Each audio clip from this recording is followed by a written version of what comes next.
First item on today's agenda is member statements, and I call Declan Kearney. I want to welcome the announcement of the ceasefire in Gaza. This is a pivotal occasion for the people of Gaza, Palestine, the Middle East, and their neighbours in Israel. The conditions in Gaza at this time is one of absolute apocalypse. The physical destruction and the unimaginable loss of life and suffering is beyond our comprehension. Prior to this ceasefire, the Lancet journal reported that as far back as June of last year, deaths in Gaza had been underestimated by 40%. This is now an opportunity for respite for the people of Gaza and, critically, an opportunity for them to begin to properly mourn their losses. But it cannot be temporary. This ceasefire must be fully implemented and observed. All phases must be rigidly adhered to. And that will demand good faith on the part of all actors, those who are party to the war and also those who have indicated their willingness to act now as guarantors of the ceasefire and the following phases. But much more, Cion Comhairle, is needed. This ceasefire must become a pathway to a permanent democratic peace settlement in Gaza and for the people of Palestine, and it must become a pathway to the achievement of a sovereign national Palestinian state. There is a need, as we know from our own experience of peace processes, for great vigilance. But this is also a time when there must be increased political solidarity with the people of Gaza and increased financial solidarity to assist the humanitarian challenges. Cion Comhairle, to conclude, for the first time in many, many, many months, the children of Gaza can now perhaps look to the skies with hope and not with fear. And it is duty to all of us to ensure that that is realised, that peace is achieved, that it becomes permanent, and that the people of Palestine and Israel can live together in peaceful coexistence. John Buckley. Thank you, Mr. Speaker. Just when we thought that 6 months of Labour's grubby holding power could not sink to any new depths, it just did last week. Two-tier justice is no longer just a perception by some, but indeed the reality.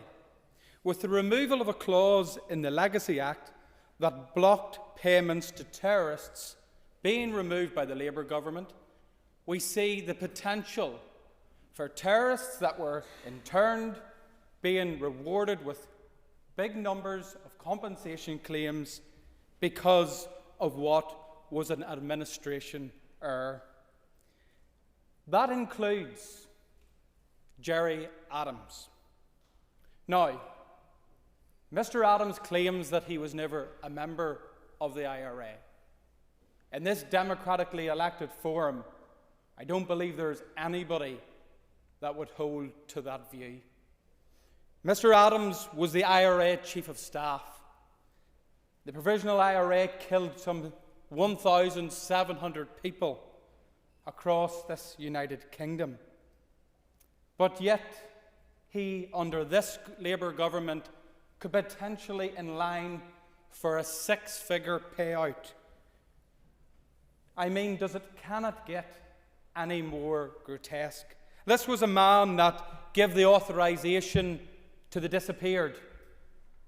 We've already heard some harrowing accounts from those family members. But still, in bogs, in unmarked graves, lies the remains of Columba McVeigh, Captain Narak, Joe Linsky, with no remorse, no information from Sinn Féin, and indeed Gerry Adams. Let's compare that with this government's approach when it comes to two-tier justice. Treatment of victims of the IRA. I recently represented Alan Black, the sole survivor at Kingsmill, who had to fight for a victim's pension, blocked through administration. Thankfully, that was able to be resolved.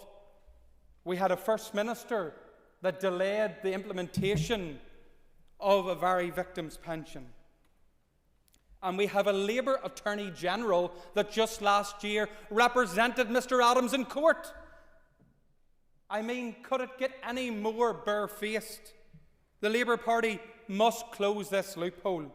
They must grow a backbone and stop supporting terrorists and start supporting decent, hard-working victims in this country who have received a raw deal under Labour governments of past and what appears to be in the present. I call Kate Nicholl. Thank you, Mr. Speaker. I want to welcome the recent deal in the Middle East and recognise the hope that this has brought to people across the world. For the past 15 months, we've been meeting actually MLAs unofficially with members of the Palestinian community, people who are and have directly been affected. And it has been sobering. I know I'm not the only one who every night when I've been putting my children to bed have felt an enormous sense of relief and privilege that I live in a safe place where my children are safe and where they can dream of a better future. And for so long, the children of Gaza have been denied that. And now finally, there is a hope for better. One of the meetings we had, a man had recently returned from Gaza. He's a doctor in Dublin. And he was talking about how they were walking along a path, him and his extended family, and he was carrying his niece on his back. And as they were walking, he was hoping that this child wouldn't see the bodies along the road. And it's something that has stayed with me. And the impact and the trauma that he experienced of that time has stayed with me. I don't think we can underestimate the impact of the last 15 months. And I think collectively our focus now needs to be on ensuring that humanitarian aid is able to reach the children and families in Gaza. There needs to be increased access and safety, especially for humanitarian workers, and there needs to be accountability. I spoke to another doctor who works in one of our hospitals, a Palestinian doctor, during the week, and I asked him how he was feeling, and he said his emotions are mixed.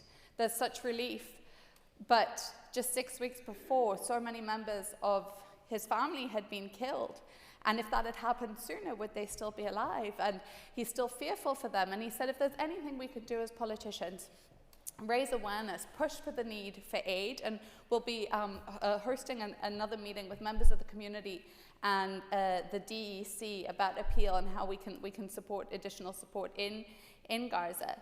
But he also said that family visa schemes, it's a very small proportion who are here and they're contributing to our economy.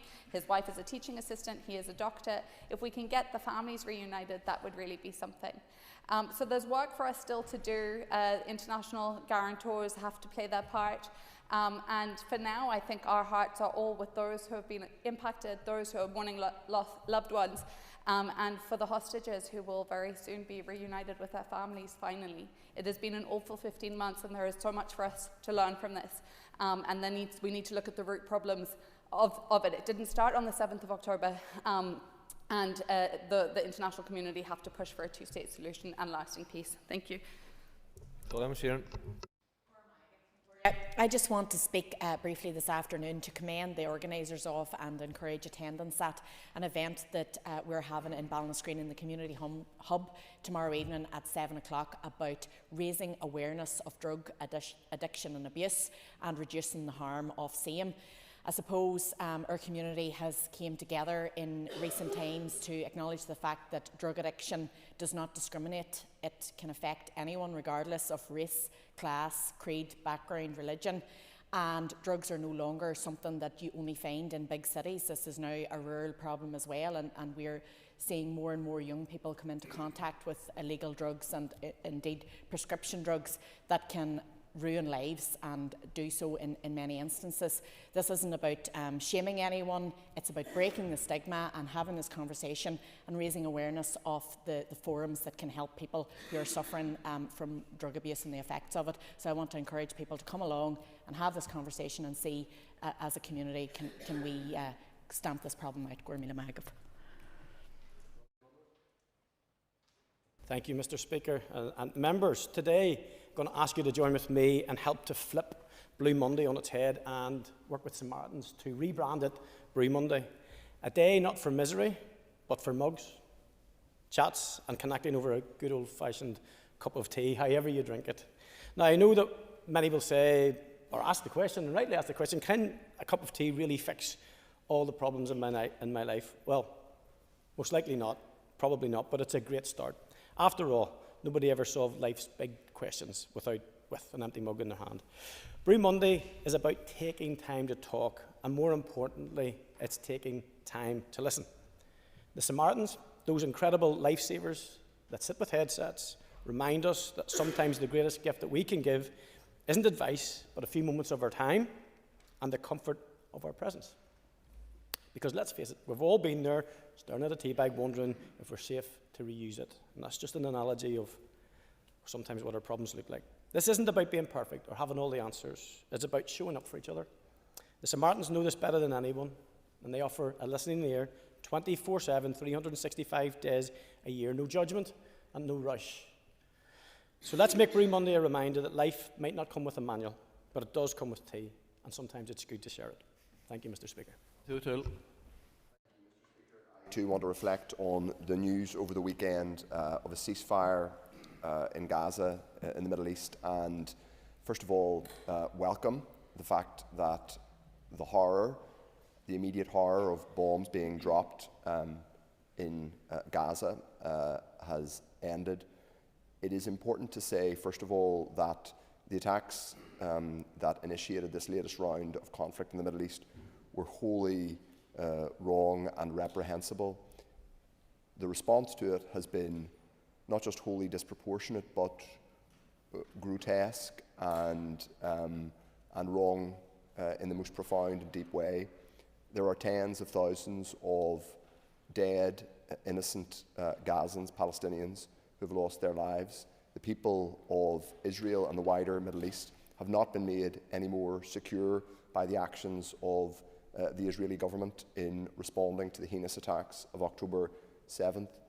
I think most people, as both Declan Kearney and Kate Nichols said earlier on, will have people who've seen the scenes of hostages, innocent Israeli hostages being returned, and the scenes of aid surging into Gaza will have been relieved and will have felt some degree of respite from the onslaught of awful images that we have seen and felt at times unable to do anything about over the past 15 months. But it is important to say that the legacy of the awful bombardment of Gaza, a wholly disproportionate and counterproductive response to what was a heinous act or a set of acts by Hamas, but the wholly disproportionate response has created trauma that will be with children and babies who are alive now and their families until the end of the century and beyond. It's that serious and significant, and we shouldn't gloss over that. It has also, I'm afraid to say, as someone who believes in the leadership of democracies in the world, it has also damaged people's trust in parts of the international community to lead and stand against wholesale slaughter of innocents. But there is now a glimmer of hope. First of all, the immediate death has ended. Hostages have been returned to their families. Surge is now pouring into Gaza. It needs to pour in much greater quantity, and as has been said, we all should be part of that in terms of encouraging donations and Western governments and other governments to participate. But fundamentally, to resolve this conflict in the long term, as has been said for decades now, there needs to be a just and lasting settlement between the peoples of the Middle East. There needs to be a viable and durable and just Palestinian state which allows Palestinians and Israelis to live in peace in that part of the world. That's what we should all be hoping for and working towards. Thank you. I call Paul for it. Also, to applaud the efforts that have been made over the last number of weeks and months to create a ceasefire situation in Gaza, and to talk of the release of hostages and the fact that there is no excuse, absolutely no reason why the Israeli hostages, are still in captivity. But a deal has been brokered and a deal that some of the families have applauded the Trump administration for. So credit where credit is due, because this deal was on the table last year. So a deal has been done, and we pray that people will get respite from the war and everything and all the horrors that war brings on a people, especially the innocent civilians in any given area. But the 3 hostages that have been released, Doran Steenbecker, Romy Conan and Emily Damari, I had the privilege and honour of meeting Emily's mother, Mandy, 6 months into her activity. And that is a meeting, Mr. Speaker, that will never leave me.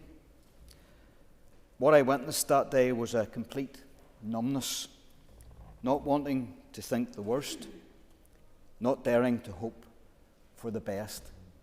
But Emily has been reunited with her mother, Mandy, and we are grateful for answered prayers.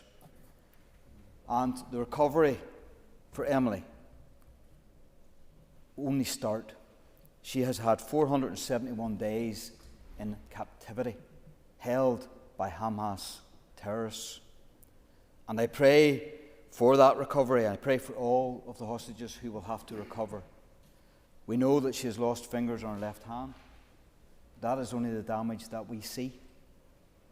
So I pray that she will get the best treatment and care possible to recover from her ordeal. 471 days in activity.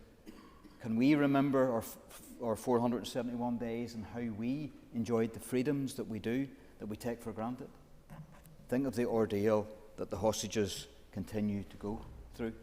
And it's not just adults, it's babies and toddlers that are being kept captive by Hamas terrorists.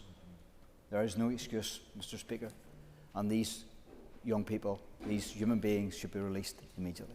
Thank you. Thank you, Speaker. Today, in the week of the International Day of Education, Sinn Féin reaffirms its commitment to ensuring that every child and young person gets the best possible start in life and have the opportunity to access quality education. Education is not just a fundamental right, it is a powerful tool for equality, for social change, and for economic empowerment. As we draw attention to the International Day of Education, we recognise the challenges faced by students, parents and teachers across Ireland, north and south. In the time ahead, Sinn Féin will continue working hard to deliver on our priorities within education, tackling educational underachievement, transforming special educational needs provision, making childcare affordable, and getting a fair deal for Irish medium education. Sinn Féin is determined to work with others to deliver an inclusive, fully resourced education system that leaves no one behind. Thank you very much. Peter McReynolds. Thank you, Mr. Speaker, and I rise today to highlight concerning video and bullying behaviour against a young man with autism I saw on social media last weekend in Belfast, and what it should say to all of us here as politicians.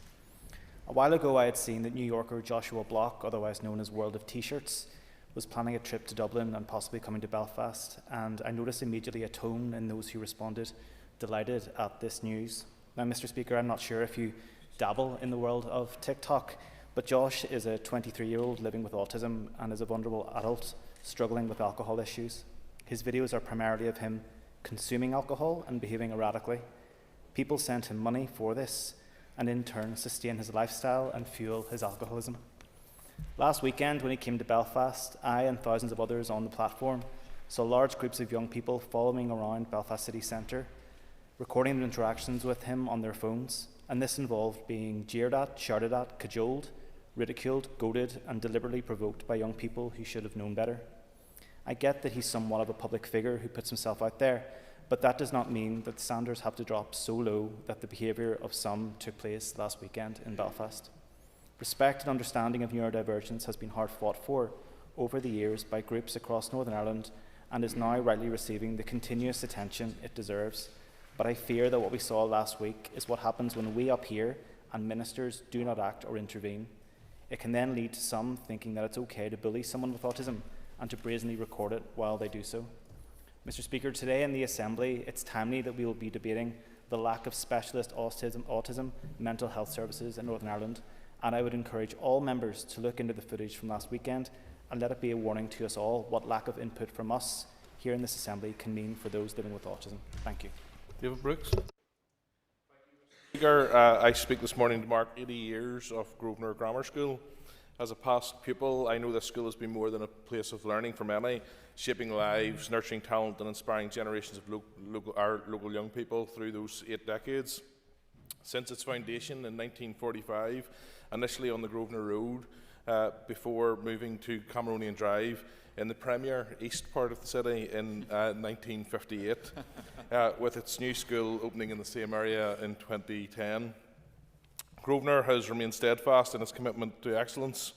It has provided not only academic excellence, but also raised young people with resilience and integrity. The school have seen countless achievements, from academic triumphs to artistic and athletic brilliance, all fuelled by the dedication of excellent teaching staff and students.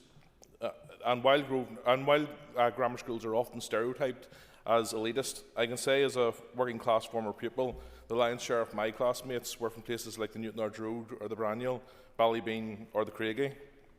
Perhaps this is reflected in the truth that we were always rather better at school's cup football than we were at rugby, as I recall. Indeed, the Craigie's own, one of the Craigie's own was its most famous pupil, as the school famously had George Best leave after his first year due to wanting the option of playing football. George Best has often been considered one of the most notable names associated with the school's past, but Nathan Connolly of Snow Patrol and more recently Oscar and BAFTA-winning director Ross White are also notable alumni. Gavin Robinson, MP, is also a past pupil, and we have a past teacher in Michelle McElveen sitting here as well. But Gavin was also a deputy head boy during my early years in the school. What I recall of Grosvenor is its spirit of inclusivity, ambition, and its family-type ethos. As someone who had health issues which disrupted my own education at the school, I remember not only the excellent academic teaching received, but also the pastoral care for pupils that I think was a hallmark of the school. Each Grosvenorite becomes part of the school's legacy that extends far beyond the classroom, and alumni have contributed to society across a range of fields. As they look forward to the future, we celebrate the last 80 years with gratitude. Here's to Grosvenor Grammar School, particularly its leadership and staff down the years, a beacon of learning and inspiration for generations to come. And speaking of beacons, Mr. Speaker, I know the school is looking forward to, as I do, City Hall lighting up in celebration of this landmark later this week. Thank you, Mr. Speaker. Speaker, I would like to take this opportunity to congratulate Errigal Kieran's senior men's team on making the All-Ireland Club final yesterday. They tried valiantly and they played well in the second half. Unfortunately, however, it was not to be. I'd just like to acknowledge, Speaker, this morning the achievement of Errigal Kieran in terms of reaching the All-Ireland Senior Club final yesterday, and to acknowledge the amount of effort that goes into such an achievement right across a club, particularly a rural club such as Errigal Kieran. I also want to let them know that they brought great pride to the County of Tyrone, particularly in light of the fact that this was, surprisingly to many, the first time a Tyrone club had featured in an All-Ireland final. And finally, I would just like to wish well and a speedy recovery to both of the Canavan brothers, Rory and Dara, who both picked up injuries during that game. On the evening of the 13th of December 1955, one of the most decorated soldiers of the Second World War, Newtonards native, Blair Main tragically died in a car accident at the age of 40. He was an extraordinary individual whose courage, heroism and determination under fire exemplify the very ideals that the Victoria Cross represents. Blair Main was born in Newtownards on the 11th of January 1911. The sixth of 7 children, he excelled at sports such as boxing and golf, but particularly rugby, representing Ireland and playing in the British Lions Tour of South Africa in 1938. He attended Regent House and read law at Queen's University, then trained as a solicitor and eventually becoming Secretary of the Law Society of Northern Ireland. It's perhaps for his exploits as a soldier that he's best known. Blair Main served with distinction in the SAS during the Second World War, a career of exceptional valour with an unwavering commitment to his comrades and an unshakable sense of duty to his country.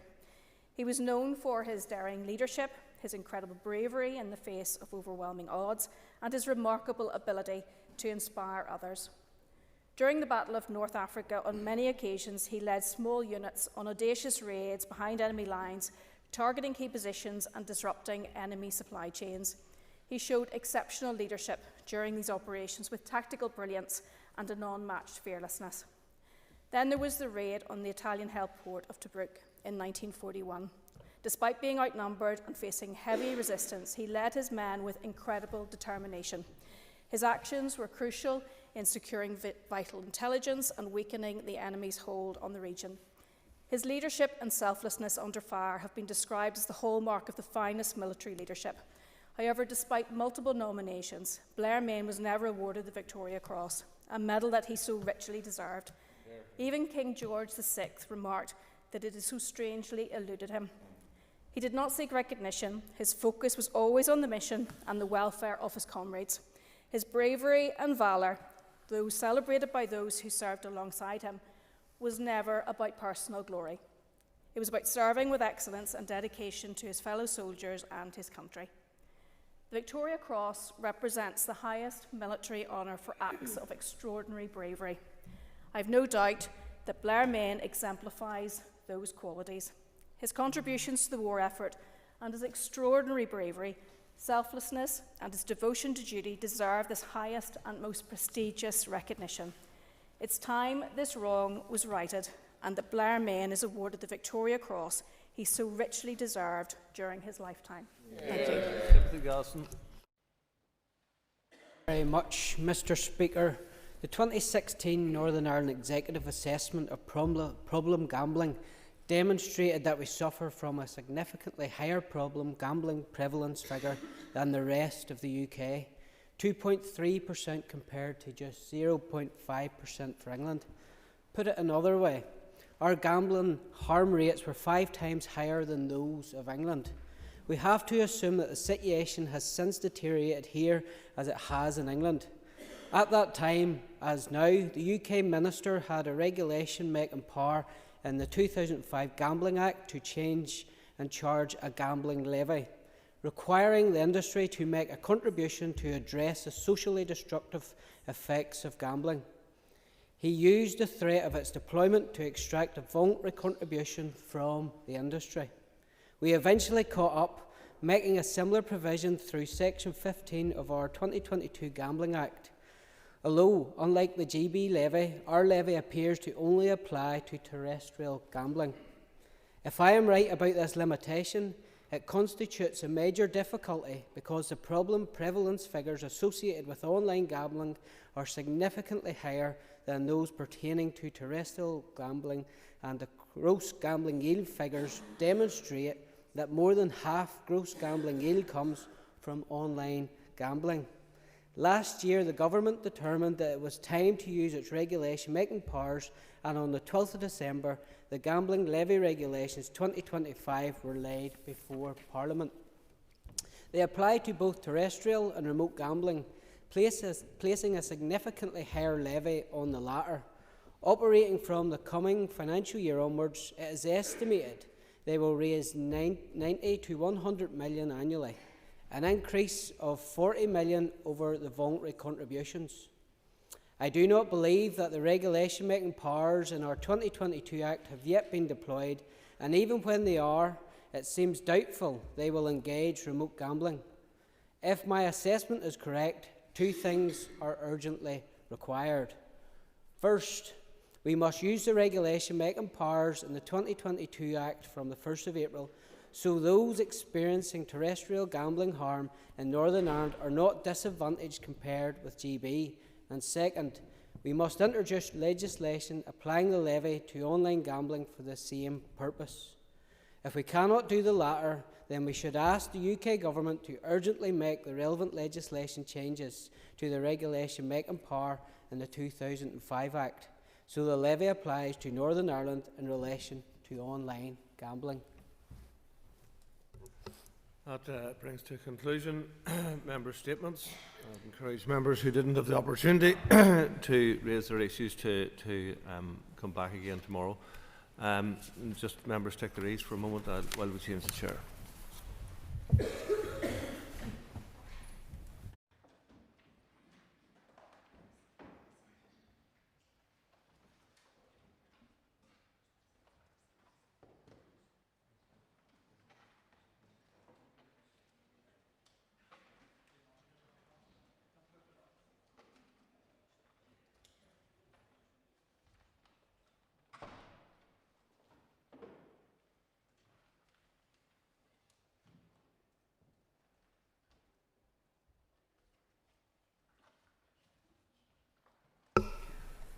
Okay, members, the next item of business is a motion to approve a statutory rule.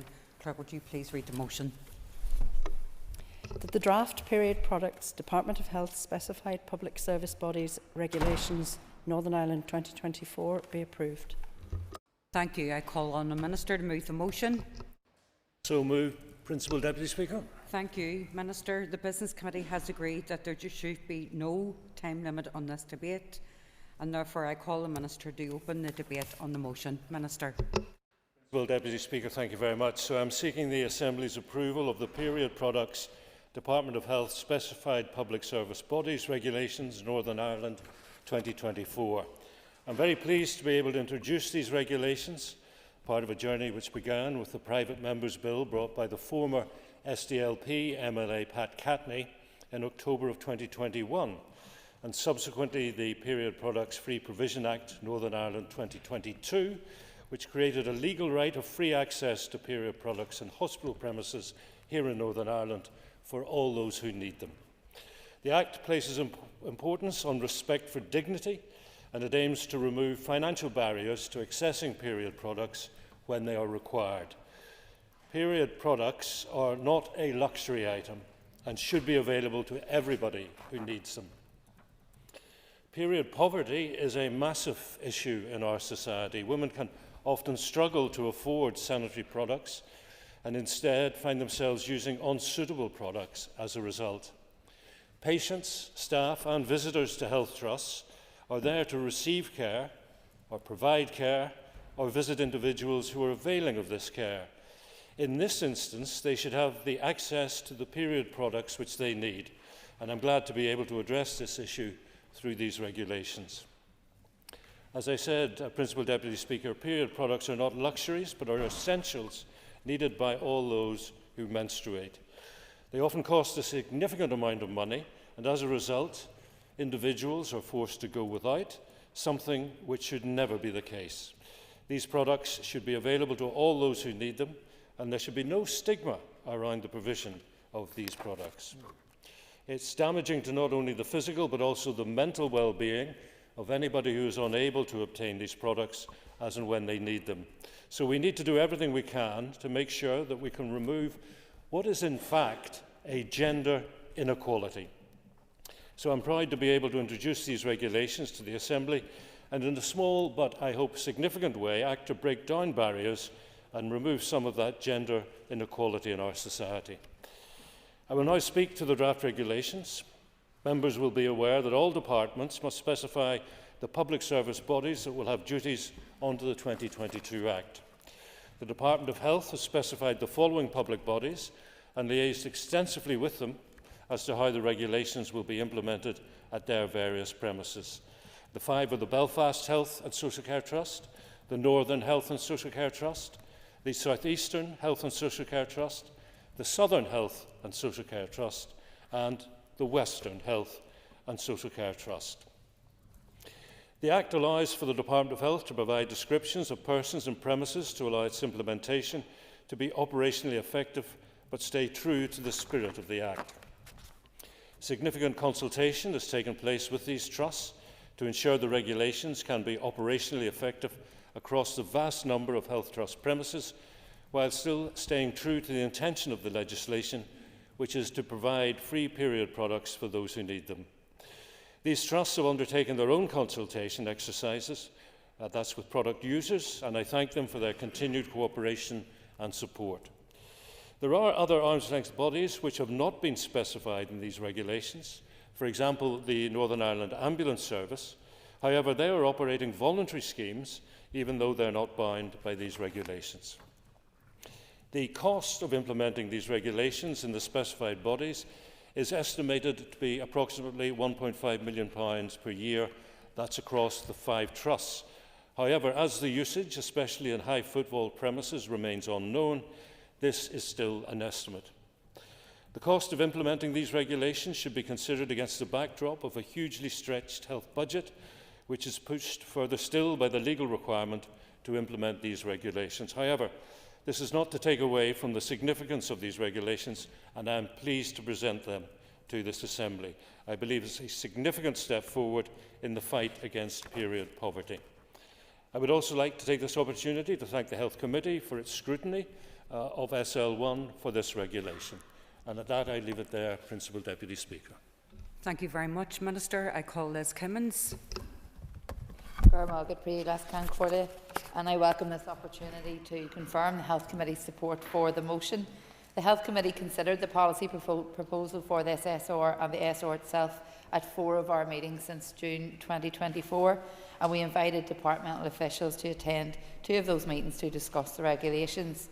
As the Minister has set out, these regulations specify the public bodies that sit within the functions of the Department of Health that must ensure that period products are available free of charge by persons in their premises who need to use them. The Committee supports the naming of the 5 hospital trusts as the public bodies that will provide free period products for the use of patients, staff and visitors, and notes that this will result in the availability of period products in 1,300 premises across 507 health and social care sites.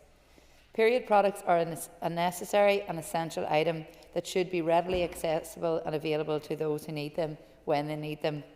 By improving access to essential period products in our public service buildings, including our hospitals, we will help to normalise menstruation and reduce the stigma surrounding periods. Periods are a normal part of life, and we often take for granted that everyone has easy access to these products, which unfortunately is not always the case. The free provision of period products in our hospitals will go some way to assist those experiencing period poverty in our community. Provision of free period products in healthcare settings is particularly important and will ensure that everyone who needs access to what are essential products during their time in hospital can do so. Being in hospital as either a patient or accompanying a patient is generally a very stressful and anxious time. The provision of these products will hopefully alleviate some of the embarrassment or discomfort of being in hospital without adequate protection. The Committee recognises that the provision of free period products at this scale may present logistical challenges and add financial pressures to already stretched budgets for each of the trusts. The Department advised the Committee of estimated costs of between £200,000 and £300,000 per trust per year, equating to £1 to £1.5 million annually in total. The Department advised the Committee that no additional funding was available for compliance with the regulations and that the Trust will need to fund the costs from within existing budgets as part of normal operational costs. The Committee notes that the Department will have a better understanding of the demand and cost of operating, and we look forward to receiving an update on the actual cost of delivery when those figures are available. It would be remiss of me not to point out the Committee's disappointment at how long it has taken to progress these regulations. Despite our best efforts to elicit from the Department the information the Committee needed to understand the impact and implications of the regulations, it took 5 months before we were provided information, including the estimation of the costs and the operational date. The Committee understands that it has been difficult for the Department to provide some of the information it requested, as the primary responsibility for delivery is with the Trusts. However, The committee would not be undertaking its proper scrutiny role if it did not persist in seeking the clarity it required. The Health Committee is committed to working in cooperation with the Department, and I would ask the Minister that his officials support us in progressing future legislation by providing the information that the Committee requires in a fulsome and timely way. In conclusion, Les Concordia, the Health Committee looks forward to the implementation of the regulations, as we see this as an important measure to address issues around period dignity and period poverty. I am happy to confirm that the Health Committee agreed to recommend that the draft period products regulations be approved and made by the Assembly. Thank you, Liz. I call Diane Dodds. Thank you, Madam Deputy Speaker. I rise very briefly to put on record my party's support for this move. I think that reducing period poverty is hugely important in our society, and it is really important that women and girls should not be excluded either from the workplace, in this case healthcare, or from treatment because of this particular issue. So I do look forward to the effective implementation of the regulations, and I am glad, as the Health Minister points out, that the Northern Ireland Ambulance Service, although not named in the regulation, is actually going to undertake this as well. I do note that there has as yet only been a best estimate of how much this will actually cost. And I suppose the plea to the Health Minister is that as soon as these figures are available, that we are made aware of the cost of the regulation. But I do think it is a good move forward. It is good for women and girls, and I think it is important that our society reflects that. Thank you. Thank you. I call the Minister, Mike Nesbitt, to conclude and wind up the debate on the motion. Minister. Principal Deputy Speaker, thank you very much, and thanks to the Chair of the Committee and to Diane Dodds. And I would assure Mrs Dodds that once the figures have been firmed up, they will be made available, of course, to the Committee. So may I also thank the Business Committee for scheduling this debate. Principal Deputy Speaker, I see no reason to delay the House any longer, so I simply finish by commending the motion to approve these regulations to this House. Thank you, Minister. So the question is that the draft period products Department of Health specified public service bodies regulations Northern Ireland 2024 be approved. All those in favour say aye. Aye. Contrary of any noes? The ayes have it. The ayes have it. The next item of business is a motion from the Committee for Agriculture, Environment and Rural Affairs to extend the committee stage of a bill. Clerk, please read the motion. That in accordance with Standing Order 33.4, the period referred to in Standing Order 33.2 be extended to the 23rd of May 2025 in relation to the committee stage of the Agriculture Bill. Thank you. I call the Chairperson of the Committee for Agriculture, Environment and Rural Affairs to move the motion. Robbie Butler. Principal Deputy Speaker. Thank you. Robbie, the Business Committee has agreed that there will be no time limit put on this debate. So I call upon you, Robbie, as Chair, to open the debate on the motion. Thank you, Principal Deputy Speaker. And on behalf of the ERA Committee, I wish to request an extension to the committee stage of the Agriculture Bill to the 23rd of May 2025. This motion was agreed after discussions at the committee meeting on the 12th of December 2024. The committee first heard of the proposed content of the bill at its meeting on the 20th of June, when officials briefed us on the outcome of the consultation that ran from the 3rd of April to the 27th of May. We were informed that the bill would have a narrow focus in directly amending assimilated law governing the legacy EU Fruit and Veg Aid Scheme, otherwise known as FEAS, and provide scope for DERA to further amend the legislation that governs that scheme and another legacy EU scheme, that is the Agri-Food Information and Promotions. At that meeting, we also heard from the Mushroom Producer Organisation and Commercial Mushroom Growers UK, who highlighted the benefits of the current FEAS as it gives certainty for long-term planning. Principal Deputy Speaker, even at that early stage, the committee recognised that although a short bill had been proposed, there would be considerable scrutiny to do. The Department's consultation had limited responses and revealed mixed views to the proposal that the FEAS support would become discretionary. But there was support for the need for DERA to have power to provide for the development of policy. Principal Deputy Speaker, the bill was then not introduced until the 25th of November 2024 and committee stage commenced on the 4th of December. We started our scrutiny on the 12th of December with a briefing from the Agri-Food Legislation Branch. Officials then confirmed that the bill amends the legislation governing FVAS to make support under that legislation discretionary, that it confers the power to make modifications to that legislation, and that it provides a power to modify the legislation governing promotional schemes for agricultural products. The committee has also heard from RAISE on the 16th of January, which was just last week, with a briefing on the RAISE Agricultural Bill research paper. RAISE highlighted a number of pertinent queries and issues that the committee will want to pursue in detail with external witnesses and departmental officials. These include the specific impact on the mushroom sector and the fact that the bill was introduced before completion of reviews into post-EU agricultural support. At this stage, the committee has a live citizen space survey, which will not close until mid-February, and is inviting around 14 organisations to give evidence from the mushroom sector, fruit and veg sector, and indeed the environmental sector. The committee wish to give the focused issues and wider impact of the bill due diligence and scrutiny, while keeping our important scrutiny, statutory rules, common frameworks and agricultural, environment and fishing policy moving forward. The committee are also aware of the need to provide sufficient time for deliberations and allow time for the potential of a second bill overlapping in the not too distant future.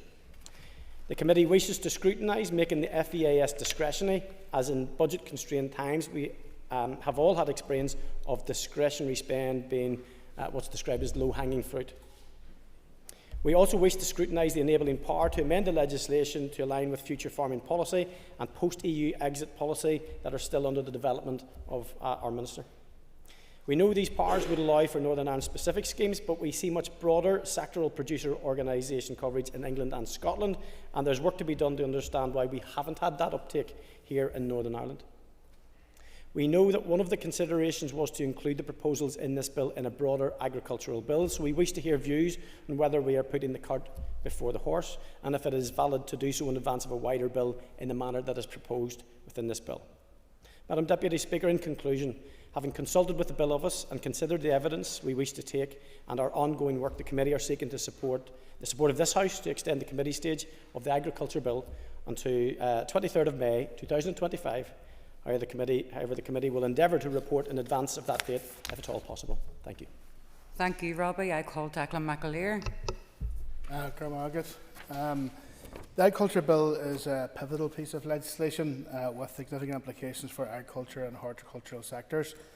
Given its importance, I rise to support an extension of the committee stage to allow for more comprehensive scrutiny of its provisions.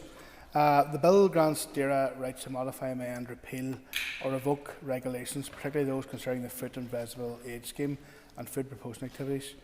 These are crucial for the future of our agri-food sector, rural economy and alignment with broader policy frameworks.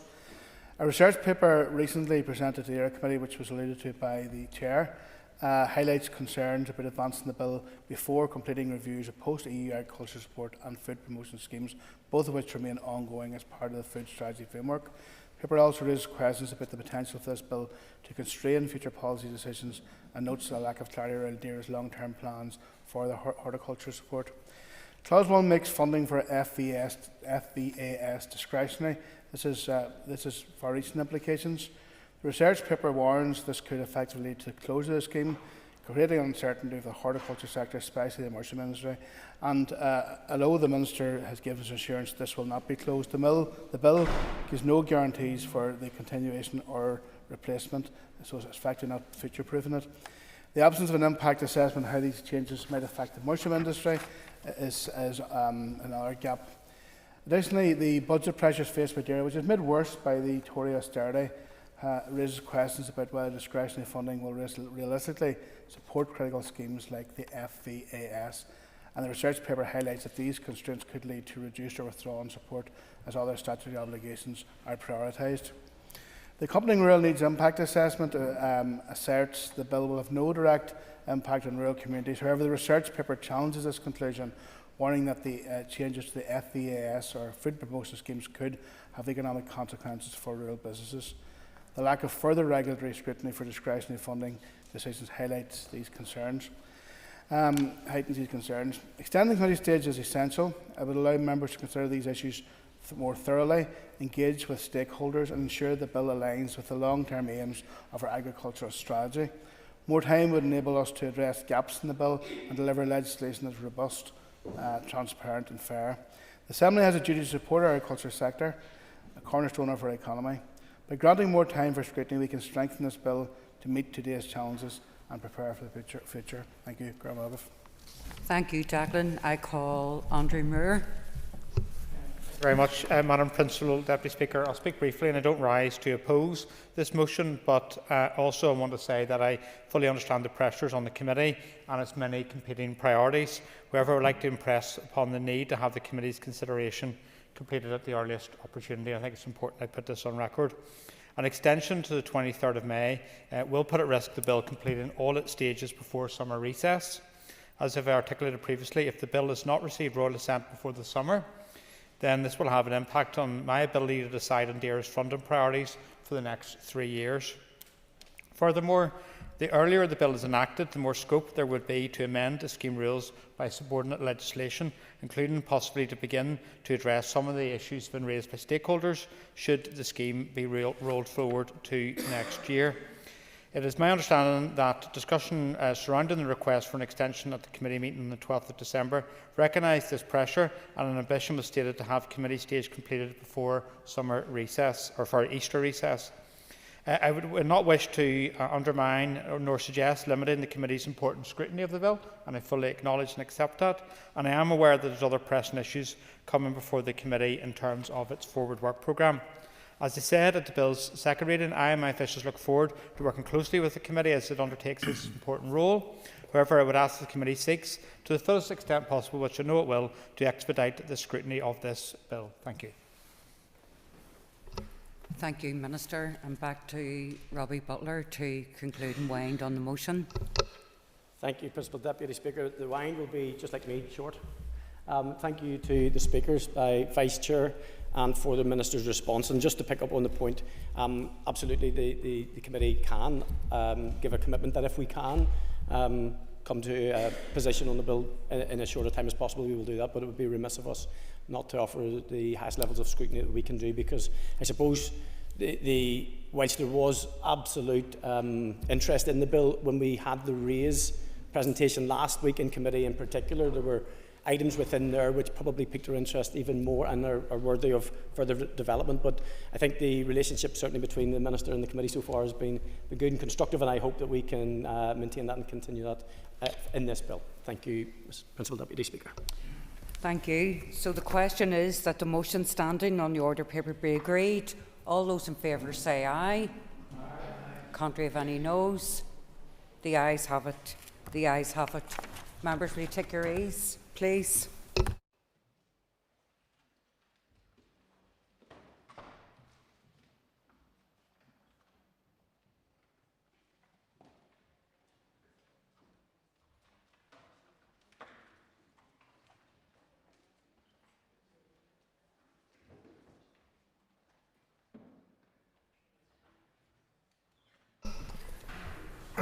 The next item of business is a motion on protection of rights and safety in custodial facilities. Clerk, please read the motion.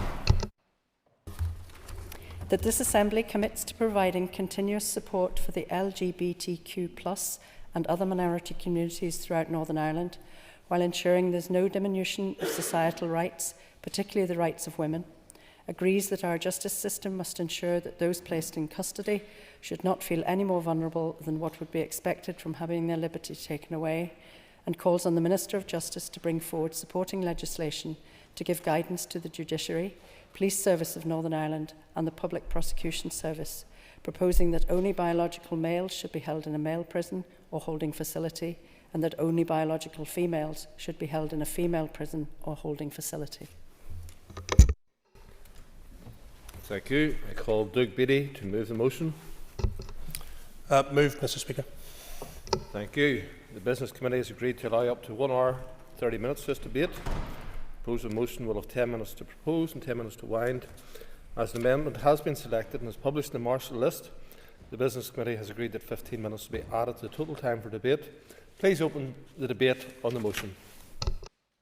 Thank you, Mr. Speaker. I think some will think this is an unnecessary or a contentious debate, but the reality is this conversation is happening right across our society. Therefore, it's important that we as legislators debate the issue and lay out our position.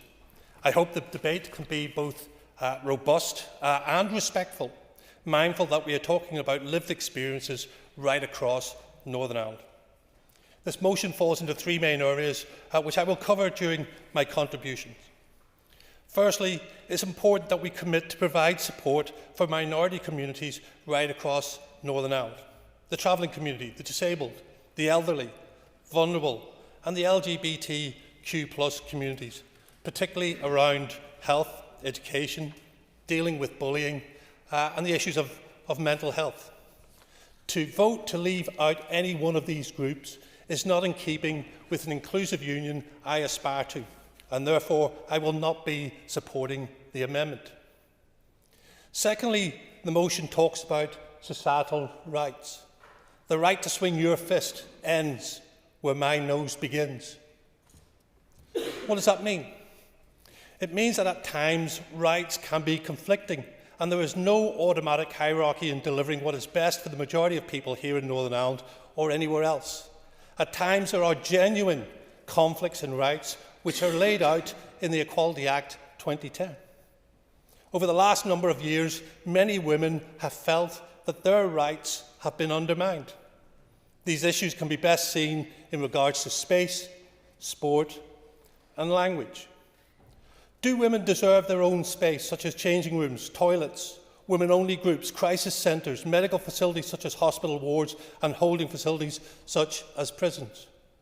I believe they do, and if you believe they do, then you should support this motion. Indeed, under normal circumstances, women should expect to be searched by women, with only women present during said search. Sport. Not just elite sport, but grassroots sport is another area where women believe the present system is against them. Transgender women who are biologically male have a physiological advantage over women. It's not fair. It should not be allowed, and sporting organisations should ensure that they do not allow it to happen. Imagine if you are a young woman now, starting out in sport, wanting to reach the highest levels, but every time you are ignored or not selected due to the presence of a transgender woman who is bigger or stronger. Asking for a separation in rights between women and transgender women is not an unusual position. The Equality and Human Rights Commission outline it in their guide to single-sex service providers. While this could, and I believe should, be the case for reasons of privacy, decency, to prevent trauma, or to ensure health and safety.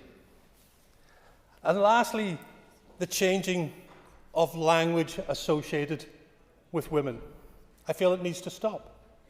It is not chest feeding, it's breastfeeding. It's not a birthing person, but a pregnant woman. It's not a frontal birth, it's a vaginal birth. It is not cis women, it's just women. Of course, I'm not going to, I'll go through this, sorry. If I find time at the end, I will. Of course, the trans community exists. We must look to see how we can cater, help and support this community. But it should not be at the detriment of over 51% of the population of Northern Ireland who are biological females. I suppose it's at this point that we must define what a woman is, because that is at the heart of the issue. A woman is an adult female, or as the Law Dictionary puts it, the sex which conceives and gives birth to young. If members have a different definition, they can lay it out today. That brings us to the last point. Where do we house biological males and females identifying as transgender if they are handed a custodial sentence? The United Nations Standard Minimum Rules for the Treatment of Prisoners, known as the Nelson Mandela Rules, states men and women shall, so far as possible, be detained in separate institutions. In an institution which receives both men and women, the whole of the premises allocated to women shall be entirely separate. Again, the reality is there's no legal policy in regards to this issue. There are guidance notes, but they can be undermined by the courts. Indeed, that's what happened in the most recent case where an individual transgender woman was housed in Maghaberry, but following a court judgment, the prisoner was moved to Hyde Bank Wood. Why was the person Why was the person moved? Well, according to the Justice Minister on the 21st of December 2024, it was a judge who ordered their committal to Hyde Bank. It was not my decision or that of my department. I set the existing policy and approach which had led to them being housed in Maghaberry. And a risk assessment was used to address any such concerns. This prisoner was held in Maghaberry, for example. If a judge has determined a different approach is needed, we'll look at that judgment and respond. It was a judge that ruled they should go to Hyde Bank, not the Northern Ireland Prison Service. It's a mess. And it needs proper policy from the Minister to give guidance, legal guidance, to our judiciary, police service and public prosecution service. The argument that all transgender detainees are given a risk assessment before committal is fair enough. But then every individual who's committed receives a risk assessment. It's normal practice. That risk assessment is normally done by the prison staff and, where needed, by prison health professionals from the South Eastern Trust. It's normal. It happens quickly. The argument that Hyde Bank is a fully mixed male and female prison just doesn't add up. Yes, males and females undergo education, training or work details together, but that is closely supervised by the prison service. However, the life support and accommodation is completely segregated, and women are housed with only other women. 2 of the landings have an open door policy. In one of the landings, the doors are open 24 hours a day, with the inmates holding the keys. On another landing, the doors are open till 2200 hours each evening. Putting a biological male in this environment is, in my opinion, wrong and contrary to the Nelson Mandela rules. Nobody is saying all transgender women are predatory. But again, the very presence of a male within the space designed for women creates problems and possibly anxiety and stress to the women housed there. At no stage are these women consulted before a biological male is placed in their midst. Where does the confusion come from? In part, it's our Justice Department failed to grasp the issues and continues to send out mixed messaging.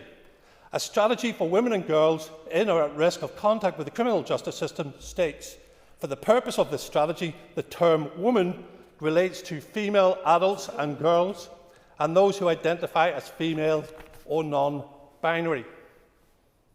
Under the Equality Act 2010, sex is a protected characteristic, as is gender reassignment. Another conflict. The Act defines a man as a male of any age and a woman as a female of any age, but it gives the ability to distinguish in service provision. Many will cite the gender recognition certificate as a reason for transgender females and males to be housed in either a male or female holding facility according to how they identify.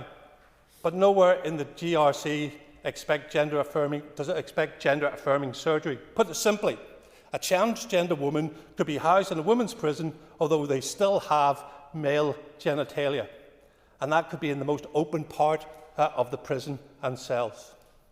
Mr. Speaker, I don't pretend to speak for all women. Nobody in this chamber speaks for all women. Nevertheless, I do believe we can put in measures to deal with this issue, possibly the repurposing of Murray House in Hyde Bank to house biological females who identify as transgender men, with something similar in Maghaberry and in McGilligan for biological men who identify as female. However, intrinsically, I believe biological males should be housed in a male prison and biological females should be housed in a female prison. Thank you, Mr. Speaker. Thank you. We move now to the proposer of the amendment. I call Timothy Gaston to move the amendment. Moved. You'll have 10 minutes to propose and 5 minutes to wind. All other speakers will have 5 minutes. Mr. Gaston. Thank you very much, Mr. Speaker and members. Before this debate, I of course studied the Prison Service guidance. I believe that the author of that guidance, while not agreeing with me on very much, would agree that the opening words should be removed from the original motion. I say that because it states in the guidance, being transgender isn't the same thing as being lesbian, gay or bisexual. In the same paragraph, paragraph 4, I read that a transgender person can be gay, lesbian, straight or bisexual, just like someone who's cisgender. A simple way to think about it is sexual orientation is about who you want to be with. Gender identity is about who you are. The core issue with my amendment is to place the focus where it needs to be, on the fact that what we should be addressing today is the rights of women. I see no reason to have to preface a motion which comes before this House dealing with a women's rights issue with material committing our support to other communities, particularly when the policy paper we are discussing says what I have quoted above. But while it is interesting to think about what is in the document, it is also enlightening to think about what is not in it. The word woman or women, girl or girls appears nowhere in it. Today we rectify that. Today we give voice to a section of society who, in the race to supposedly embrace a more inclusive future where we must respect every identity as having their identity erased, so much so that official dom cannot even define them, women. I'll move on later on. I will give you the opportunity to come in. The right of women to have their own space within the penal system was something which had to be fought for and won. One of the most celebrated champions of female rights in the late 18th and early 19th century was the prisoner reformer, Elizabeth Fry. At a time when women were denied the right to vote, Elizabeth Fry led a national movement demanding change. On the 27th of February 1818, she became the first woman to give evidence to a select committee of the House of Commons. 5 years later, her campaigning bore fruit in the form of the 1823 Gallows Act. That act marked the beginning of government efforts to impose general standards in prisons across the whole country. Let me quote just one short extract from that act. Female prisoners should be kept separately from male prisoners. The world has moved on in many ways from 1823. Much of that has been progress. The inability of some today to say that a male is, and always will be, different from a female is not part of that progress. Right up until 2017, Elizabeth Fry's reforms were recognised as so significant that she was deemed worthy of being depicted on Bank of England £5 notes. So who would have thought that less than a decade after her face disappeared from the notes in her wallets, the battle she had won would have to be fought all over again? It is incredible that the reforms won by Elizabeth Fry against incredible odds at a time when women were excluded from the democratic process are being disregarded by the prison service today, because of blind acceptance of the unscientific, silly and frankly dangerous idea, blindly accepted in this guidance that, and I quote, people's gender identities can be different from the sex they were assigned at birth. Would anyone in this assembly who is prepared to define this guidance and argue that it is sound like to tell me how many gender identities there are? Before you do so, I would like you to consider the fact that the question is material relevant to how this guidance operates. In paragraph 7, we read, a case-specific conference to consider the circumstances of each transgender prisoner will be chaired by the Director of Prisons. Attendees should include the Governor of the prison concerned, of their nominated deputy, and the residential governor. Wherever possible, the panel should be gender balanced. Well, Regina Docherty, when leader of Fine Gael in the Senate, said that generations ago there were two genders, there were probably two sexes. There still are 2 sexes, but today I think we probably have about 9 genders. In June 2022, the Daily Telegraph ran a report on an email sent to BBC staff by Global Butterflies, a transgender group that they had drafted in for training sessions, no doubt handsomely reimbursed with licence fee payers. What did they say? Well, people can self-identify themselves in over 150 ways and increasing. How many genders are there, Minister Long? Are there 2? Are there about 9? Or are there over 150? It'd be interesting if you could give us your position here today. And if you don't know or you're refuse to say, how is this guidance fit for purpose? If you accept the ideology which resulted in this guidance being produced, how can you ever say that the panel it requires in its own terms is gender balanced? You see, this nonsense, and I make no apology for using that term, will always collapse under the weight of its own contradictions. If it was only laughable nonsense, it wouldn't be serious. But it is serious, members. Why did Elizabeth Fry champion single-sex prisons? Because before she won that victory, women inside prison systems were at risk of sexual and physical abuse from men. Now the Minister will point to paragraph 7, which says Northern Ireland Prison Service must take into account identified risks, and these must be managed appropriately. Minister, the risks were identified by Elizabeth Fry. Any rowing back on what Elizabeth Fry achieved will result in the return of a risk to female prisoners. We don't need panels convened at public expense over individual prisoners which are, by the definition of the terms they are set up under, inoperable anyway. What we need is a bit of common sense that men should be detained in male facilities with male staff and women detained in female facilities with female staff. Back in September of last year, when I raised this issue with the First Minister, I got a dismissive and condescending response which did not address the issue. Whatever the Minister says about the recent case decided by the High Court, the fact remains that in December, as reported by the BBC, a man won a High Court case to be transferred from Maghaberry Prison to Highbrake Wood. In January of last year, the case of Adam Benny Bryson, a convicted double rapist who was held at a women's prison in Scotland, caused outrage as he had been convicted of a crime. Point of order, Minister. Mr Speaker, you will recall at question time last week I set the record straight with regards to the court case to which the member and indeed the former leader of the Ulster Unionist Party have referred, and there was no ruling against the courts. Could we get that on the record and perhaps members could stop misrepresenting the factual position? Well, the Minister has put it on the record, and I'm sure that the Minister will clarify matters whenever she has her opportunity to speak. Mr Gaston.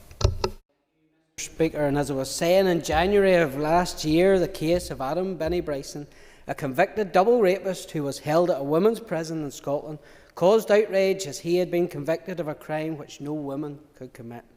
Since then, a review has been conducted, which means that transgender prisoners are initially accommodated according to their sex at birth, while an assessment is carried out into whether it is more appropriate to house them in a men's or women's prison.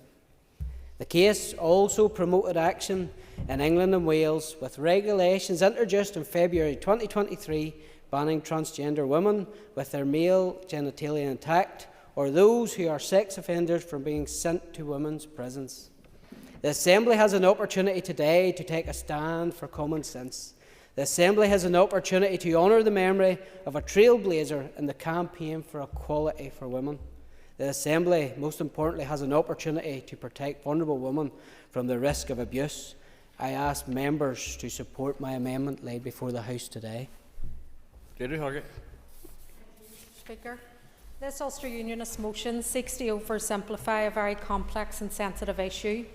Instead of concern for the vulnerability of people in custody, this motion seeks to use their vulnerability to play politics.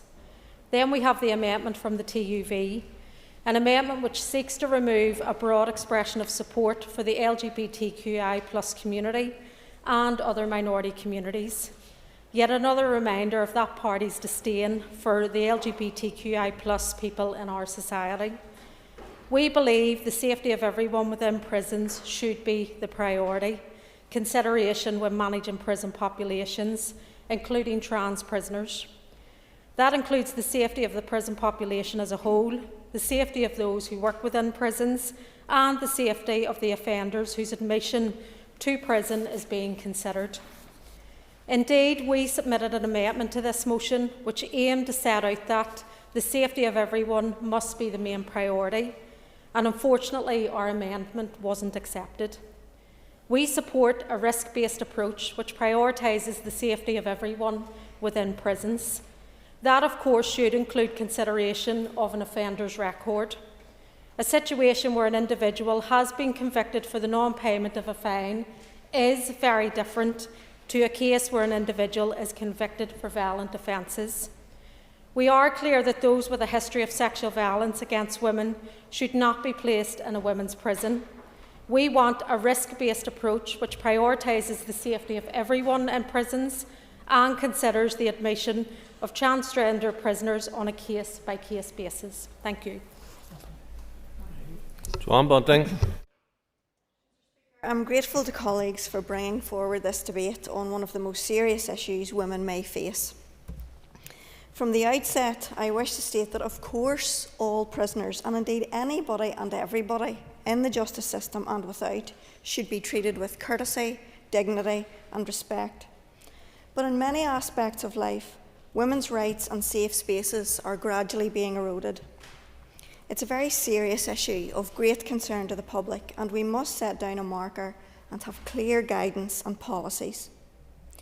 Some would seek to accommodate the wishes of a very small percentage of society at the expense of half of the population. We must decide whether we will protect the rights of 50% of society or sacrifice their rights and safety for the sake of a tiny minority of men who want to be women or regard themselves as such. The DUP will continue to advocate for the preservation of women-only spaces, including within our prisons, as a matter of principle and justice. Safety and safeguarding must come first. Allowing biological males to reside among the female prisoner population risks undermining these protections and could have serious consequences for the safety and dignity of women. As I highlighted in the Chamber just last week, the issue of self-identification does have the potential to be a predator's charter.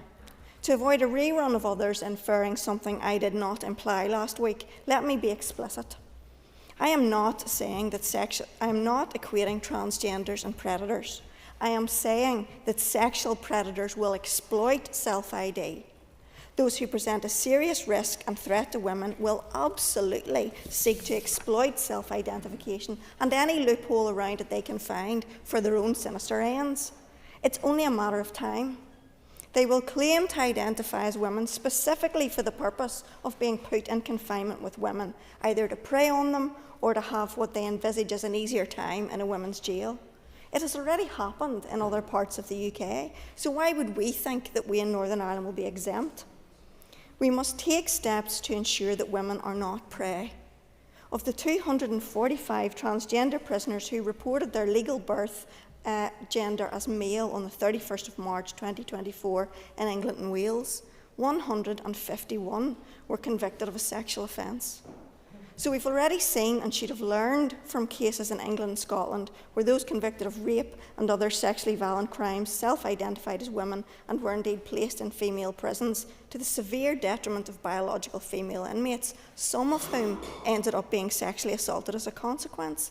This is so wrong. There was a subsequent public outcry, and rightly these woke policies and placements had to be reversed. I remain to be convinced that there can be any circumstances under which biological males serve their sentences in female prisons. Even the disparity in physical strength presents a difficulty. Last week, the Minister kept her focus on the rights of transgender females. I too wish them to be treated with dignity and for them to be kept safe, as I do for all prisoners. But I would suggest the Minister should also give due consideration to the rights and safety of adult human females and be very careful around self-identification. The Minister has been keen to rubbish recent reporting of the court ruling that touched on these issues, yet we've not had sight of the instruction she had indicated was issued to governors providing guidance on the management of transgender prisoners in August 2022.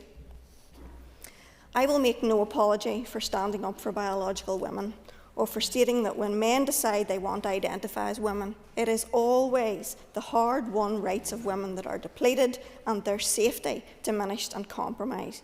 Because I'm worried about women, I will give way. Would Member Draw like to inform us when the member has asked to see the policy with respect to the housing of transgender prisoners? The member has an extra minute. Thank you, Mr. Speaker. I have points to make. I'm not going to engage in pettiness. It's a serious issue. And ironically, when the executive is focused on tackling violence against women and girls, there is still consideration being given on a case-by-case basis to allowing biological males into what should be a safe space for women. Worse still, in full knowledge of the numbers of vulnerable female inmates who have been abused and are traumatised, are suffering mental ill health and anxiety. Prison is already a daunting place, even in a single-sex environment. There may be some in this chamber who are unable or unwilling to define what a woman is. We are very clear, and it does not involve having male genitalia. Ultimately, the welfare of women in custody must be safeguarded, particularly given the vulnerability of some of those women who are in prison. The very rationale for the establishment of women's-only prison was that the specific needs of female inmates, some of whom will have experienced trauma or abuse, are met. This is another less debated issue around the safety of women and girls, and we need to be able to have serious conversations about it and its implications. I remain abundantly clear that adult biological males should not be permitted into any women's safe spaces. Not sports, not toilets, not changing rooms, not shower cubicles, and certainly not prisons either. We must take a stand and make a choice to protect women and girls as we have pledged. Connie Egan. Thank you, Mr. Speaker. Today I stand in this chamber to speak on the extremely important topic of protecting the rights, dignity and safety of those in custodial facilities. I and my party wholeheartedly believe that we must do everything we can to ensure the societal rights of those in prisons or holding facilities are upheld while their liberty is being taken away. Decisions and judgments must be made in the context of the needs and risks of individuals. This is best done on a case-by-case basis, and this is why we'll be voting against the motion. We do not need to attack the rights or diminish the well-being of others, particularly those who are vulnerable or belong to marginalised communities, to secure our own safety. For us to build a justice system that truly works, we must have respecting the dignity of everyone involved at its core. It is imperative that we meet the needs of those who are in custodial facilities and give our full support to those in the Northern Ireland Prison Service who are met with challenges every day, yet still execute their responsibilities with a duty of care for those in those holdings. Their priority is the safety of everyone involved, and they make those calls informed by the advice of the South Eastern Health and Social Care Trust and, very importantly, the Equality Commission. True expertise that has curated the approach we have today by something this motion ignores. By applying the blanket approach suggested by both the motion and its amendment, we would not be fulfilling our responsibilities as a Legislative Assembly to safeguard the well-being of those who are held in custodial facilities. There is a nuance, individualism and context in every person that comes into contact with our criminal justice system, and it is imperative that we put trust in the judiciary, police and prison officers to recognise and respond to it. The current approach allows for the needs and risks of each individual inmate to be assessed on a case-by-case basis, and then for that inmate to be accommodated through how they access services in the prison. This guidance was implemented by the Prison Service in 2022 and aligns with international best practice, including that from the United Nations Office on Drugs and Crime. It sincerely concerns me that any party in this chamber believes there is a one-size-fits-all approach to our justice system and our prison service. We are all different, we all need different things. We should not make our approach to this any different either. A blanket rule without best practice at its heart is one of the dangers being discussed today. We've all been contacted by women's organisations, Here and Now and the Women's Resource and Development Agency, asking us to oppose this motion, and I will be doing so. Matthew O'Toole. Thank you, Mr. Speaker. Rise and speak briefly to today's motion and amendment. It's important then that when discussing issues that are contentious and subject of some controversy, as this issue clearly is, and I think it would be odd not to acknowledge that this has been the subject of some significant public debate in recent years, that we speak with honesty, sincerity and sensitivity. That goes for people who are trans, whether or not they find themselves in the custodial prison state, and it's important to note that in Northern Ireland it is a tiny number of people. I don't know the exact number, but I think it's in low single figures, and for the best part of a decade it wasn't a single individual, but also in relation to women who are entitled to an honest discussion about single-sex spaces and about risk assessments in relation to the prison state and other issues. Today's motion is specifically about the custodial context, and that was some remarks have strayed into other connected issues because they touch on the rights and expectations of trans people, but the motion we're debating today is specifically about the prison state, so I will limit my remarks to the prison state and let others make comments about other issues.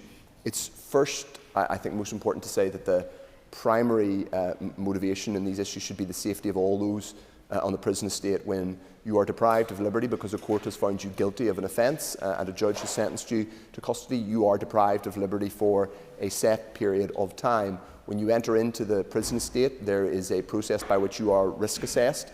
If and when you leave the prison estate on licence, you will be managed by the probation service. Those are criminal justice professionals whose job is to make decisions in relation to risk assessment. They will be made in conjunction with the health service. There should not be anything which gets in the way of the primary motivating purpose, which is the safety of all those in the prison state. So that should be the overriding concern. One of my concerns with the text of the motion and indeed the amendment to it is that there are very obvious potential unintended consequences, and I will set them out. It says that biological males should be held on the prison estate. By biological males, Mr. Beattie, I think, means, and don't dispute the use of the term, he means natal males, people who have later or are living as women, but were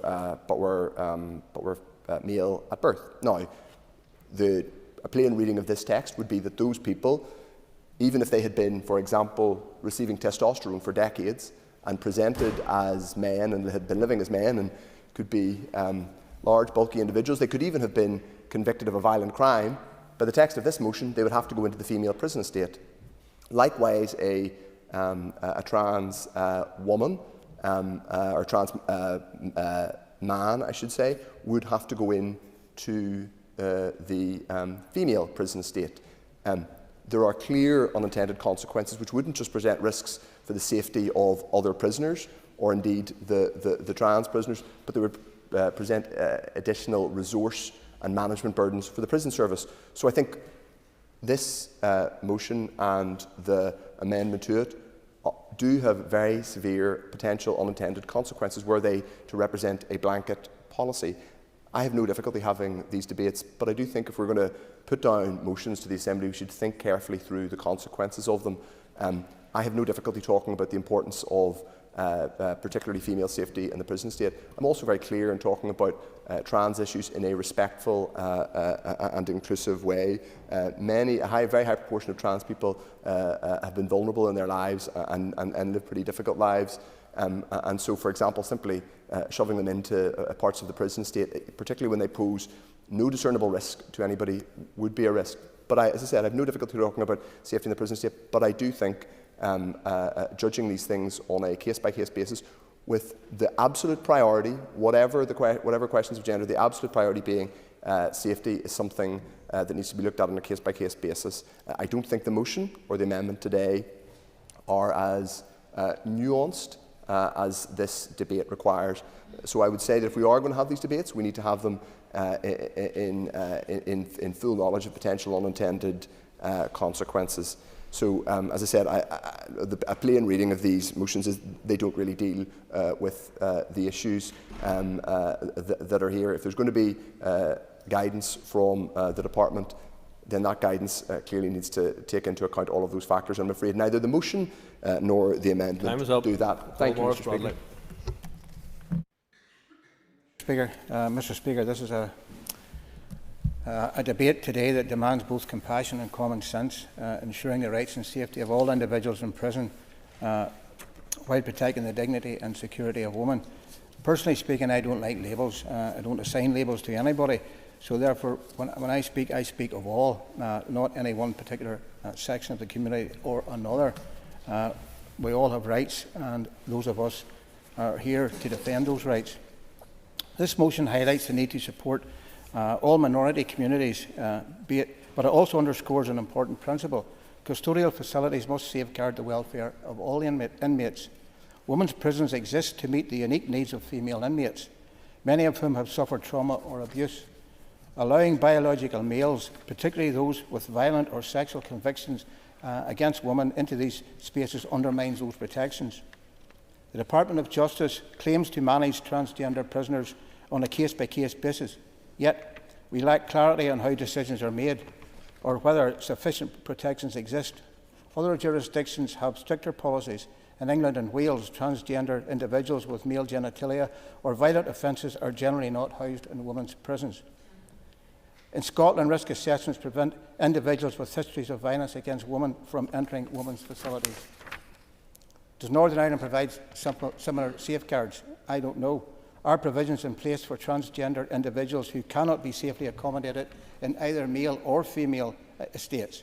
We don't know, and that lack of transparency is unacceptable. We must embed a presumption that biological males with sexual or violent or sexual offences should not be placed in women's prisons. Exceptions should only occur following rigorous risk assessments by multidisciplinary panels and ministerial approval. This approach respects individual circumstances while prioritising safety. Mr. Speaker, this is not about denying rights. It's about ensuring justice and protection for all. Women in custody must feel secure, and our policies must reflect that. Let us act decisively to safeguard these principles. Mr. Speaker, should any panel who decides to send a male to a female prison and it goes wrong, should they not be liable for prosecution as well for making a wrong decision? Thank you, Mr. Speaker. Mr. Speaker, I rise to oppose the motion. I am as sadly disappointed as I am outraged by the gross insensitivity and playing to the audience by the proposers of this motion, who as individuals and as a party are playing a very dangerous game with some of the most vulnerable people committed to the care of our prison service. Given the size and nature of the prison population in Northern Ireland, its content and the solutions it proposes are not only overly simplistic, but they could cause severe risk and the potential for greater harm. This Assembly has a duty to ensure the safety and dignity of everyone in Northern Ireland, whether in wider society or within our prison system. Sadly, and to the disgrace of those advocating this motion, they seek to undermine that duty by advocating for an approach that fails to address the complexities and sensitivities of the issue and indeed jeopardise the very safety it seeks to protect. Let me be clear, Mr. Speaker, my party has always proudly championed the rights and protections of the LGBTQ individuals, women and other minority groups in Northern Ireland. This commitment is reflected in the policies we, as a political party, develop and work that we do every day. Mr. Speaker, the proposed motion takes us not only in the wrong direction, but in a very dangerous direction. A rigid ideological policy that segregates prisoners solely based on biological sex does not account for the nuance nor the reality of often challenging realities of custodial environments. Instead, it risks creating greater vulnerabilities and undermining safety for all. The Northern Ireland Prison Service already employs a case-by-case approach to determining where and indeed how prisoners are housed. This system relies on thorough and well-tested risk assessments and professional advice, including input from the South Eastern Health and Social Care Trust staff, to make decisions with safety as the top priority. Such a people-centred and evidence-based approach is essential in managing the complex risks within custodial settings. By contrast, imposing a blanket rule would strip professionals and, in my opinion, the people best placed to deliver the flexibilities they need to address these challenges effectively and responsibly, and to care for some of the most vulnerable people in our prison system. Prisons are inherently difficult and at times dangerous environments. Managing risks in such settings requires expertise and informed judgment. Professional assessments ensure decisions are tailored to individual circumstances, recognising that no two cases are identical. A one-size-fits-all policy, as proposed in this motion, would tie the hands of those best placed to safeguard both prisoners and staff. It is not only impractical, but also counterproductive and frankly cruel. It is important to emphasise that opposing this motion does not mean dismissing concerns over safety in prisons. On the contrary, I wish to demonstrate my party's commitment to addressing those real concerns in a way that prioritises fairness, respect and the protection of everyone involved. The current case-by-case risk assessment approach offers the best framework for balancing safety and dignity. It allows professionals to weigh individual risks and make decisions based on evidence, not arbitrary rules. We should be proud that our prison service meets best international standards in this risk assessment model. In closing, Mr Speaker, today I would implore this Assembly from being drawn into divisive rhetoric or simplistic solutions that fail to address the underlying complexities of our justice and prison system. We must focus on fostering a compassionate, practical, fair approach that supports the rights and safety of all individuals. By rejecting this motion, we reaffirm our commitment to a justice system and prison service that protects the vulnerable, empowers professionals and ensures equitable treatment for everyone in custody. Mr Speaker, for these reasons, I urge members to oppose the motion and the amendment. Thank you. Done. Mr Speaker, I welcome the opportunity to speak on this motion today, which does seek to balance the rights, dignity and safety of all individuals right across Northern Ireland. We must continue to advocate for the preservation of safe and accessible women-only spaces, including within our prisons, as a matter of fairness and equality. Safeguarding and protection must come first. The need for safe spaces extends wide across our society and indeed beyond our prisons and custodial facilities, and it does include things like changing rooms, toilets, sports pitches, to name but a few. And we have seen over recent years how there is a growing need for clarity and certainty when dealing with such sensitive issues. The proposer of the motion mentioned sports and the field around that and some of the issues around that today, and I think it was interesting to note recent comments from the World Athletics President, Lord Coe, when he said recently on the issue of trans policies in relation to sports, as an example, that... Order, Minister. This is the second time in this debate that we have been discussing athletics and sport, and with all due respect, I'm the least qualified person to answer questions in that regard. But is it not a general rule of thumb that when we're engaging in debate in this chamber, it should be on the body of the motion and not wandering off into other areas? Well, essentially that's a decision for whoever's in the chair to make, whether it's within the scope of the debate or not. We are talking about prisons in the main, but we're also talking about people who identify as trans females or trans males, and therefore what the member is raising is within some context. Thank you, Mr. Speaker, for that, and I will continue. The Minister will have her time later on. I'm sure, I know she is keen to get involved in the debate, as we have already seen. But just it gives a bit of context that this issue doesn't solely relate to our prison service. And Lord Coe said in relation to sports, as an example, that the International Olympic Committee needs a very, very clear policy in this space. And the protection of the female category, for me, is absolutely non-negotiable. So I think that does give some context into the scale of this issue and the importance of it across so many sectors of society, and it's not solely related to the Northern Ireland Prison Service. We have also seen changes being made in recent years to ensure fairness across genders, to promote fairness and equity as well. There is no doubt that permitting biological males to reside among a female prisoner population does carry risks which would undermine protections and could have serious consequences for the safety and dignity of women.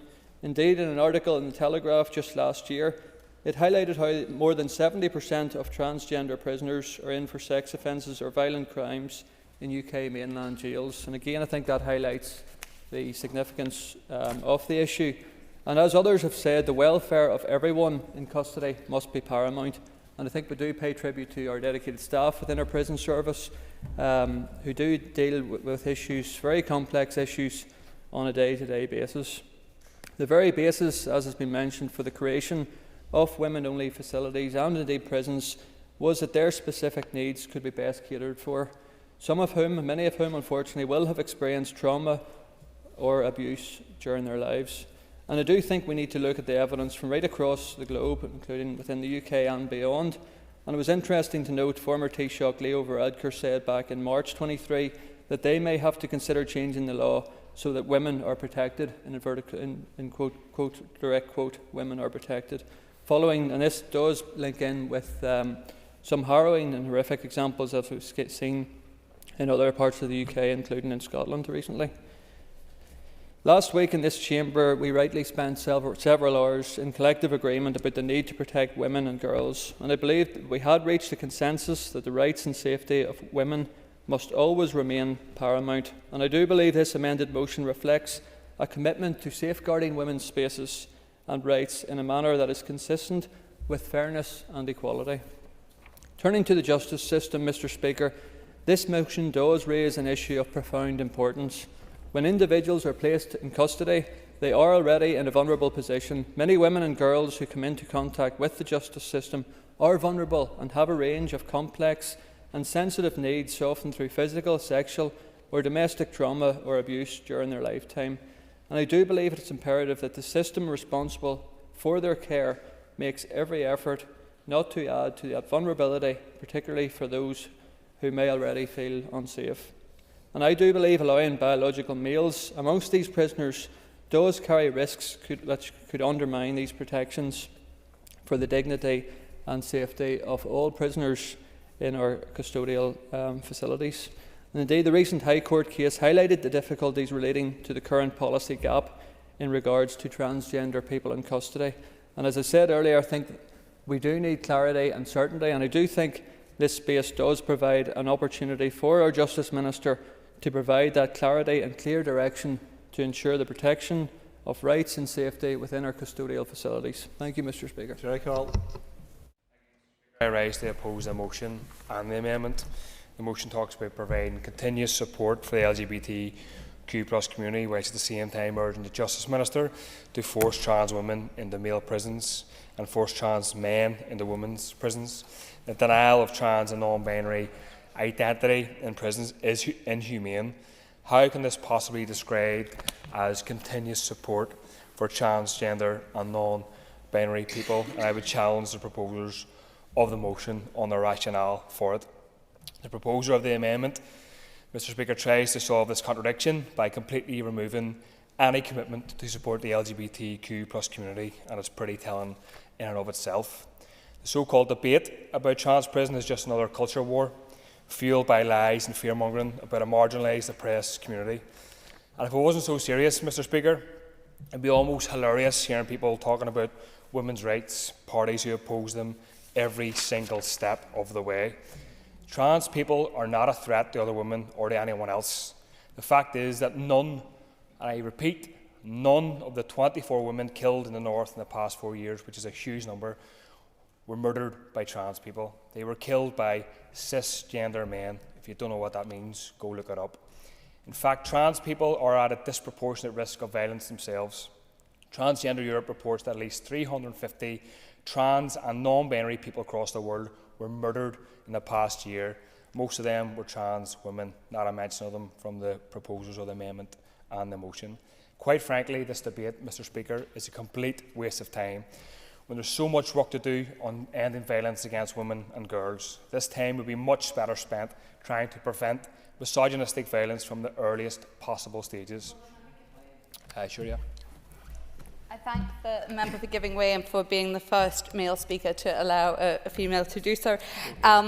There has been mention of women's rights being undermined. Does the member agree that the women's sector in Northern Ireland is entirely trans-inclusive and are opposed to this motion? Thank you. Members, next minute. I thank the member for an important point, and I note that, and it's a positive, progressive thing. And I think most of the women's rights organisations, I think in the south, are the same as well. So that's a positive thing as well. I was just going to go on to talk about groups like Here and I and WRDA, Women's Resource and Development Agency, and the Rainbow Project are experts, I would say, amongst others, on women's rights and safety, as well as the rights of LGBTQ people. And they all reject the blanket approach in this motion. Transgender people, including prisoners, have the right to be treated with dignity and respect. This includes access to appropriate clothing and gender-affirming healthcare. And beyond the lack of access to basic rights and services in prison, the Westminster Women and Equalities Committee recognised, and I quote, a clear risk to harm to transgender prisoners who are placed in prisons that don't align with their gender identity. This harm includes, and I emphasise, sexual assault, harassment, discrimination and mistreatment, and people should heed those words. Given the evidence, is it in anyone's interest to force a transgender man into the female prison estate? Does anyone really think it's wise for a transgender woman to be housed in the male prison estate where she is at high risk of experiencing physical or sexual assault and abuse? So what's really motivating calls for trans people to be placed at active risk of harm? For the most part, Mr Speaker, I think it's bigotry, misogyny and transphobia. It's also worth remembering this debate, and we can't end transphobia without tackling the over-carceration of people, especially locking so many people up with serious mental health issues as well. The carceral state itself is transphobic, misogynistic, racist and oppressive at its core. And as long as it continues to exist, the criminal legal system will deny prisoners, including trans people, the rights and dignity that they deserve. Rather than locking people up in a violent prison system, we should tackle the root causes of crime, poverty, abuse and a lack of access to education, good jobs, housing and, crucially, mental health support. We should be striving for a society where everyone's basic needs, Mr Speaker, are met. That includes the needs of women, trans and non-binary people, and this motion is completely contradictory, disrespects the rights of transgender prisoners, and if acted upon would put trans prisoners in danger. I oppose it, and anyone who cares about the dignity, rights and safety of all prisoners should fundamentally oppose it too. Thank you, Mr Speaker. I will not be supporting the motion because I am not quite content with the blanket wording of the motion, and I think we do need to allow room for individual circumstances. However, I am sympathetic to the practical consideration of biological sex. Indeed, I think it is crucial to address the difference between sex and gender. It is a distinction that directly informs this motion and the wider conversation that we're having around gender identity. Biological sex refers to physical characteristics, while gender identity is deeply personal and rooted in an individual's sense of self. Both are valid and deserving of respect, but they do carry different implications in settings like prisons, where physical realities and vulnerabilities must be prioritised to ensure safety. Indeed, I consider why prisons historically have been segregated by sex, and I appreciate it's to do with women's health, it's to do with safety, but I think it's something that needs to be included in this discussion. I don't think that by recognising sex-based differences that we are diminishing anyone's identity. I think it's about safeguarding well-being, particularly in environments where safety and vulnerability are a key consideration. There is a wider conversation in Northern Ireland, the UK, the world, of a tension that arises between women's rights and the recognition of gender identity. But this is not an abstract discussion, but a real, difficult and deeply felt issue for many, including cis women and transgender women. Often I'm asked, usually by a man, what is a woman? I'm a woman. But I do think it's a deeply personal consideration. It's not about physical stereotypes or societal expectation. It's the right to be fully oneself without external definitions or limitations. And I do believe that's consideration of our spaces as well, to ensure that we can be women in the way with dignity. But at the same time, transgender individuals face challenges that are no less significant. They too deserve dignity and safety, and balancing these needs is not easy, but it is necessary. And the answer lies in thoughtful policies that recognise and protect the rights of both groups without allowing one to feel their rights are diminished by the other.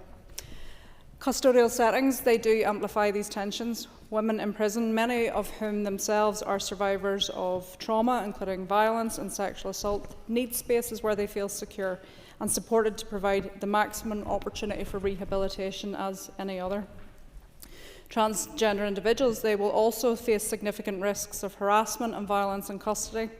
And these overlapping vulnerabilities demand a balanced approach that carefully considers the safety and dignity of all groups. Dedicated wings, separated facilities or other bespoke measures can ensure that everyone is treated with dignity without compromising safety.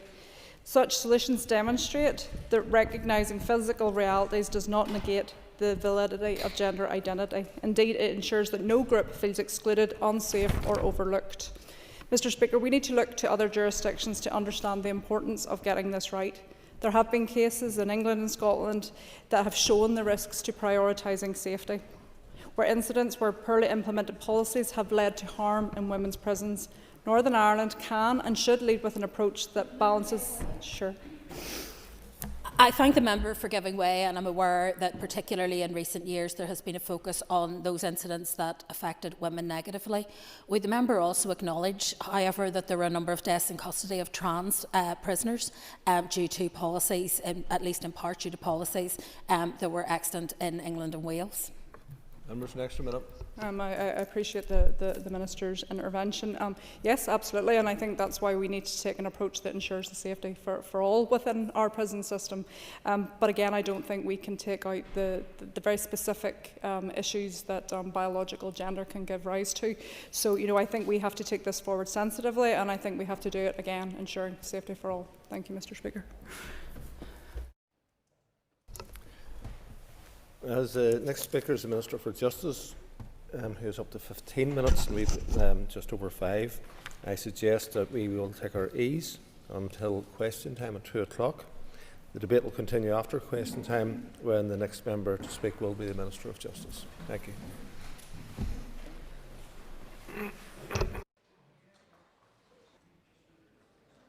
Order. The sitting is resumed. It's questions to the Executive Office, and I call Deborah Erskine. Thank you, Mr. Speaker. Question 1. First Minister. And I'm going to ask Junior Minister Riley to take this question with your permission. Thank you, Mr. Speaker. We have made a good lot of progress in building good relations through the TBUC strategy, particularly across key areas such as shared housing, engaging young people through the TBUC camps and wider on-the-ground delivery, the Urban Village Initiative and removing interface barriers. I want to place on record the amazing work by the community and voluntary sector, and in particular groups and organisations on the ground who are invaluable to us all. Through our engagements and visits in recent months, we've demonstrated that we are fully committed to continuing the process of building good relations in a future defined by peace and prosperity for everyone that calls here home. This is shown through our cross-cutting commitment to peace in the draft programme for government. We recognise, of course, that challenges still remain. The day-to-day needs of communities have also changed considerably over the past few years. Communities facing good relations issues often face wider socio-economic challenges, as well as tackling these issues will need everyone across government and the community sector to work even better together. A review of the TBUC strategy has been initiated. The recommendations of this review are being considered and will shape the process for developing a refreshed approach to good relations. Mrs. Erskine. Thank you, Junior Minister, for her answer. But does the Junior Minister agree that the example set by political leaders has a significant bearing on building good relations within Northern Ireland? And in that context, does she accept that the First Minister's recent attendance at an IRA commemoration event and the First Minister's glorification of terrorism is actually an example of not building those good relations within our community. Therefore, will the Junior Minister and the First Minister desist from attending events glorifying terrorism? Junior Minister. Well, when it comes to good relations, of course, we all have a part to play. We all need to be committed to improving community relations, be that people from different political, ethnic and religious backgrounds, whether you live in the city or whether you live in a rural community. Just last week, myself and Junior Minister Cameron, we met with the Clonard Fitzroy Fellowship, 2 faith groups coming together to have conversations and learn from one another. They are leaders in the community. We also met with Tacit in North Belfast at the end of last year. Community leaders standing side by side, working together for a better future and legacy for generations coming behind them. Leaders in the community. There is a lot of amazing work happening, as I mentioned, the community and voluntary sector. Do we need to build on that? Yes. Do we need to do even more? Yes. Are we committed to that? Absolutely. And for myself and the First Minister, as political leaders and leaders in our community, we will do absolutely everything that we can to demonstrate every day that we will do just that. And I thank the Junior Minister for her answer so far. Can the Minister outline what work is ongoing by the Executive to bring young people across our communities together to build a better understanding of each other and all that they have in common? Minister. Yes, and thank you for that question. My focus in this role is to support the work of the First Minister and the Deputy First Minister, along with Junior Minister Cameron, to build in a future defined by inclusion, equality and respect. And I know that many across this chamber are also committed to working to deliver on that outcome. Investing in our young people, creating opportunities for engagement is key to building in that process. The TBUC Camps programme, delivered under the TBUC strategy, specifically gives our young people the opportunity to build positive relationships with other young people from different communities. Since summer 2015, the Executive Office has invested over $12 million in the TBUC Camps programme, with over 950 camps delivered, reaching over 33,000 young people. In the past year of 24-25, a further $1.5 million has been invested, with over 110 camps currently being delivered. That investment into our young people and into their futures is so vital. Learning from each other, understanding each other, recognising that we have more that unites us than divides us in what is an increasingly diverse, vibrant, multicultural society is quite simply invaluable, and we will continue to support that work moving forward. All right, so. Minister, in evidence sessions to the Committee for the Executive Office, we've been advised that there's no definition on the statute books for good relations. Is that something that the Executive Office will be taking forward? Thank you. Minister.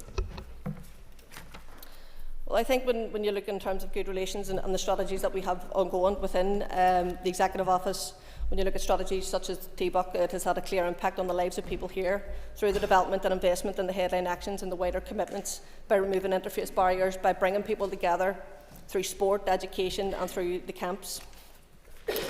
As I said before, we have since 2015 we have invested over $12 million in camps programme, over 950 of those delivered, and we reach a massive 33,000 young people. So again, as I said before, that demonstrates our commitment, that demonstrates my commitment, the First and Deputy First Minister and Junior Minister Cameron, and we will continue all that we can to continue with that work. Declan Kearney. First Minister. With your permission, Junior Minister Early will take this question also. Thank you, Mr. Speaker. This answer will be in Irish. Officials have already begun engagement with the minority ethnic sector to support the development of the new strategic approach to racial equality beyond 2025. We have taken the findings from other programmes which deal with societal issues, and we believe a strong focus on a public health approach is needed if we are to tackle racism and racial inequality. A public call for views will be launched shortly, and we want to hear from our key stakeholders, the minority ethnic sector and indeed the wider society. We would encourage everyone to have their voices heard at this important consultation when it is publicly available. In December, we published the independent review of progress on the implementation of the current racial equality strategy for 2015 to 2025, along with a response from the department.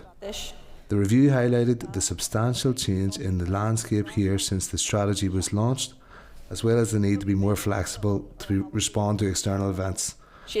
Our intention is to continue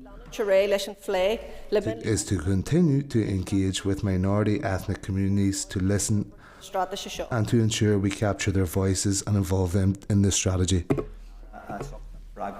Thank the Junior Minister for her answer. Can the Minister confirm that there will be proper consultation and engagement with the groups most impacted by the strategy to ensure their voices are represented? I can, certainly. And I want to acknowledge the work that the member undertook in this area during his time in the department. I can assure the member that ministers are committed to ensuring that the new racial equality strategy is fit for purpose and is reflective of the lived experience of people who are at the heart of what it aims to achieve. Under the previous strategy, the racial equality subgroup was established as the voice of a minority ethnic people and migrants at the heart of government, and to support and drive forward racial equality and good race relations. The subgroup remains a key partner in our engagement with minority ethnic communities and has a significant role to play in supporting delivery of current priorities. The subgroup currently represents 28 organisations and works to identify key issues and actions that will improve the well-being of those it represents. All of this information will assist in shaping engagement as we work towards a racial equality strategy for post-2025. Thank you, Junior Minister, for your answers so far. Junior Minister, given that this is a policy and strategy which extends from 2015 to 2025, why have you failed to not start renewal of this strategy within the 15 to 25 year time frame? Why do you have to wait to the end of the strategy to go out and consult on a new one when you know a new one is coming forward? Minister. Well, the consultation on a racial equality bill began in March 23 and formally closed in June 23. A report on the responses and feedback from the consultation was published in August 24. We aim to bring updated race relation legislation before the Assembly through the legislative programme in the 25-26 session. That report considers over 50 amendments, and it will inform the basis for any legislative change, and it will move us a step closer to providing the best possible legal protection against racism and towards a more equal society. Mark Durkin.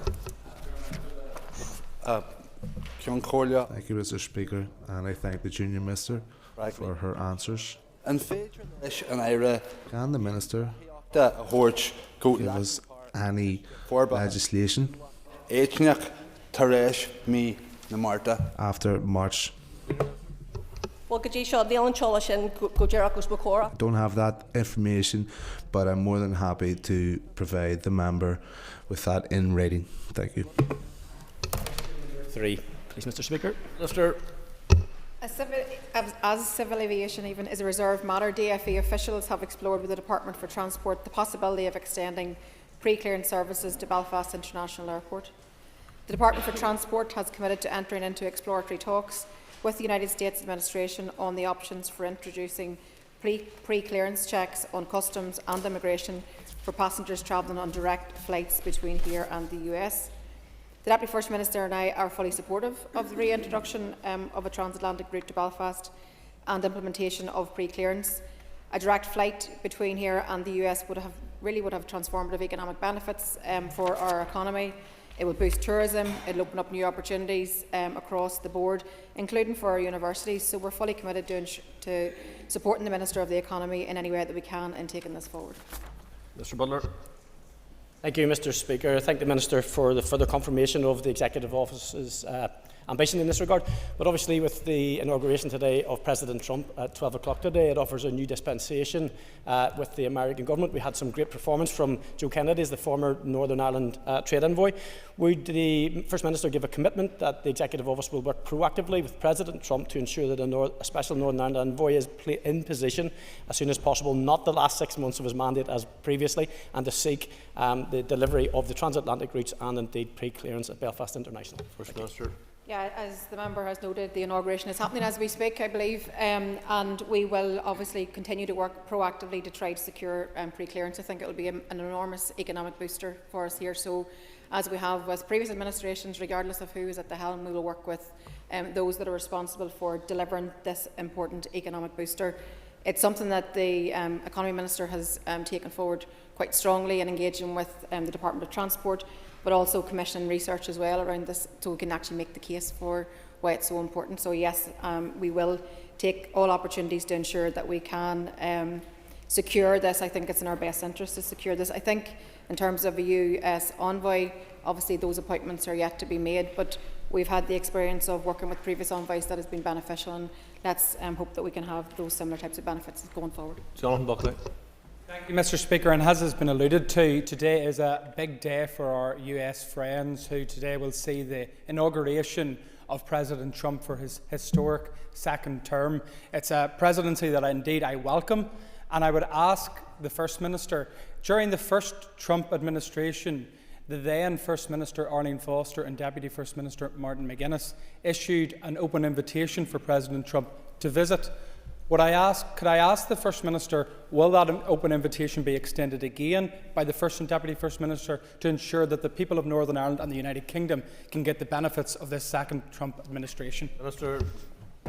I think there's a lot of a grey area in terms of what the intention of this new administration will be, particularly when it comes to economic policy and protectionism policy. So I think we're going to have to work our way through that. He's only been inaugurated as we speak, and we can consider all of these things in the round going forward. My interest engaging with an American administration is always in our own selfish interest, and I think that is something that is important. We can all have our own views on the individual that holds the position of president and are all entitled to do so. The American people voted for this president, so that's their prerogative.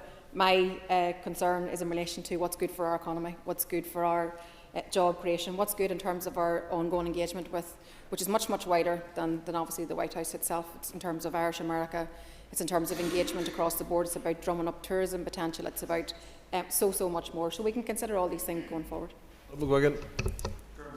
And following on from the First Minister's response there when she talked about exploring what's good for our economy, last week the Economic and Social Research Institute published a report that looked at a new economic model for the North here. Can I ask the First Minister, does she welcome this report? Yes, very much so, and I just started to take a look through it, but I very much welcome the fact that the report has been published by the Economic and Social Research Institute, because I think it's going to contribute to that wider understanding of how our economy works.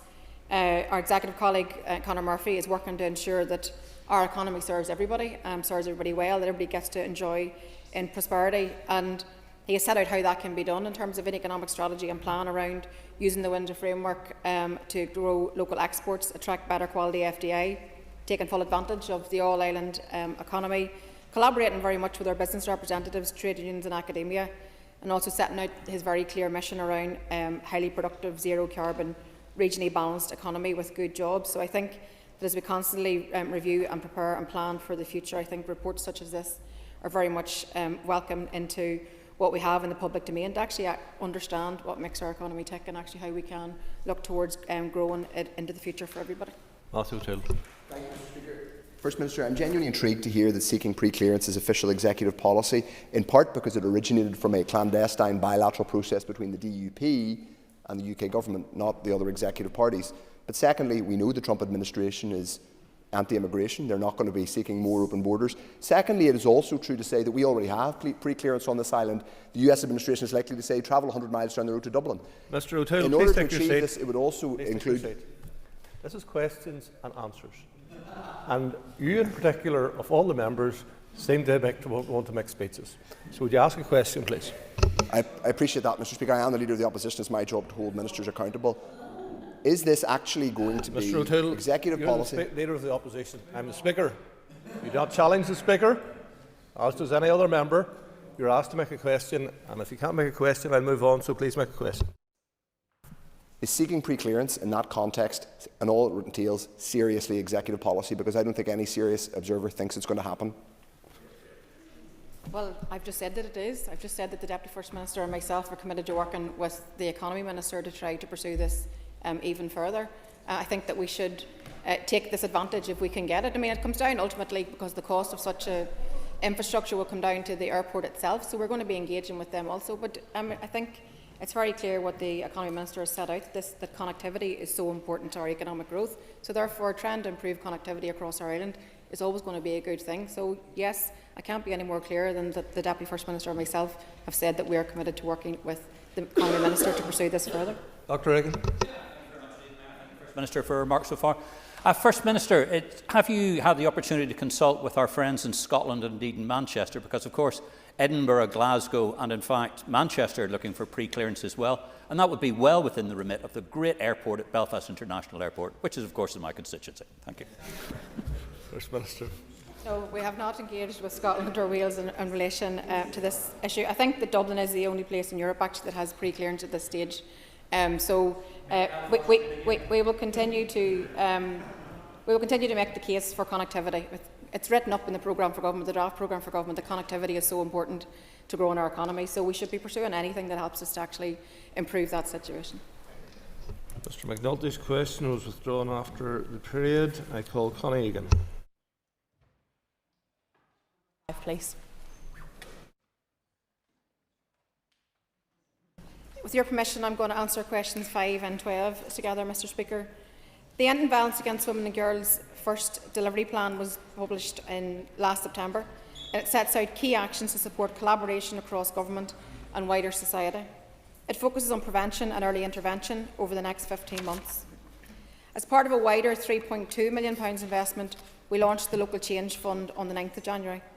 A total of £2 million will be shared across 11 councils to enable them to support the End Violence Against Women and Girls action in their local areas. This funding will support community networks and provide opportunities for grassroots organisations to play their part in preventing violence, harm and abuse against women and girls. Work on the Regional Change Fund investment with the community and voluntary sector continues to progress with a view to making an announcement imminently. In partnership with the PSNI and DOJ, the Part of Change public awareness campaign will also be launched soon. The campaign urges or uses the active bystander approach and targets harmful attitudes and behaviours of men and boys. Recently, Junior Minister Riley and Junior Minister Cameron had the opportunity to meet the 6 successful suppliers developing innovative ideas and solutions to tackle the scourge of violence against women and girls. And this was part of 2 small business research initiative challenges. Work is also progressing with partners to advance other elements of the delivery plan, including work with sectoral groups to address key issues such as safer socialising and healthy relationships. Minister, can I ask if there's any mechanisms within your department to ensure that there's coordination between councils when it comes to dispersing the local change fund? Yes, I mean, I think the strategy itself aims to bring that joined up, coordinated approach, whether that's across our councils or working with the executive on all departments and their own responsibilities. So the fund itself is consistent across all of the councils, so I think it's important that we are joined up. I think it's important that we support projects on the ground that are making a real difference. And perhaps there may be differences of approaches in different areas, maybe rural versus urban.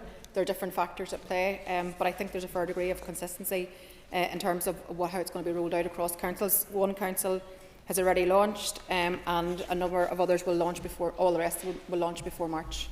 Cheryl Brownlee. Thanks to the First Minister for her answer. Just in relation to the Change Fund, in terms of engagement with councils and TEO, how do you feel that is moving forward? Has those relationships been positive, or are you foreseeing any difficulties in the rollout of the scheme? No, I think there's no issues have been raised or elevated to ourselves for sure.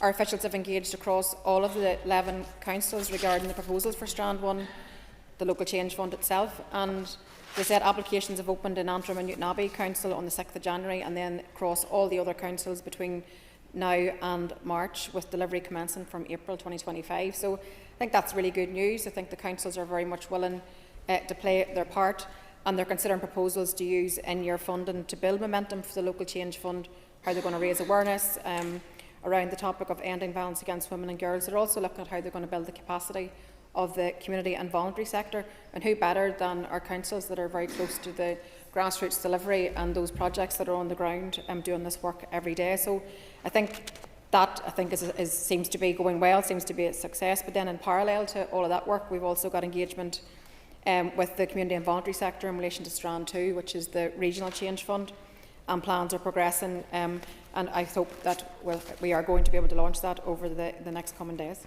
Emma Sheeran. Minister, can you outline how exactly this fund is going to work to complement the fantastic work that is happening through the local groups on the ground to try and end violence against women and girls? Yeah, I mean, because the strategy itself was about how we can work collectively to end the scourge which is violence against women and girls, and core to the delivery and the success of these challenge funds that we are launching is about how we can work with those people that are already on the ground, how we can work collaboratively with those people that actually have the expertise and the skills in which to deliver this message, in terms of prevention, really, really strongly. So I can say to you that collaboration has very much been embedded in the strategy from the very outset. The sector were part of the design of the strategy itself. They're part of the oversight structures for its delivery, and I look forward to. I mean, time does move quite quickly. We launched this back in September. We'll be due our first report 6 months in next month. So I just think that we'll be able to, I suppose, have an understanding of how quickly we've advanced the pledges that we made for the first 2 years of the strategy, and I look forward to getting that review. But I'm confident that what we set out from September in terms of the strategy is already coming into play, with the funding being announced for the local change fund, but then also the regional change fund over the next number of days as well. Cara Hunter. First Minister, can you detail the engagement the Executive Office has had with the British Government in regards to online harms causing violence against women and girls here in Northern Ireland?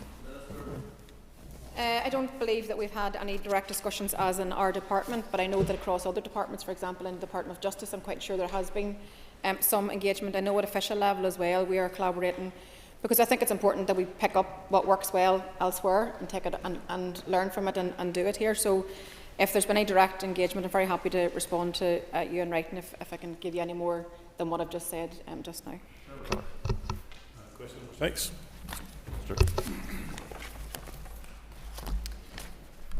One of our key priorities as an executive is the health and well-being of our people. We are committed to working together to deliver the transformation needed to deal with the pressures facing the health and social care system. Following a recent meeting of the Executive, we issued a statement on winter pressures. We acknowledge this has been a particularly difficult winter across the health and social care system, with high rates of hospital admissions and flu. We also thanked HSE staff, as well as carers and the community and voluntary sector, for their tireless work over this difficult winter. As an executive, we fully understand the impact of long waiting times on patients and their families, and we would encourage people to take any steps they can to stay safe and to stay well this winter. If you're eligible, please take up the flu vaccine, which has now been extended to everyone over the age of 50. We are continuing to work together on the reform and transformation of the health and social care sector, including the urgent need to reduce waiting times. As with all commitments in the draft programme for government, this is one of our shared ambitions, and its importance has been discussed frequently by the Executive. Mr. Clark. Thank you, First Minister, for your answer. First Minister, and I hear what you're saying. However, this has been a relatively wild winter, and every year we have the same problem in terms of waiting lists. We have hundreds of people waiting to get into hospital, and indeed hundreds waiting to get out.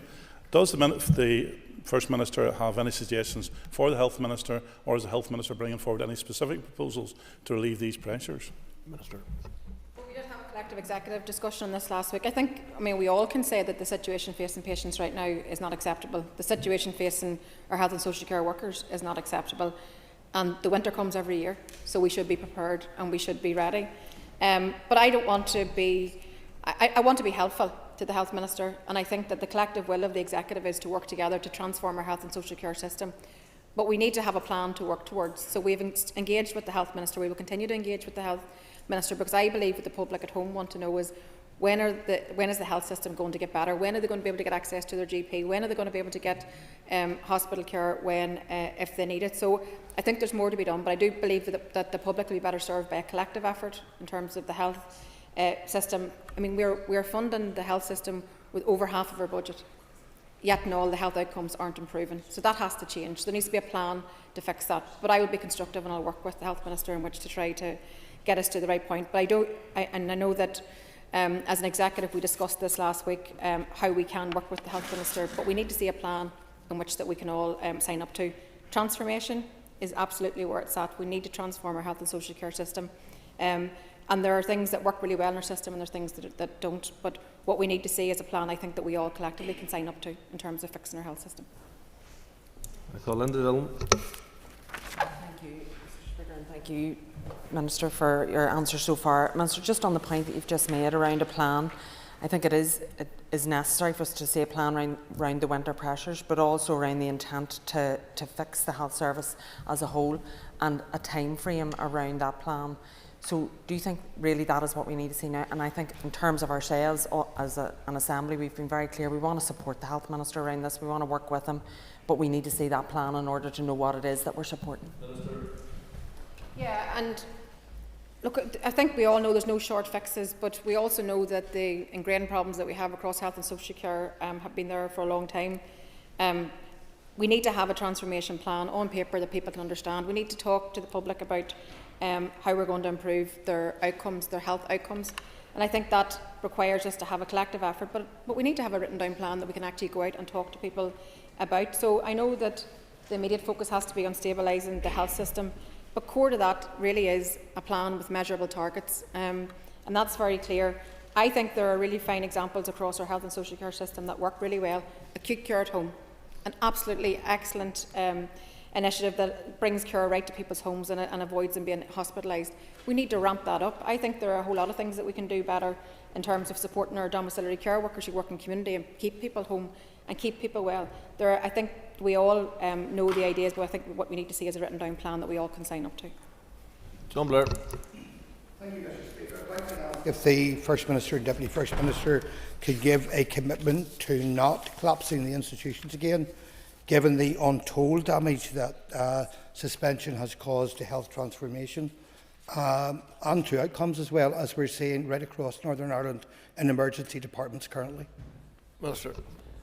I'm here to do business. I'm here to work with executive colleagues, and I am very glad that as we approach our 1 year anniversary of being in the executive and working together, we have delivered real tangible benefits for the wider public, and I am committed to being here every day. I'm committed to working with others. I'm committed to making politics work, and I wouldn't be here if that wasn't my objective. Colin McGrath. Thank you very much, Mr. Speaker. It is well recognised within the sector and the public that transformation to our health services is the long-term solution to the problems that we have, but the short-term solution requires finance. Will this executive give the finance that the Health Minister requires in order to reduce those waiting lists? And does the First Minister agree that without the finance, that is going to be an impossible task? Minister, half a minute. Money matters in terms of us being able to invest in our health service. That's why, I mean, we all collectively on day one, in entering into this executive in February of last year, made it very clear that the funding model that we had wasn't fit for purpose. We have made strides forward in actually changing that. We have actually achieved additional hundreds of millions of funding in addition because of the work that this executive has done. Is it enough? No, because we're dealing from a very poor starting point in that 14 years of austerity has crushed our public services. So we have a lot of work to do. Not everything's going to cost money. Sometimes it's about doing things better and doing things well. But there's no doubt that 52% of our entire budget going on the health service, that will only keep increasing if we don't transform. Let's all work together and make sure we transform our health and social care system. Moving to topical questions, Nicole Matthew O'Toole. Minister, in September last year, you said that Casement Park will be built. When? Minister. Well, I can say to the member that I'm absolutely committed to ensuring that Casement Park is built. It's one of the outstanding projects. It must be done, and I will continue to ensure that we continue to raise this issue until it is completed. I believe in the investment in the West. I don't believe in the West of the city. I believe it will be enormous economic booster, enormous for sport, long overdue, and it must be built. Mr. O'Toole. Thank you. First Minister, as with lots of other statements, the public out there see words but not delivery at Stormont 1 year on since restoration. Can you confirm when Casement Park will be delivered, how often it's been raised with the Communities Minister by yourself and your colleague, and when, finally, Minister, are we going to see the 2024 legislation programme delivered in 2025? Minister. Yes, I will continue my own personal view, and Casement is well known and rehearsed in this House over and over. I want the Communities Minister to move to work with the GAA and to have this project completed. I believe that the GAA community deserve nothing less. I want to invest in sport. Sport should be a big uniter, not something that divides us. But in terms of the legislative programme, we'll be bringing a statement to the House. We've asked ministers to update us in terms of their legislative programme for the rest of the mandate, and we hope in the short period ahead to be able to come forward and set that out for the House. In terms of 1 year in, as I said, and a lot of good things have been delivered by this executive, things that we can be very proud of in terms of helping to assist people's lives, make people's lives better, whether that be childcare, whether that be McGee Task Force, whether that be the announcement of the A5, the Cookstown bypass, Enniskillen bypass. The list is quite extensive in terms of what we've achieved in this first year. Have we more to do? Absolutely. Will we get there and make even more strides positively forward? Yes, we will too, because the four parties of the executive are committed to ensuring that that is the case. John Blair. I'd like to ask the First Minister and Deputy First Minister if they could possibly outline the Executive Office communications plan with regard to ensuring that everyone who wishes to come forward to contribute to research into historical clerical abuse of children is given the choice to do so, given the tight timeframes. Yes, it's important that we are obviously going through the research at this moment in time, and then we will obviously have to make decisions based on that information that comes forward. But we want to be inclusive in this process. It's very important that we ensure that all voices that want to be heard are heard. So I'll take that away, and if there are any particular issues in which you're identifying, I would like to hear about it, because this is important that we get this right. This is the third part of institutional abuse, and we need to get this part right. But the research projects are underway. But as I said, if there's particular issues, please let me know. Mr. Blair. Thank the First Minister for that answer. Further to that, evidence to the Executive Office Committee last week was clear that there were people, even some still resident in Northern Ireland, who had not been aware of the redress scheme for historic institutional abuse of children. What specific learning has been taken from that to ensure that this is not repeated with regard to the historical clerical abuse? Minister. I don't have the exact detail in front of me, but I can say it's been quite wide-ranging in terms of promotion of the scheme, ensuring that people are alert to it, and that's been done in a whole varied range of ways, whether it be online or publications. I think a lot has been done. I don't think that at this moment in time, I don't believe it's being flagged with us that there are concerns that we haven't reached a large swathe of people, because so many people have actually come forward. But again, in all of these things, we are obviously want to listen, because this is an area where I just want us to get it right. These people have been failed on every turn, and it's important that whenever we're able to do something, that we're actually able to do something that's positive and important to them, and actually does exactly what is right for them. Jill Guy. Thank you, Mr. Speaker. First Minister, I'm sure you will agree that it is a privilege to hold the office of First Minister, but that it was unacceptable that it took 2 years before you could actually take up that role. Will the Minister agree that we should take forward work to reform these institutions to ensure that no party can ever deprive the people of Northern Ireland of government again? First Minister. Thank you for that. And as you know, there perhaps isn't a collective view in the executive in terms of in the executive office in terms of reform. I personally have a party view in terms of the Executive Review Committee should do its work. That's where we should have these conversations, and I'm absolutely committed to playing my part and the party's part in terms of that conversation around how can we make sure we're fit for purpose, how can we make sure that we make this work to the best interest of the people that we serve. Thank you, First Minister. Just so I understand that you're answered correctly, are you going to support that the work of the Executive and Assembly Review Committee takes forward work on reform of these institutions within its remit? So this is again a personal view, not an Executive Office view, but my view has always been that Executive Review Committee is the place in which we should do that work, and my colleagues participate accordingly. Mr. Speaker, last Friday marked the 32nd anniversary of the T-Ban massacre. 14 workmen travelling home from work were in a minibus when that minibus was blown up. 8 of those workmen were killed. The First Minister has said that there was no alternative to violence. Does the First Minister believe that there was no alternative to these murders, or does she treat IRA murders as just collateral damage? Minister.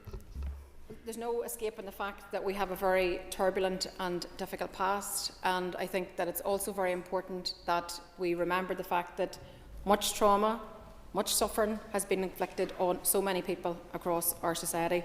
I believe my job as a political leader of 2025 is to try to heal the wounds of the past, try to allow the space for us to be respectful of each other and our journeys and our life journeys and what we believe. And I think that's important, that we create that space for each other. I'm committed to doing that, and I would ask the member to join me in that too. Mrs. Dodds. Thank you, Mr. Speaker. First Minister, I think the victims of IRA violence will listen very carefully to what you have to say, but will realise it is the same old platitudes over again. You could move to change that. Today in this chamber, given that your party did not cooperate with the King's Mills inquest, will you now call upon the police ombudsman to actually release the report into the King's Mills massacre and ensure that these families get justice? First Minister. I believe in all families having justice. I believe in all families having truth. That is why we have to find a way to properly deal with the past. We had that with the Stormont House Agreement, and unfortunately others walked away from that, mainly the British Government and yourselves included. Look, we have to acknowledge that we have so much hurt and pain of the past, but let's help every family to move forward. Let's not pick and choose who we want to help and support. I'm committed to looking towards the future. I'm committed to trying to help people to heal and to move, not to move forward or not to forget, but to try to help people to heal. And I said that from day one, and I'm absolutely committed to that. I want us to build a better future. I do not want us to burden yesterday's children or today's children with yesterday. I want us to try to help people to heal. So let's try to find a way to do that together. Connie Egan. Mr. Speaker, First Minister, can I please ask when the final programme for government will be published? Minister. So we're actively working on it as we speak. We have an executive this week. I'm not sure if it's going to make it to that yet, but we're actively working on it. But needless to say, we intend to get it published ASAP. I'm hoping in the coming weeks. Egan. Thank you, First Minister. How will the Executive Office ensure that consultation responses received will be reflected in the finalised programme for government? Minister. So we've had over 70 public engagements. I think it's 1,400 consultation responses. So that's quite a lot to get through. We've been working our way through that. We've been analysing it as it come in, as opposed to waiting to the end point, which is allowing us now hopefully to move forward to the next stage. So I believe that the final document will be reflective of the consultation responses that we received in the main, particularly around any of the sort of bigger issues that were coming up repeatedly over and over. Okay, Egan. Minister, the First Minister will be aware that the Secretary of State has now refused the use of the Stormont break. What is the First Minister's position on the use of democratic safeguards against the imposition of unwanted EU rules? Minister. Look, I believe that whenever issues are identified, we should find pragmatic and reasonable ways in which to deal with them. The Secretary of State has made his call in terms of, as he can, in terms of the Stormont break. Now, we just need to find ways to make things work. And where there's pragmatism required, then let's just try to find ways to do that. Let's not have stop-start. Let's create the stability and the certainty that the business community would require around these issues. And where we find issues, let's use the mechanisms that we have in which to raise the issues and try to get resolution. Dr. Egan. I thank the First Minister for her remarks. The question is, what is the role of democratic institutions, and particularly the safeguards that were supposed to be set in place for us to be able to make sure these things were going? The key question is, when the Windsor Framework Democratic Scrutiny Committee clearly doesn't work and doesn't do what it's supposed to do, what are we going to do as a proposal, coming particularly from the Executive Office, to be able to make sure we get things that people can actually have some faith and trust in? Because quite frankly, people don't have any faith and trust in the rules and systems we have at the moment. Minister. I think that we were a long time in a period of uncertainty. We were in a long time to get to the point where we had the Windsor Framework. Those mechanisms that are now agreed are agreed. They are the democratic mechanisms in which we have in which to deal with these issues. The Stormont break is not going to be pulled on this occasion. But let's continue to find resolution to the issue that's been actually identified. Let's be pragmatic about it instead of grandstanding or trying to be overtly political about it. We are where we are because we've been taken out of Europe against our wishes. That's my personal view. And we have to deal with the consequences in a post-Brexit world. That is, again, what we're dealing with. But that's my personal view. I just want us to create certainty and stability for the business community, and where issues are identified, we should try to find resolution to them. Brian Kingston. Mr Speaker, and the First Minister's answered some questions on good relations matters today. And would the First Minister agree with me that in pursuance of good relations, of the importance of showing democratic leadership and not promoting the glorification of terrorism? Again, I've made the point that we should be very sensitive to the fact that whenever we're talking about individuals that have been killed throughout the course of the conflict, regardless of how or by who, that it's important that we're respectful that they are an individual with a family, with a mother and a father, with siblings, perhaps children. So I think we should be very sensitive to the fact that everybody has a right to remember their dead and do so in a dignified way. My job, as I said, is to try to deal with the past in a way that allows us to be as comprehensive as we can, that brings truth and justice to as many families as we possibly can, but also that somebody that looks to the future and tries to look towards the next 10, 20 years and making this a better place, a society that's free of sectarianism, a society that's free of racism, a society that's inclusive. I think that would be a better prize for everybody that we collectively serve. Mr Kingston. Push the First Minister more on this. When she talks about a victim-centred approach and sensitivity to those who have suffered in the past, does she not recognise that when individuals who engaged in terrorism are individually lauded and honoured by those in political leadership, it causes only hurt to the families whose loved ones were murdered by terrorism? Mr Minister. I think, Mr Speaker, I've answered the questions. I mean, I've said before in this House, I said when I took up post as First Minister that I'm sorry for every single lost life, without exception. That is my position. And I just think we need to be a bit more sensitive. And actually, if you look at the victims and survivors strategy that we brought forward, a trauma-informed strategy, it also talks about recognising the difference and the different perspectives of the past. And I think that's important in terms of healing. And I think I would encourage us all to take that approach instead of trying to take, I suppose, point scoring politically off each other. Let's be consistent, and let's try to work together to heal the wounds of the past. Alistair. Given the controversy around recent public appointments, and I speak about appointments to the Education Authority and the recent news regarding the board of the Arts Council, is it acceptable in terms of public transparency that we are still awaiting a public commissioner or commissioner for public appointments to actually be in post? Minister. We have started that work. Unfortunately, it has taken us a bit longer than what we all would have wanted, but in June 2024, ministers agreed to run the new competition to appoint a Commissioner for Public Appointments, and I can tell you that preparations are well progressed. I can say also that since the previous Commissioner stepped down from her role, the day-to-day business of the office has continued, including the provision of advice and guidance. However, this is not extended to the statutory regulatory duties of the post, which only a Commissioner can undertake. Public appointments have continued in the intervening period, and the Capani Code of Practice continues to apply. Okay, if members will take their ease for a moment while we change ministers.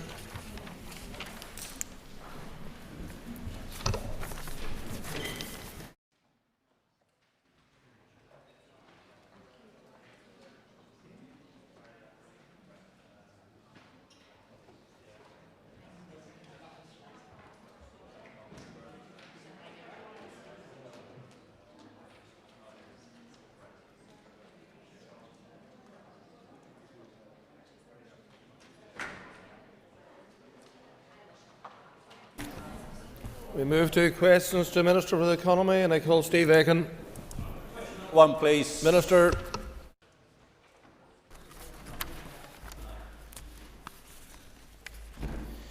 Supply of electricity, security of electricity supply is a risk managed collaboratively by the Government, utility regulator and Sony, the electricity transmission system operator. Last week, Sony published a revised winter assessment following significant damage by Storm Dara to the Ballylumford Power Station. The assessment indicates that while the power system will experience tighter margins for the remaining winter period, under normal operating conditions there is sufficient generation to meet customer demand. Therefore, the current risk of any disruption to the electricity supply is low. The owner of Ballylumford Power Station, EP UK, is working at pace with specialist contractors to resume generation at the site as soon as possible. My officials will continue to work with the energy industry and the utility regulator to review and monitor the short, medium and long-term security of supply and ensure our changing energy system is robust and resilient. Dr. Regan. Thank you very much, Ian. Thank you for the Minister's reply. Minister, you'll be aware that previously, and particularly to do with Kilcura, there's always been a lot of difficulties with planned maintenance and the fact that the plant there is probably due to have some planned maintenance. And there is a real significant problem that if it goes down for any particular reason, there will be significant concerns about the maintenance and security of supply. The question is, Minister, is your department having engagement with the wider number of other utility users to ensure that if, for example, Kilcura goes down, that we're not in a position where we're going to have to do power shedding? And I think that is something that is of significant concern, despite the smooth tones coming out of Sony.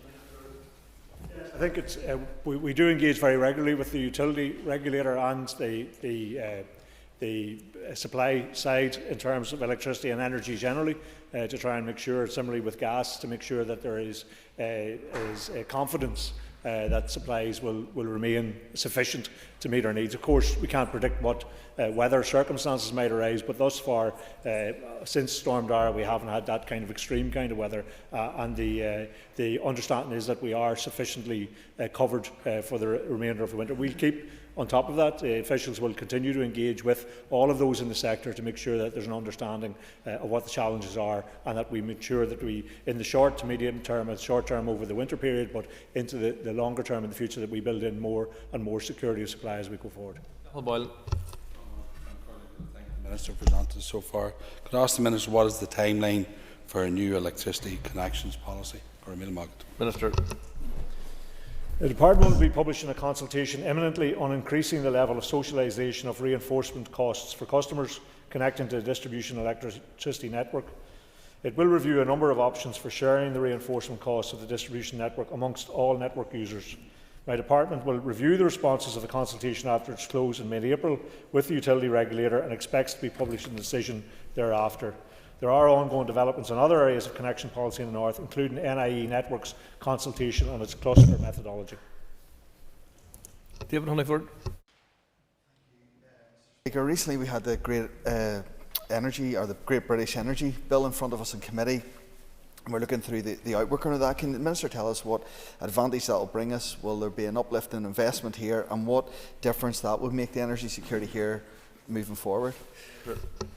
Well, we have engaged since the very first day that the government came back in, the government came into office in London, in relation to these ideas that, if you like, that it was front-loaded with the sensitivity legislation, and now it's been backfilled with detail, if you like. So we are continuing to engage in relation to that. Of particular interest are community energy plans, which I think give more resilience then at a local community level rather than the reliance on one or two large producers and distributors of electricity. So we are very keen to see what advantage there might be there. We're told that there is resource attached to some of these plans, and we will continue to investigate that with the Department of London to make sure that we get our fair share of whatever's been developing.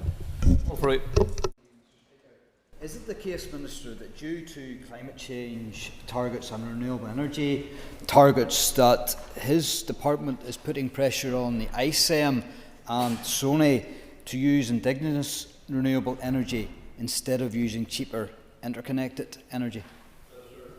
No, the solutions to all of these will be a mixture of all. And of course we have to, in order to meet our targets for climate change, which the Executive and the Assembly have agreed to and are very challenging, we have to ensure that we have renewable supply, which obviously, given our location and our geography and our position on the Western Atlantic, we have a real potential there for renewable energy, a real potential for an industry to gear itself up to that, and a long-term ambition on the island of Ireland to be a net exporter of energy, which would be very beneficial, not just to security supply of our customers here, but also in terms of profit generally on the island. So it isn't a matter of trading one off against the other. It's a matter of trying to ensure that all options options are open to us, so that if we do end up in the situation, which I would hope that ambition will be realised in the future, that we are a net exporter, interconnection goes both ways, and we will be able to sell electricity off the island as well.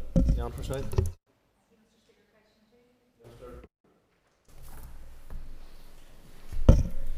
My department works closely with further and higher education institutions to support a skills pipeline that meets the needs of our local economy and addresses skills shortages.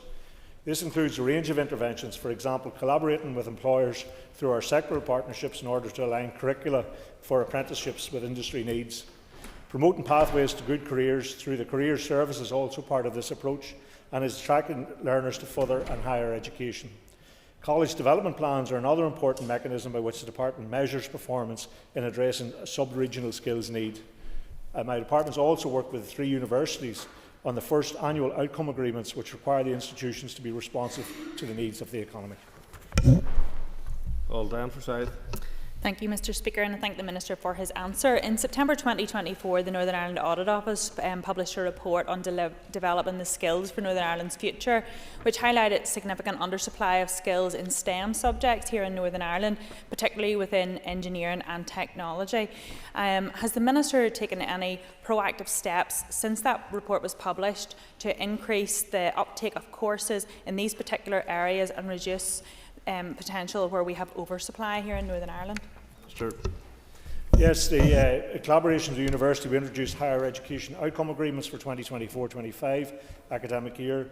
The outcome agreements are intended to demonstrate alignment between the department's priorities and the work of the universities, including the skills strategy and related targets. The higher education for provision in a further education setting, the department approves all higher education courses planned for delivery to assure alignment with department priorities. The most recent data has shown that nearly half of all graduates from local universities gained a qualification in a broad STEM subject, while a quarter gained a qualification in a narrow STEM subject. But if we look at just the undergraduate full-time students graduating from university, 28% so did in a narrow STEM subject. So this is an area that we will continue to improve on. I very much welcome the report, which related to a previous period, but nonetheless there are lessons for us in that, and we will continue to work on this area. Don Stewart. Minister, one of the biggest barriers to further and higher education is that of funding. When will you be able to provide an update on the higher education funding review? Sir. Well, that continues, and it's obviously is challenged by the level of funding we had. It's the case with all. I'm sure every minister who stands here, we would do more in each of these areas if we had more funding to do it with. And unfortunately, given the funding settlement that was proposed from London, we are still and remain in a very challenging situation. So we will conclude that review, and I'm sure that will be published in due course, but we will continue to argue for as much money as we can, get into the further and higher education sector to ensure that we are producing the level of skills and knowledge needed within our society to assist in the growth of the economy. And I thank the Minister for his answers so far and for his commitment to ensuring that further and higher education colleges are supported. Can I ask the Minister for his assessment as to how the department is performing in terms of increasing student numbers within further education? Minister. Well, we will continually monitor it. As I say, we have engaged in programmes with the colleges to ensure that we understand the numbers that are attending and the desire to increase that. I think it's gone up by something like 13.5% over the last number of years. But there is no doubt there is capacity there to do more.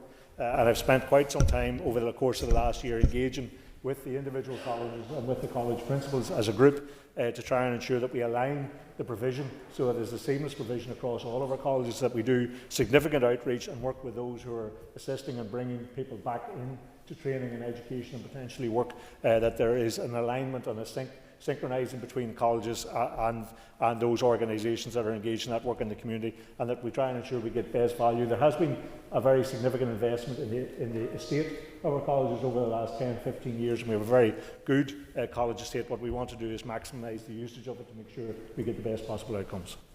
Mark Durkin. Yes, number 3, question 3. Minister. The department is fully committed to ensuring that Ulster University's McGee expansion is done in a way that maximises the benefits to the local community and minimises the potential negative impacts. The task force is made up of local people, including a representative from the community sector. Its recently launched action plan emphasises the importance of meaningful community engagement to keep residents informed and involved. That engagement will continue through the expansion process.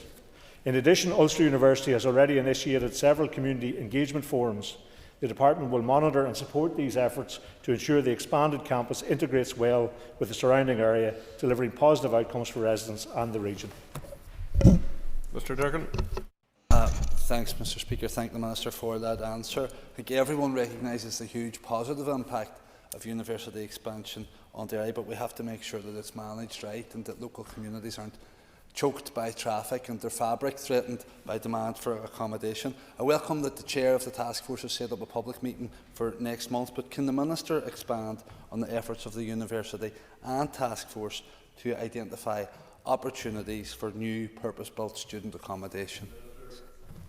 Well, as the members are aware, and I welcome his acknowledgement that there has been very positive work done by the task force, and I think the make-up of the task force, its members being very rooted in the Derry community is beneficial in terms of that local engagement. But of course, accommodation is going to be a key issue in terms of expansion, and so there has been significant work done in terms of identifying land, of trying to make sure that there's an engagement with the private sector who will provide a lot of accommodation. That has already begun to work. There's engagement with the council as well to ensure that spaces become available, can be used. And there's a strong desire to ensure that the surrounding population don't get overwhelmed with student numbers. And we've seen that happening in parts of Belfast where a neighbourhood becomes essentially a student area. So there will be, from my understanding, discussion around plan restrictions to ensure there's a certain level of multi-occupied ownership of houses, and that is kept at a level to ensure that the nature of the neighbourhood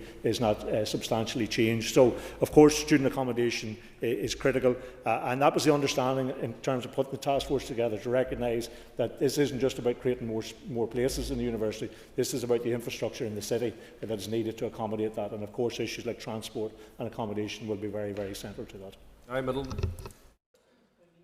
Speaker, and thank the Minister for his answer so far. Minister, a lot of the issues that have been faced by residents fall under the remit of other departments, not least the Council as well. These were identified in the McGee Task Force report. Minister, what can you do to support the Task Force in working with those other ministers to look at schemes such as resident parking schemes, for example, in and around the area? Minister. Well, I know that the Department for Infrastructure has been engaged with the task force and will remain engaged, and they're looking at issues like, as I say, the restriction of multiple ownership and multiple occupation, rather, in areas in proximity to McGee University. I think what I've done, I circulated the draft report to all the executive colleagues, and I circulated the final report to all executive colleagues to keep them informed of the development. This is an executive part of the programme for government. It was part of an all-party agreement. It's now part of a programme for government, and I, in that sense, believe and will ensure that all of executive input that is required into the development to 10,000 places is delivered from other departments as well. So I will remain engaged with colleagues as necessary, but I do know some of them themselves have already been engaged with the task force, which is very welcome. Ferguson. Minister for his answers thus far. Can the Minister confirm that his department is working closely with the Ulster University to acquire land for the purpose of the expansion? Minister.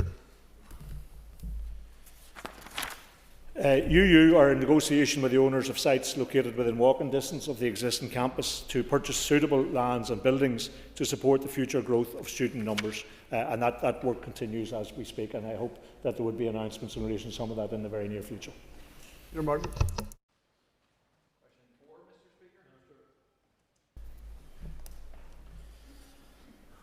Tourism has grown substantially in recent years, and there is a considerable potential for further growth. However, the introduction of the electronic travel authorisation scheme threatens that progress. That is why, on behalf of the industry, I continue to lobby the British Government for a solution. With 67% of our overseas holiday makers arriving via the south, seamless All-Ireland travel is key to the success of our tourism sector.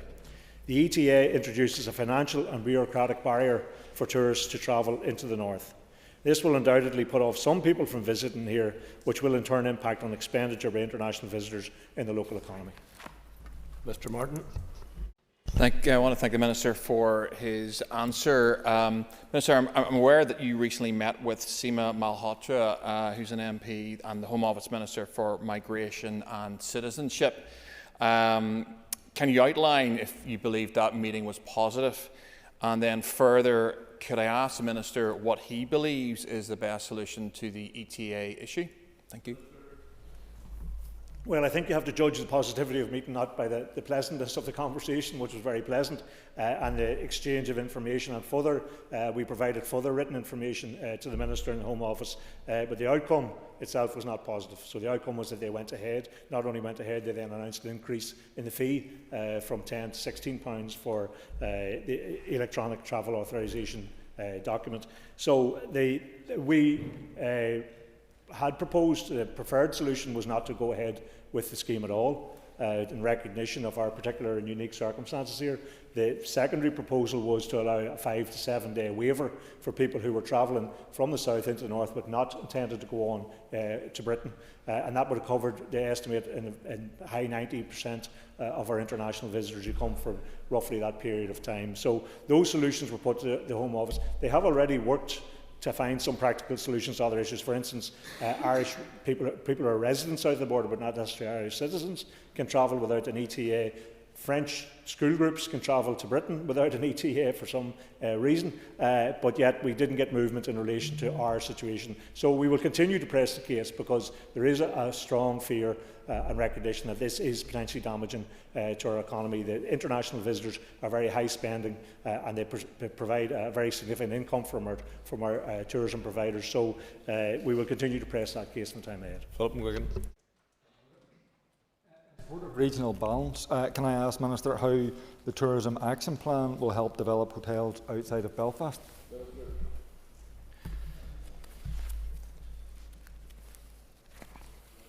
That question is probably more appropriate to the next question. Well, if the Minister wishes I'm not to sure answer if the Speaker judges on the appropriateness of questions or legitimate. The Tourism Action Plan does continue to support development of hotels outside the Belfast area. It is ensuring that there's an adequate mix and scale of tourist accommodation across the north, which meets visitors' expectations. The Department of Economy will review its policy to support this and to transfer accommodation support scheme from Invest NI to Tourism NI, as was recommended in the Lyons report. So we're working closely with colleagues in Tourism NI and Invest NI to bring forward this transfer of responsibilities through a working group. This also involves an independent assessment of local visitor accommodation sector to inform departmental policy and to scope further financial assistance schemes put in place by Tourism NI. The target date for completion of the transfer of functions is October 2025, and that will ensure that the current policy continues on and beyond that date. Minister always has to be light on his feet, even when his own colleague catches him out. Diane Armstrong. And I thank the Minister for his answers to this point. Minister, thank you also for your attempts to soften the impact of the ETA scheme.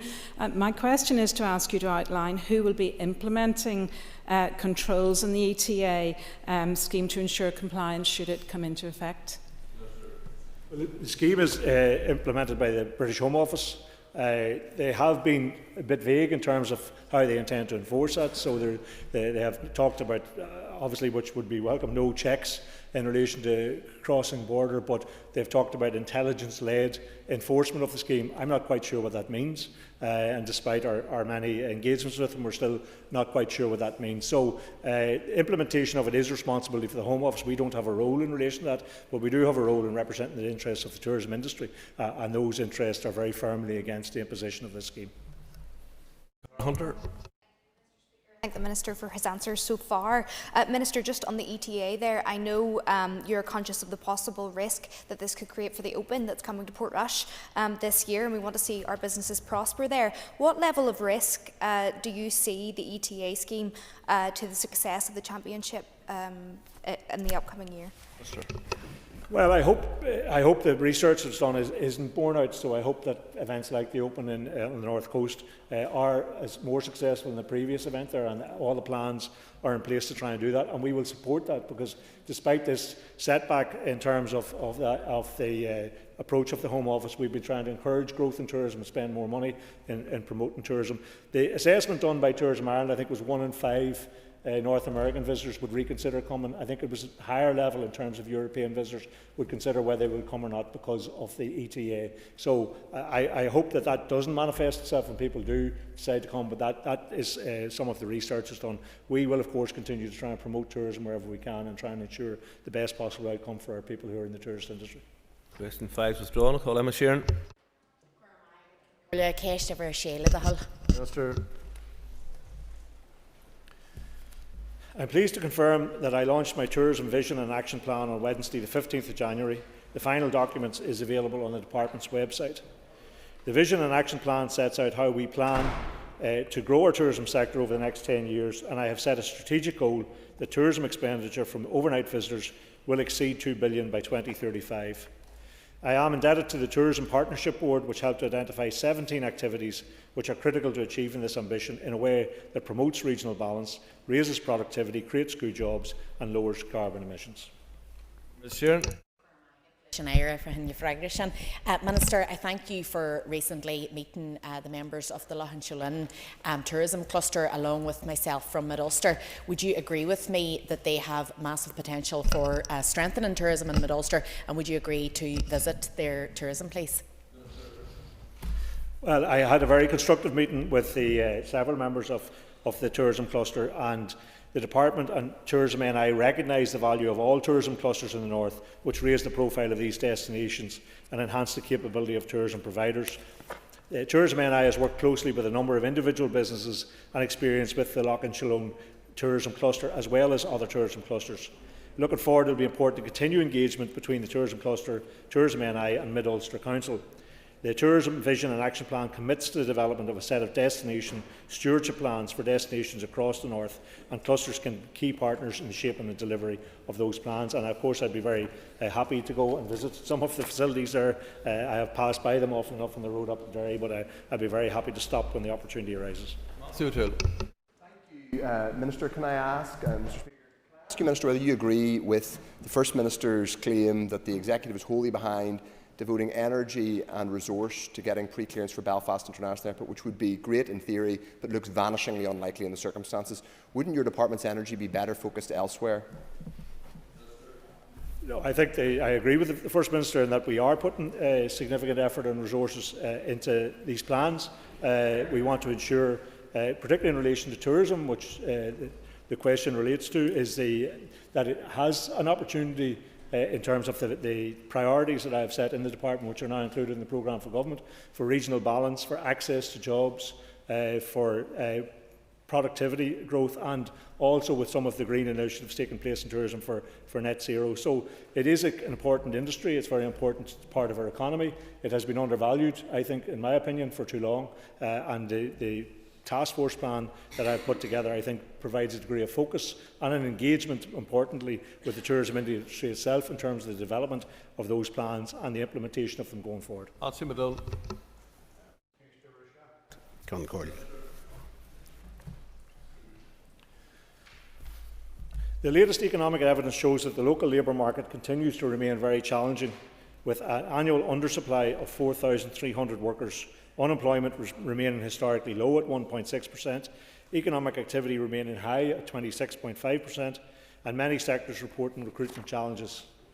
With over 90% of the 2030 workforce already in employment, we must work with employers and sectors to support a culture of lifelong learning and to invest in skills to address current shortages and meet future challenges. Addressing skills shortages is an issue that I'm committed to. As I set out in my skills statement last July, I've created a skills fund investing in a range of training interventions focused on growth sectors and transversal skills. Well, we should that. Perfect, Minister. Minister, as you know, is a manufacturing hub which sends products all across the world. Could the Minister advise us just in terms of digital skills, which are particularly important in the development of many businesses, especially those in the manufacturing sectors, What specific plans does the department have for that industry, and in particular the development of artificial intelligence and how that relates to some of those businesses? Well, I've had a number of meetings, and most recently, I think just last November, with a number of meetings over the course of the last year, 18 months, with the manufacturing sector in Mid-Ulster, and they are doing a remarkable job. And the organisation through the Mega Board, I think, adds strength to that which they're delivering. We did discuss with them opportunities and challenges within the manufacturing and engineering sector in Mid-Ulster, including the need for a skilled labour force, and how the department and its partner organisations can align our provision with the needs of the industry. I think in relation to AI, we've had discussions with the department responsible in Westminster to try and get a sense on where the direction of travel is under the British government and what they might legislate for and how it might impact on us, but also to see how we can enhance the usage of that in terms of supporting our local manufacturing. So, I mean, one of my 4 objectives is productivity, and productivity is about using the latest technology to try and improve the outcome of manufacturing in particular, and we want to ensure that all of our manufacturers have access to the latest thinking and the latest learning. That's why we'll be investing in an AI centre to try and ensure people have a resource to go to for advice and support in that area. Linda Dillon. Ken Corley, thank you, Mr. Speaker, and thank the Minister for his answer so far. Minister, you alluded to the fact that you had met with Mega just before Christmas, and it was a very good meeting, and I think that anybody would attest to the fact of the work that Mega have done. So can you confirm that Mega and other organisations, but obviously they're the one I know most about in Mid-Ulster, are actually taking a role in leading, and industry needs to be central to developing what skills are needed and how we actually train those? And can you give us some detail on what training is provided by the Skills Fund?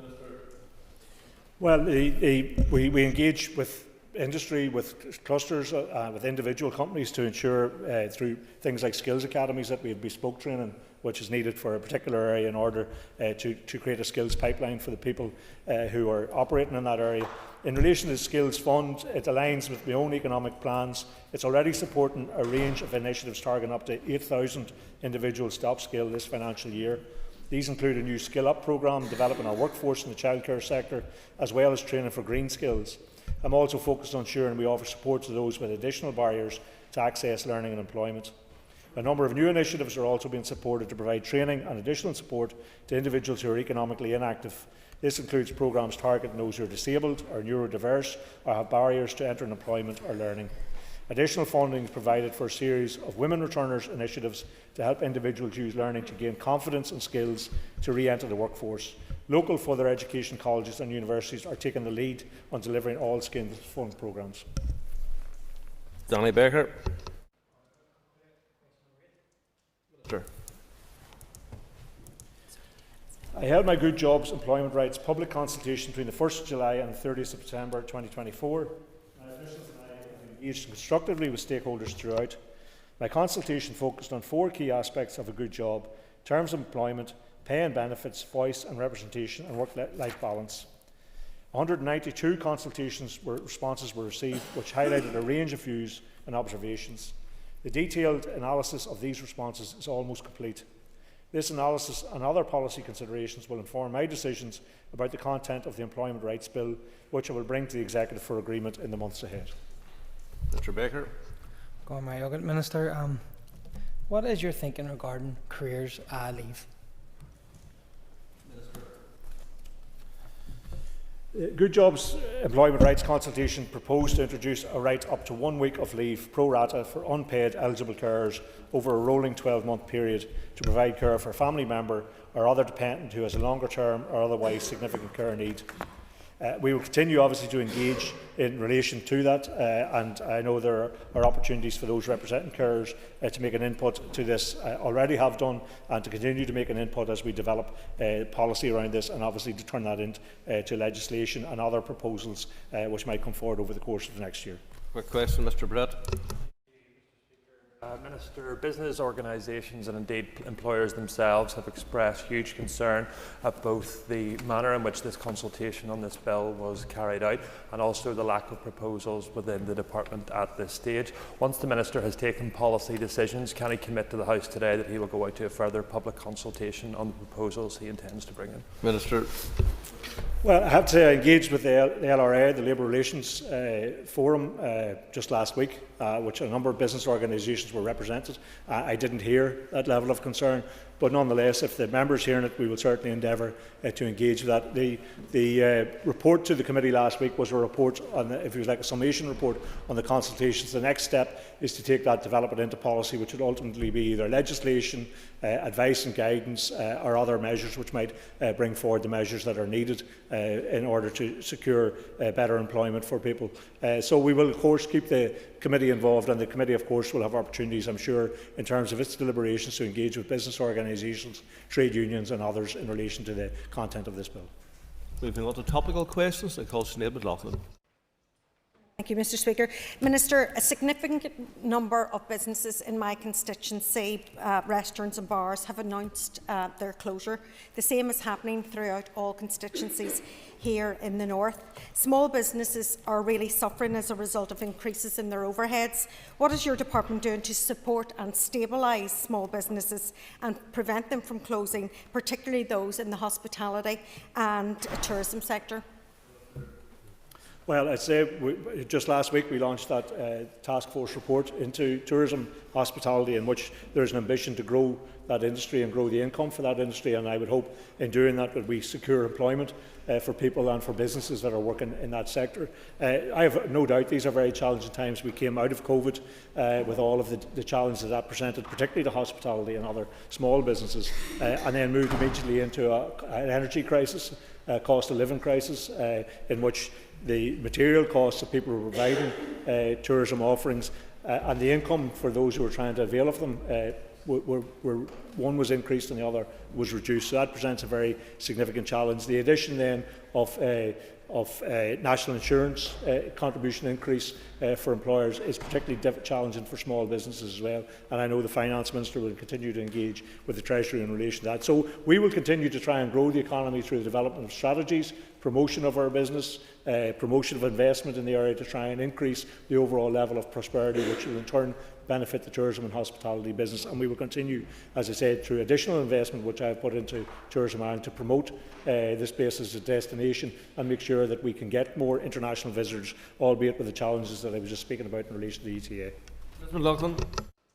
Minister, the incoming Irish Government is committing to reducing VAT for tourism and hospitality businesses to 9%. The UK Government affords small business rates relief at a much higher level than we do here. Minister, will you and your colleagues in the Executive commit to bringing proposals together to support our business community as they struggle to survive?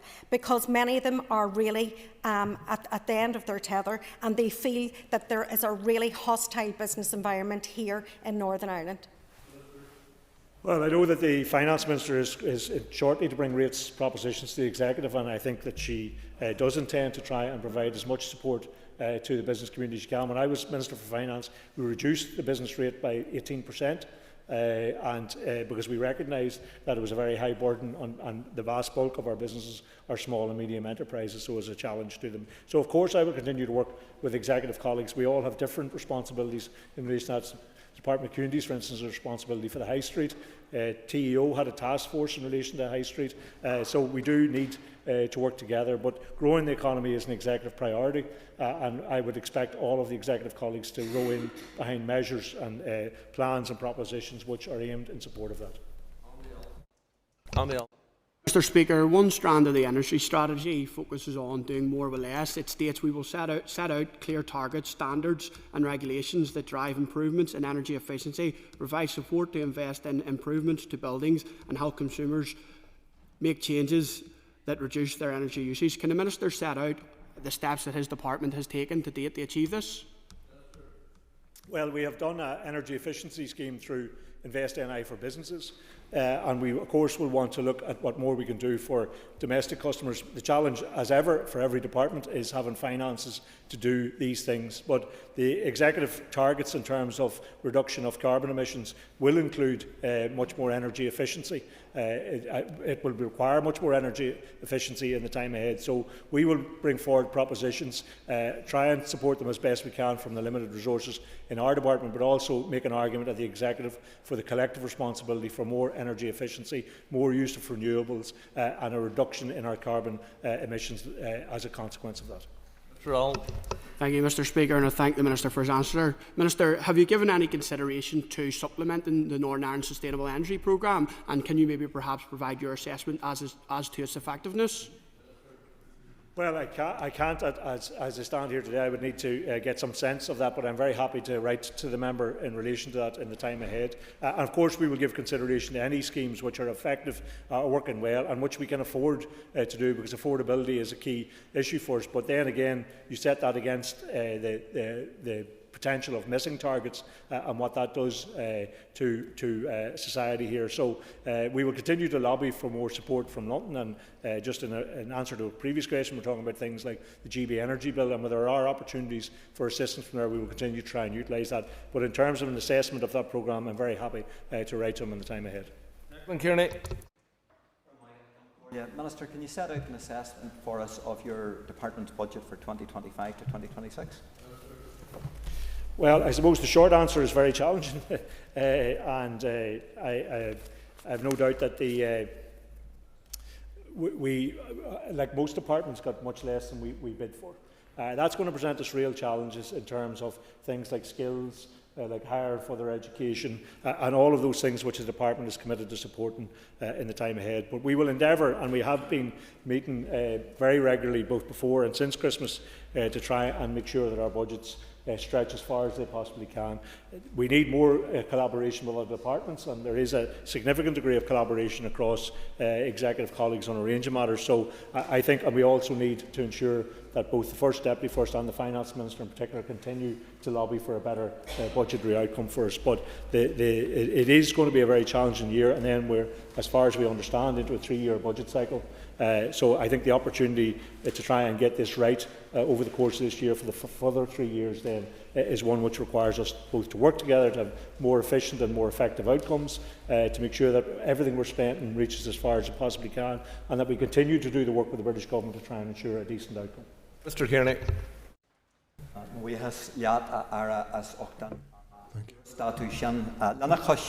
Moreover, I would like to ask you, Minister. Can you give us an assurance that, notwithstanding that very dire financial situation faced by your own department, that funding for McGee will continue to be prioritised?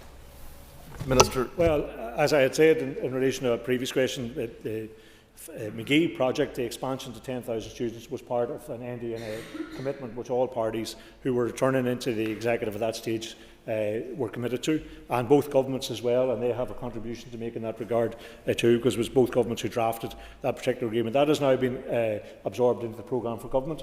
I have set together a task force to work on that, because, as I say, it's not simply a matter of creating more spaces in the university, it's a matter of how does the city accommodate that, and as he will know and others beside him will know, the city itself has identified the growth of McGee as a key catalyst in terms of its overall economic performance and improvement in that area. So it is a commitment, and I intend to honour that commitment. Of course, I expect other departments and the executive as a whole to assist us in honouring that commitment. But thus far, we have got off to a good start. There are programmes have been developed. There are more students there now than were there before. There is land identified and capital plans identified over the next, I think, up to 2032 in order to achieve this. And I think we have got off to a good start. But of course, that has to be sustained and supported as we go on. But given the fact it's part of our programme for government, I would expect executive support for doing that.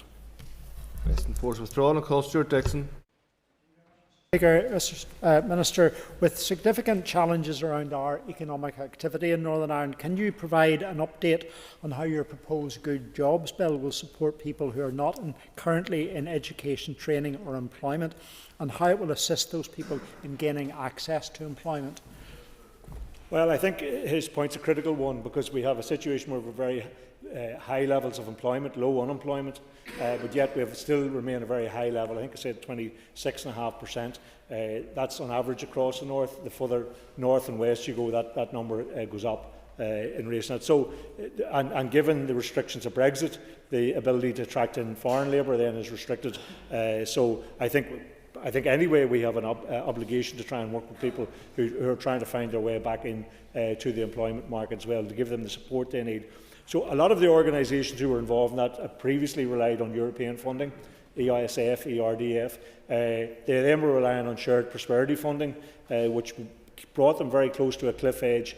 We're now told that shared prosperity funding will continue for 1 more year, but at a reduced an amount. So we've been trying to ascertain what level of support there will be in that, because these organisations are critical in terms of their experience, their know-how, their record in working with people who are very far removed from the labour market, and the steps that are necessary to bring people back in, and then hopefully on to other skills organisations like our colleges and our universities as well. So we will continue to press the case in relation to shared prosperity to try and get an understanding, because if these programmes aren't funded, then those who provide them will be in, and those who benefit from them and rely on them will be in a very difficult situation. So we'll continue to try and get a handle on that. Mr Dixon. Thank you much, Mr Speaker, and thank you, Minister, for your answer. Minister, a recent report has demonstrated that women over 50 in Northern Ireland are less likely to be in employment by comparison to other jurisdictions. How will your Good Jobs Bill help to deliver for those women to get them into employment? Minister. Well, as I mentioned in an answer to one of the questions on skills, there are specific programmes for women in the skills programme, and we have had many engagements with people who represent women in employment and other women's interest groups as well in relation to that. So I think there is, I mean, when you do get to the people who are economically inactive, it tends a higher proportion than is the population of people with disabilities, young people and women. And those, I think the programmes then tailored to try and get people economically active out of that. And of course, childcare will be a critical part in relation to that, allowing people the opportunity to go back into employment or into skills and learning. But those programmes need to be tailored with those groups in mind, and that's our intention. Patrick Largate. Can the Minister provide an assessment of the proportion of good jobs currently within the local economy? Minister.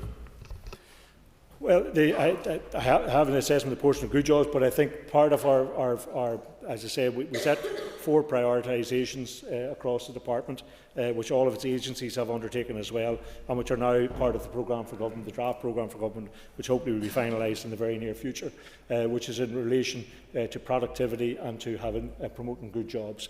We've brought in outside advisors to give us assistance in relation to that, and we have brought together a number of organisations on a regular basis who give advice and guidance on that. So it's not simply about the salary involved, it's also about representation in the workforce, it's about flexibility in your work, it's about value in your work as well.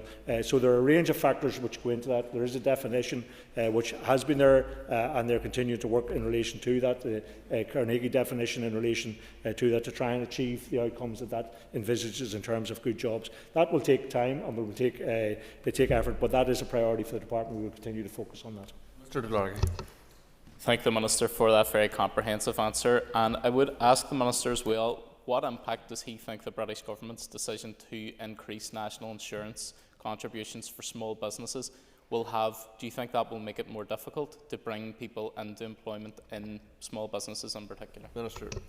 Well, I think it certainly increases the challenge, and the difficulty that we had is that was introduced with no compensatory measures to try and support small businesses. So if there had been something else along with that, but it was basically just introduced as a quick fix in one area without, in our view, any consideration, and particularly in a region like this where small and medium enterprises employ about 90% of our the population who are working. So no real consideration for the consequences of that in terms of the impact there, and no alternative support to try and assist businesses to grow. So undoubtedly, and we are hearing that back from quite a number of small businesses, that's going to be a challenge. I hope it's one that they can meet. I hope the arguments in relation to mitigation and other supports land with the government in the time ahead, and that we do get that level of support, but there's no doubt that that is going to be a challenge. Stephen Dunn. Minister outline what destinations are under consideration for destination stewardship plans as part of your recently launched tourism vision and action plan, and outline how constituencies like my own in North Down can benefit from it? Well, I think the whole region will benefit from it. I think there's some like 17 actions. We brought together a very wide range of people from the industry, and I have a very firm view, which I've always had, that if you're going to design policies and plans and action plans, that you need to co-design those with people who are in the industry at the coalface, who know what works and what won't work, and to involve those with tourism and officials from the department. So it will now be about delivery in relation to that, and destination tourism is a part of that, because clearly we have a lot of both outdoors and indoor attractions, and which have become part of our tourism map here, and which have been very successful in terms of drawing more visitors to the area. So it's a matter of strengthening those, but also growing the other destinations that are available. And Northdown, I'm sure, has plenty to offer visitors that will come to the area. So I would invite him to engage with the Tourism Action Plan, perhaps engage with the Partnership Board itself in relation to that, and to discuss through with them, because all of the industry had been represented there. There was a very strong presence at the launch from right across the sector, right across the north. People very enthusiastic for getting on with that work and growing the tourism industry in the way we want to grow it over the next number of years. That brings to a conclusion questions to the Minister for the Economy. Sorry. Yes, point of order. Thank you, Mr. Speaker. As you're aware, the Secretary of State has refused to pull the Stormont brake in spite of the request to do so by every unionist in this House. Doesn't today's decision expose the basis on which devolution was restored as a sham? Mr. Speaker, do you expect to remain in office in light of the fact that the main unionist party should pull the plug in these institutions which are built on sinking sand? First of all, it isn't a point of order, but you've made a statement. I would say that the Secretary of State gave a very comprehensive letter, and I think people should take time to read that and to understand it. And I'm sure that it will not be the end of the matter in terms of people who wish to exercise the Stormont brake in the future. So I think that, having read the letter myself, it does provide quite a bit of clarification on how these things can be resolved, and I look forward to people using the democratic institutions to enable that to happen. I move now to back to the debate in question, and it is time for the Minister of Justice for her response. So we look forward to that. Minister of Justice. Thank you, Mr. Speaker, and can I say at the outset it was disappointing today in a debate which purported to be about women's rights and the protection of women's dignity and the protection of women's rights, that a sequence of men in this chamber chose to prefer to speak at us and for us rather than give way to listen to us as women. In fact, when the Ulster Unionist Party member for Upper Bann was holding forth on things as unrelated to the motion as vaginal birth, as breastfeeding and pregnancy, he refused to give way to a pregnant woman who has vaginally birthed 2 children and breastfed both of them, who may be more experienced in these matters than the member to my right. It says a lot that we're having a defence of single-sex spaces in a place where today women's voices could have been heard more clearly, but others would not give way, with the notable exception, I have to say, of Mr Carroll. I know the Ulster Unionist Party are very keen on preserving single-sex spaces. Indeed, their own Assembly team was a single-sex space until relatively recently, with their new member joining them. And so I know that it is a commitment long-standing. No, I won't give way, because interestingly enough, I think when a woman is holding the floor and making her speech in response to the debate, it is appropriate that maybe she would be allowed to do so without interruption, given the discourtesy that was shown to us earlier. Mr Speaker, I welcome the opportunity to respond to the motion that's in front of us today. I'm thankful to those members who acknowledge the sensitivity and complexity of the issues being discussed and the potential for what is said in this chamber to impact the lives of vulnerable people in our community. We can and should be able to debate and discuss these issues. However, it is important that when we do so in a considered and temperate manner. This is just one debate of many debates that we will have in this House. But for some people, for those who are transgender, for those who are raising transgender children, these debates and the words we use and the things we say are everything. And we need to be conscious of that when we approach these issues.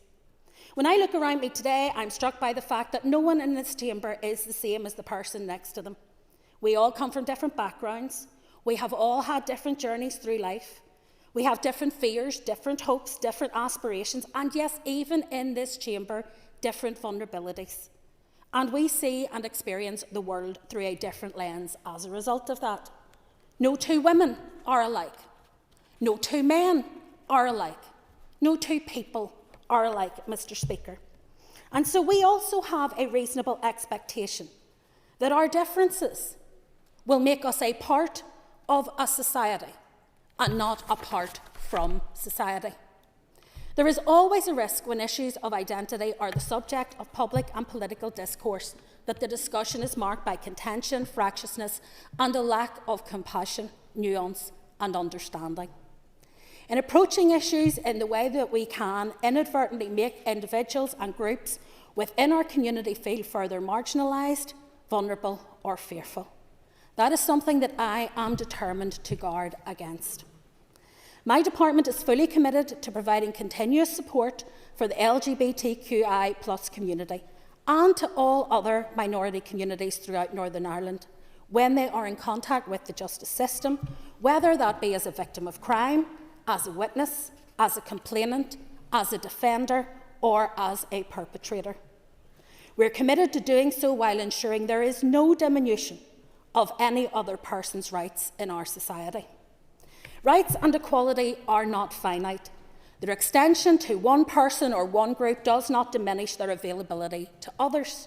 None of us are truly equal and protected until all of us are. The placement of those in the transgender community within prison has recently been the subject of inaccurate media reporting.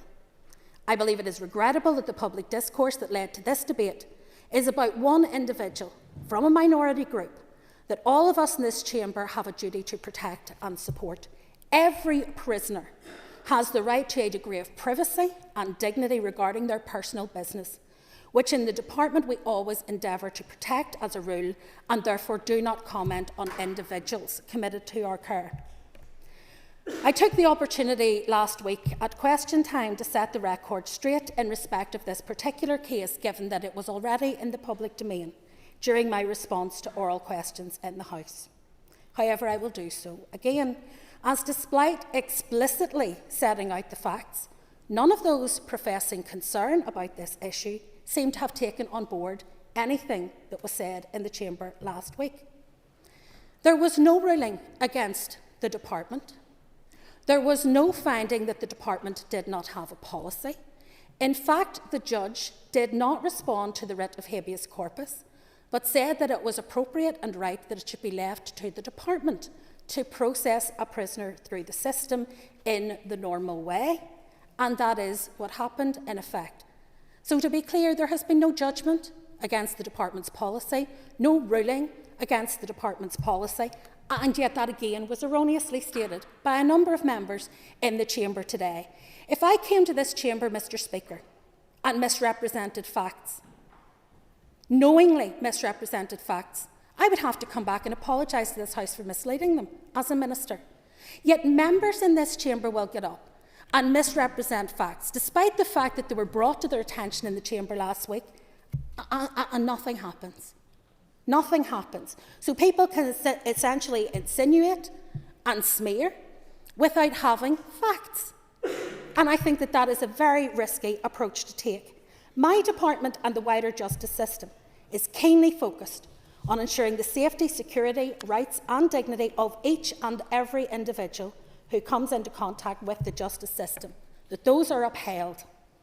Every day, right across the justice system, we expect and entrust the independent judiciary, the police service, the prison service and others to consider the risks and the needs of individuals for whom they are responsible.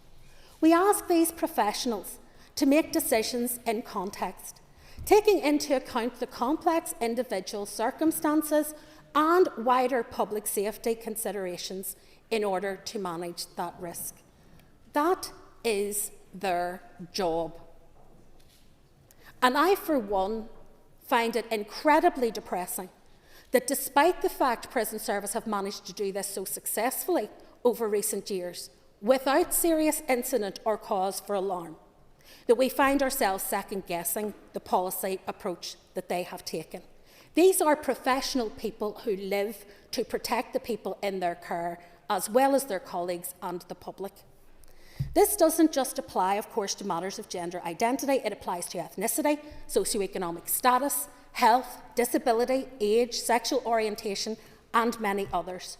To manage the risks and needs of an individual coming into contact with the justice system will almost always require consideration of a complex combination of factors unique to each individual case. In many ways, the Northern Ireland Prison Service has one of the most challenging roles in this work, as their engagement with individuals is likely to be for months or years rather than for hours or days. It is not a one-off risk assessment. It is an ongoing process of anyone within the justice system. Their development, their behaviour within the system all inform that ongoing risk assessment. And so whilst there is a point-of-time risk assessment for the initial committal, that is not where the responsibility for risk assessment for a prisoner ends. And it is foolhardy to suggest that you could, by legislation in the way that has been suggested, manage that ongoing risk in a meaningful way as a person transitions through the justice system with different levels of risk and different levels of challenge attendant to their case. From my many visits to prisons and discussions with prison staff and management, I know how seriously they treat those responsibilities and the effort they invest in getting it right. And I want to provide the assurance that I trust is being sought, that the rights, the safety and dignity of every prisoner is taken seriously by prison service. I also know from my time visiting prisons that many of the women that have been discussed in here today, and it's odd that this is the first time we've had a debate about the welfare of inmates in our prison system. It's the first time we've had the opportunity to talk specifically about that, beyond healthcare matters. But the wider issues of safety and security and dignity in our prisons has not been raised in this chamber for a debate before.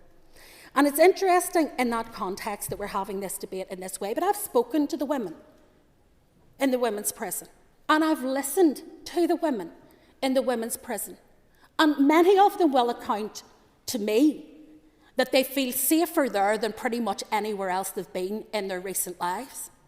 And that stands testament to the fact that our prison officers know their job, they know what they are doing, and they are informed in order to be able to do it. It is for this very reason that we completed a review of the procedures for managing transgender individuals some years ago, following engagement with the Equality Commission and the South Eastern Health and Social Care Trust. Prior to that time, and in line with the views of previous Ministers of Justice, Prison Service had a long-standing practice in place of dealing with transgender and indeed intersex prisoners. Because let's remember, not everyone who doesn't fit neatly into male and female is as a result of a decision to transition. Some people are born intersex and may also end up in the prison system and need to be housed safely. So some consideration of that also needs to be given by those who want to play out these culture wars. It should be done on a case-by-case basis. There's no point tubbing when you raise these issues in the manner that you have, without seeking the facts and without seeking to inform your position. Then it can only be seen as a cheap shot and not an informed contribution to this discussion. However, following the deaths of 2 transgender prisoners in English prisons and the issues that were referred to today in Scottish prisons, a decision was taken to put in place a formal process and to take on board the learning from both. Because, of course, the problem in Scotland was that a black and white approach was adopted, which should never have been adopted and will never be adopted when it comes to Northern Ireland Prison Service. Guidance on the care and management of transgender prisoners was subsequently implemented by the Prison Service in August 2020. Far from being opaque, the policy has been available for anyone who wished to request a copy of it, to read it, to talk to me about it, to talk to Prison Service about it. And interestingly, the only inquiry we had was in a question from Mr Gaston that came after this debate was tabled.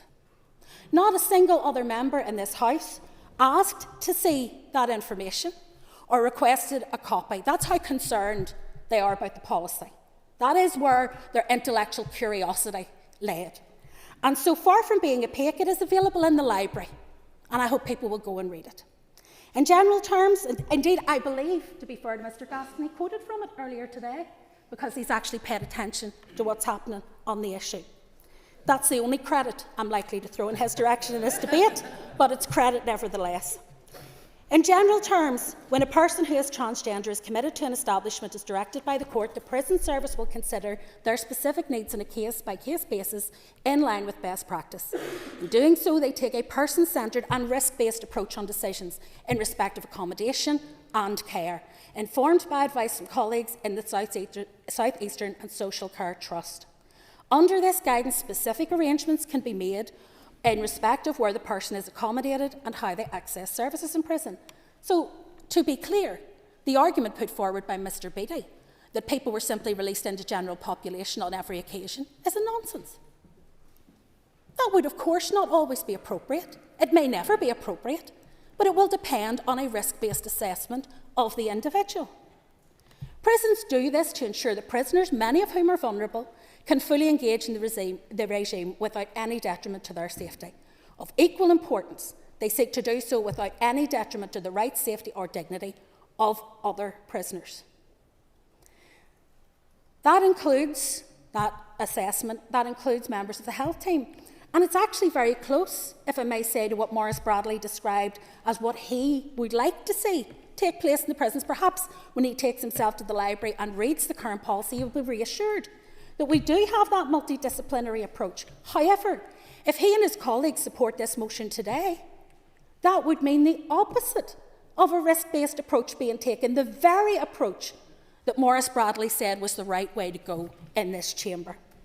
Prison Service engages regularly with the Equality Commission and other appropriate organisations to facilitate the delivery of training to prison staff. It also works on an ongoing basis to ensure the rights of women are respected and protected. To that end, a Women's Safety Officer has been appointed at Highbank Wood Women's Prison in October 2019 to enhance the support available to women in custody. Many people come into prison with a range of unmet needs contributed to by social exclusion, wider societal issues, inaccessibility of services in the community, particularly health and mental health services, or a failure to be able to access those services. Time is up. This, Mr Speaker, to say simply, when we put these things together in conclusion, the judiciary, PPS, PSNI do not decide where prisoners go. The motion is fundamentally flawed. I call Timothy Gaston to wind on the amendment. Thank you very much, Mr Speaker. Having listened to today's contributions and the fact that my opponents simply did not engage with my arguments, I'm more convinced than ever there is nothing loving about housing men and female prisons. There is nothing progressive in rolling back rights won by women in the 19th century. There's nothing inclusive about excluding even the words women and girls from policy papers like this one, with serious ramifications for what should be female-only spaces like women's prisons. In his 1984 novel, George Orwell described how the state created Newspeak, a controlled language of restricted grammar and limited vocabulary that is designed to limit freedom of thought. It involved removing words from vocabulary, defining words which remained, forcing people to accept ideas which they knew made no sense. He summed it up in these words: the whole aim of Newspeak is to narrow the range of thought. In the end, we shall make thought crime literally impossible, because there will be no words with which to express it. That's the reason why the Health Minister this morning referred to people who menstruate. That's the reason why the Finance Minister has introduced an inclusive language guide in the civil service, something she was permitted to do without objection from executive colleagues. Civil servants are advised that instead of words mum or dad, they should use parent, adult or caregiver. They should not talk about husband, wife, boyfriend or girlfriend, but instead partner or spouse. Civil servants shouldn't ask for a Christian name, but should instead ask for a person's forename. I will give way. I appreciate the member giving way. I'm always pleased to engage talking about Orwell as an Orwell fan in this chamber, but wouldn't he acknowledge that what Orwell was talking about in 1984 was a totalitarian society in which you couldn't use those terms at all? The fact that he's using the terms here now, and other people in the chamber today have used terms that other people might find offensive, but are free to use them, and are entirely free to use them, is proof that we don't live in that in that society. He's free to say whatever he wants. I thank the member for his input, and once again, we seem to always want to get away from the issue that's before us today. This is a women's rights issue, and there's nobody else wants to talk about that, and that's where we always need to come back to. Mr. Speaker, I am grateful for the support of DUP members in this debate, but I do ask them to reflect on what is happening in their own departments, particularly education.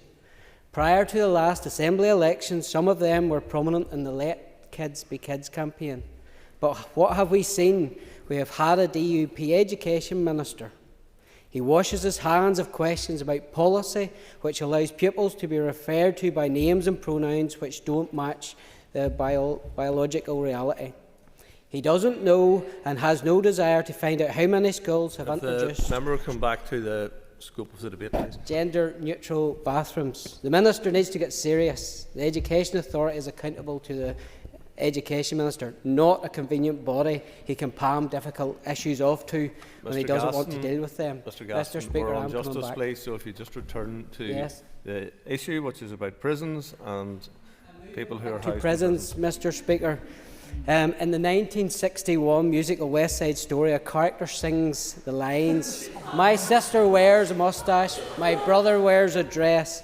Goodness gracious, that's why I'm a mess." Mr. Speaker, bringing it back to the idiotics that we're dealing with here, I am far from convinced that labelling that offensive and transphobic in 2025 represents anything about progress. Or to put it a lot more seriously, members, I think of the words of Christ from Mark 10. From the beginning of the creation, God made them male and female. In truth, few of the contributions today sought to engage with the points I made, but I will respond to some who did. In response to Deirdre Hargey, as I made clear when moving the motion, I see this issue purely as one involving women's rights. Joanne Bunton made a number of common sense remarks which were sneered at by the Justice Minister from the Nasty Party about the need to protect female spaces. Maurice Bradley raised concerns about how these panels function, but he missed a key point, the fact that panels have to be gender balanced. So, is there 2 genders? How about 9? Or is it over 150? And I will give way to any member who wants to come in and put it on Hansard as to how many will need to be in these panels. You won't be given away because you've about 5 seconds remaining, Yeah. Mr. Gallison. I thought I'd get an extra minute, Mr. Speaker, because I took an intervention. No, you didn't. No, not when you're winding. So would you please conclude? Thank you very much, Mr. Speaker. I call Doug Beattie to wind on the amendment, or Robbie Butler rather, to wind on the motion. Thank you, Mr. Speaker. 10 minutes, is that right? Might not take 10 minutes. I have to say, the time that I've spent over the weekend, particularly thinking about what I might capture and cover in a debate like this, has been clouded, and rightly so, by the need to ensure that the language that we use in this chamber is, we're very conscious of it, that it's a controversial topic to debate. It's something that matters to a lot of people, but what we've seen so far, particularly by the Justice Minister, is an ideological politicisation of a topic that some people, not just politicians, but people from my constituency, people from women's groups who have contacted me and have spent time with. And let me put this on the record very clearly at the start. No one will stand in this chamber and talk about working in the prison service or what it's like to be a prison officer, or be more passionate about what it's like to administer the policy, regulations, and legislation that this place makes, whilst I'm in here, having served here in the prison service in 1986 to 2000 and having worked under immense pressure. Now, I will say that most of the speakers did speak very kindly of prison officers, but what you have to remember about prison officers is that they have no say in the rules and the regulations that are made up. In fact, the very fact that they work there would probably curtail them from actually being stakeholders in any design and consultation of what we do here. It's really important what we do here, but let me make the point clear. Prison officers who work and have worked in this country under huge pressure, risk to themselves for many varied reasons over decades, get up under risk every day. They go to work under risk to protect themselves, to protect each other, and also to protect their inmates, regardless of where they're from.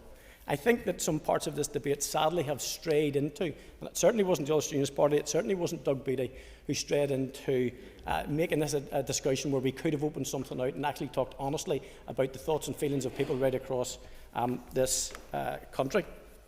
I'm going to read this out. There's no name on this. Okay, I'm not putting a name to it. But a lady sent me an email over the weekend from my constituency in Lagan Valley. And she asks me to read out, she doesn't ask me to read out, she's asked me to speak in this debate. I'm contacting you on behalf of myself and my wife.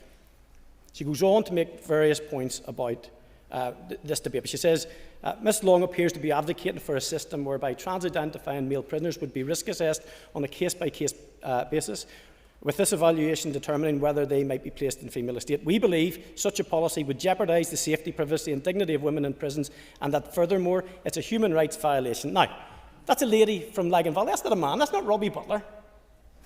That's a lady who's speaking up for her and her wife, who have a position on this, who have every right to speak into this debate. So anybody that's saying that this is coming from a misogynistic or a transphobic position are missing the whole point of this debate. You can critique the motion. You can say it wasn't a very good motion, but this is a debate that is reasonable to be had. I'll give way to the member for South Belfast. And I genuinely really appreciate it. Would you recognise, though, that actually a number of the contributions that were made in support of the motion, the vast majority of the time was spent talking about things not related to prisons and prisoners and that work. It was about other things, which is why I think it's fair for us to conclude that it is based on a culture war. Absolutely not. I mean, the member from South Belfast will know that I wouldn't do this because I rate that member very highly, but not in this debate at all. I think there were some people, some of their contributions weren't helpful and strayed into other areas where language is really important. I would give that. But in terms of most of the contributions, I would say most people talked about it reasonably sensibly, but I'm going to be honest, I was very disappointed with the Minister's contribution. The Minister is a formidable politician, a really good public speaker and passionate about many things, but the Minister is wrong in this guise. I would go back to one of the things that the Minister claimed, which was that this chamber hasn't debated prisoner welfare and safety. Well, actually, as far back as when Eamon McCann was here from People Before Profit, when we were discussing inmate deaths, we absolutely did. And I stood here and I spoke about it from the perspective of staff who put their lives on the line to protect and save people, and they never get recognised for it, by the way. But anyway, to move back to the debate, it's okay to have a difference of opinion. We have to be able to come in here in this chamber to use the appropriate language, not to pigeonhole people as either transphobic or misogynistic, because I'm not going to call anybody in the election. No, I won't, because you didn't give me the courtesy. But you didn't give me the courtesy, Mr. Speaker. You didn't give me the courtesy. And then, and this is what's wrong. This is what's wrong. It was okay to label everybody else for not giving way, but then to have that repaid is a hypocrisy, which is kind of what a lot of this debate centres around. So, Mr. Speaker, I'm just going to turn very quickly, with a 5-minute mark. I'm just going to reference maybe what a few people said. Obviously, my party colleague Doug Beattie, I think very compassionately read in a perspective which many don't share. I get that, but he did not diminish anybody's right. And rights are funny things, you guys. We all know this. Rights don't sit in isolation. Rights come with responsibilities. Rights without responsibilities is anarchy, because then you are in the space of competing rights. And that's where we are, and that's where we need to stand up and assess the responsibilities in this guise. So that needs to be taken into consideration. Mr. Gaston, I'm sorry, Mr. Gaston, but the fact that you took out the LGBT bit, which was really, really important, because the LGBT community do suffer higher levels of mental health. They do suffer from discrimination and discriminatory practice. Not in this case, but the fact that you took it out means that we won't be supporting your amendment. Deirdre Hargey from West Belfast accused my party of grandstanding. Well, let me tell you this. When it comes to prisoner regimes, and what we have in this prison system in 2024 is segregated prisoner regimes, where we have paramilitaries and people who prescribed organisations still in separated regimes because they want. For too long, we have had a hierarchy here where victims and perpetrators of crime are treated differently to people who come from prescribed organisations. That's something that we need to face into. That's something that all these parties we could agree on, I hope, today. Maybe there'll be a debate that will come on that, and we'll see where Sinn Féin's money is in that debate. Connie Egan, Connie, I'm not going to be cross with you at all, because I thought your input was actually quite reasonable and measured. I hope it doesn't get you into any trouble with your party. Matthew O'Toole, the leader of the opposition, I thought Matthew, and I said to Matthew, I thought Matthew's position, and we know that the SDLP's position on these matters, but I thought Matthew probably gave one of the best and most measured because he was willing to have the debate without labelling anybody. I think that's really important. Maurice Bradley, again, Maurice, we're pretty sure where you were going to come from anyway, but I'm going to be honest and give you credit that you did not descend into making this a culture war. You did not descend into doing the finger pointing and accusing anybody of anything. You made this a useful debate. Paula Bradshaw, I'm sorry, but I can't extend to you what I said to Connie, because you started off, like your minister, in a manner that just was labelling me and my party in a certain way, which is I'm telling you, we're not wearing it. It's as simple as that. We will not be wearing it.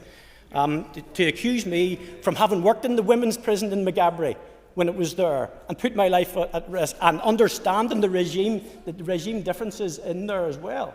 I mean, there's lots of stuff that we would need to tease out. This chamber today, given the nature of the response by the minister, isn't the place to do it. Stephen Dunn then gave a piece, I think, but that you honed in on was safeguarding all spaces. Stephen, I'm not sure, not here for this part of it. And then Jerry Carroll, oh my goodness, you may as well join the Alliance Party. I think that Jerry, unfortunately, and I like you quite a lot, but I mean, really, you'd bring nothing to these debates because you come in and you don't listen. You just come in to talk. You're not prepared to have a debate where you listen. You just come in and you label, as you do, but there you go. And then we had the independent Claire Sugden then. I think Claire was trying to sit in the fence a little bit. She made some good points as a former Justice Minister, but I'll be honest, I got a bit mixed up. When you're sympathetic to biological sex but not supporting this motion, I'm not terribly sure. It's all on the record, and people can play it back, people can watch. You talked about me, Chuntering and Tutton. There's no party in this chamber that does more Tutton and Chuntering than this party from the left. And to be honest, I don't know a minister, and another minister does it as much. That being the case, this is a serious debate. I hope that after this vote that we can all literally calm our jets a little bit, because this is a discussion that needs to be had. It needs to be had because I have women in my constituency. I don't know a woman in my whole circle of life that actually agrees with the position advocated by the minister.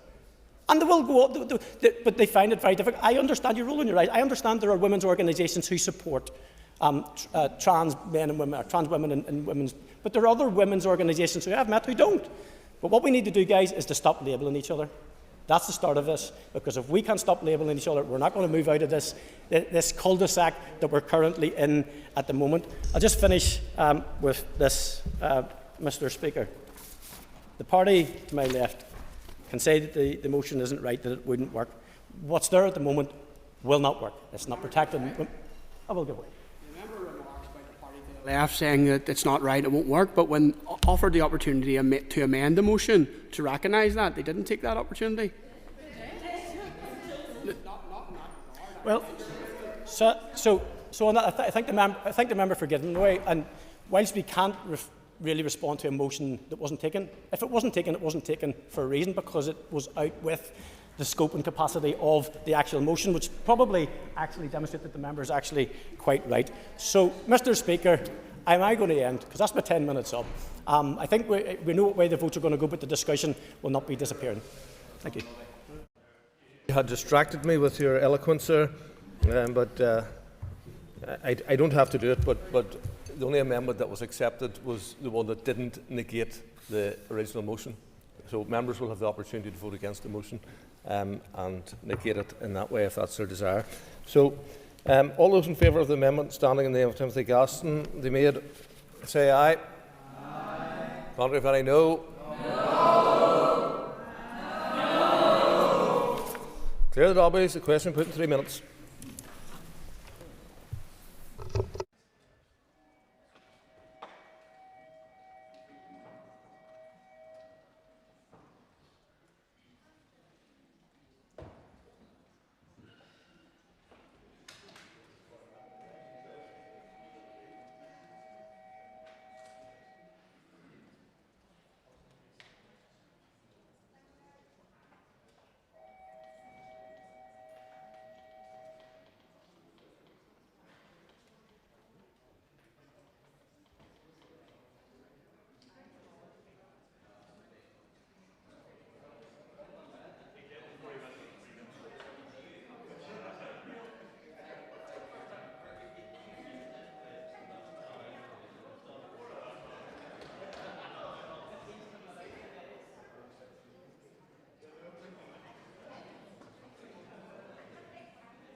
Order. Members will resume their seat. The question is that the amendment standing in the name of Mr Timothy Gaston be agreed. All those in favour say aye. Contrary, if any, no. Do we have tellers?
Order. Order. Tellers have been appointed. Tellers for the ayes, Timothy Gaston, Maurice Bradley. Teller for the noes, Johnny Donnelly and Nick Matheson. Clear the lobbies. The House will divide. Ayes to my right, noes to my left.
Secure the doors.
Order. Order, members resume their seats. Clerk, read the result. 82 members voted, 25 members voted aye, 57 members voted no. The amendment therefore falls. The amendment falls. Unfasten the doors. We now move to the main motion, and the motion standing in the order paper be agreed. All those in favour say aye. Aye. Contrary, if any, no.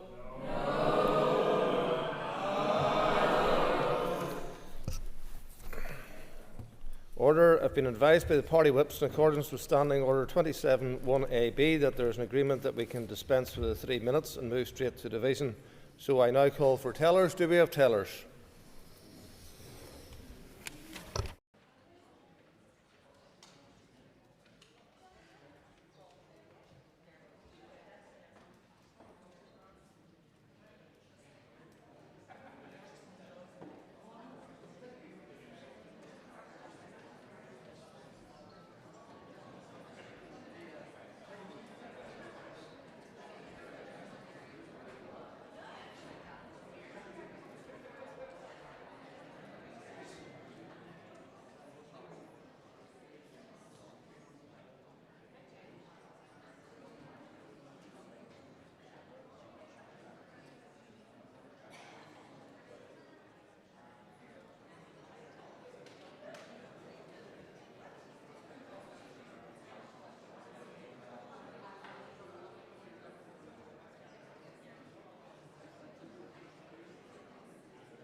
Order. Tellers have been appointed as follows. Tellers for the ayes are Diana Armstrong and Colin Crawford. Teller for the noes are Michelle Guy and Andrew McMurray. Clear the lobbies. The Assembly will divide. Ayes to my right, noes to my left.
Secure the doors.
Order.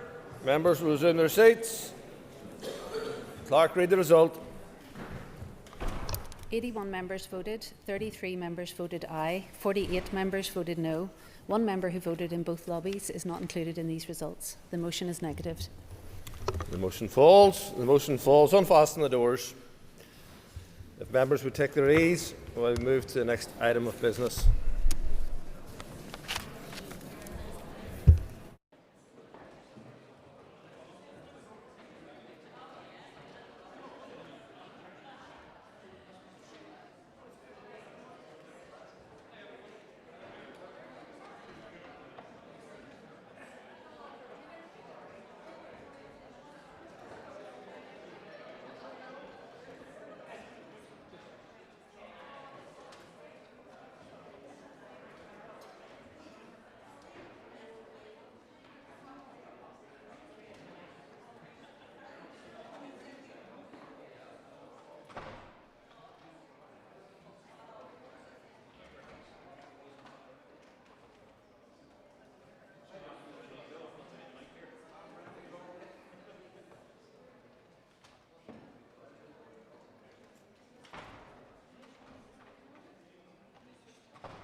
See, I remember to press the button, as recommended. Okay, ladies and gentlemen, the next item of business is a motion on specialist autism mental health services. Clerk, could you please read the motion? That this Assembly notes with great concern the lack of capacity within mental health services to meet the needs of those with autism spectrum disorder, ASD. Further notes the lack of specialist interventions available for autistic individuals, affirms that mental health support is vital for many on the autism spectrum, and calls on the Minister of Health to bring forward plans to develop specialist autism mental health services, informed by the lived experience of service users and their families, to meet the needs of those with ASD and other mental health conditions. Thank you. I call on Cathal Boland to move the motion. Okay. Thank you, Cathal. The Business Committee has agreed to allow to 1 hour 30 minutes for this debate. The proposer of the motion will have 10 minutes to propose and 10 minutes to wind. All other speakers will have 5 minutes. Cathal, please could you open the debate on the motion, please? Thank you. And thank you, Mr. Deputy Speaker, and I welcome the opportunity once again to speak on behalf of the autism community and those on the autism spectrum. Mr. Speaker, this Assembly has brought forward the Autism Acts of 2011 and 2022 under the sponsorship of past chairpersons of the All-Party Group on Autism. Therefore, it has acknowledged that the service and support need of autistic individuals are so unique and absent that extreme measure of bringing forward the most comprehensive lifelong equality legislation within Europe was warranted. As the current chairperson of the APG and its longest serving member, I am totally invested in supporting the innovative implementation of legislation that we should all be proud of, as other jurisdictions look to us here in the North for leadership on autism. However, the deepening crisis in our autism community is all too evident when we see the failure to identify and provide the specialist interventions so crucial to supporting autistic individuals with mental health challenges. It is therefore imperative that the Department of Health plan for change based upon identifying, validating and commissioning evidence-based autistic-specific research to shape unique responses to the accelerating crisis identified by its own annually published autism prevalence and incidence data.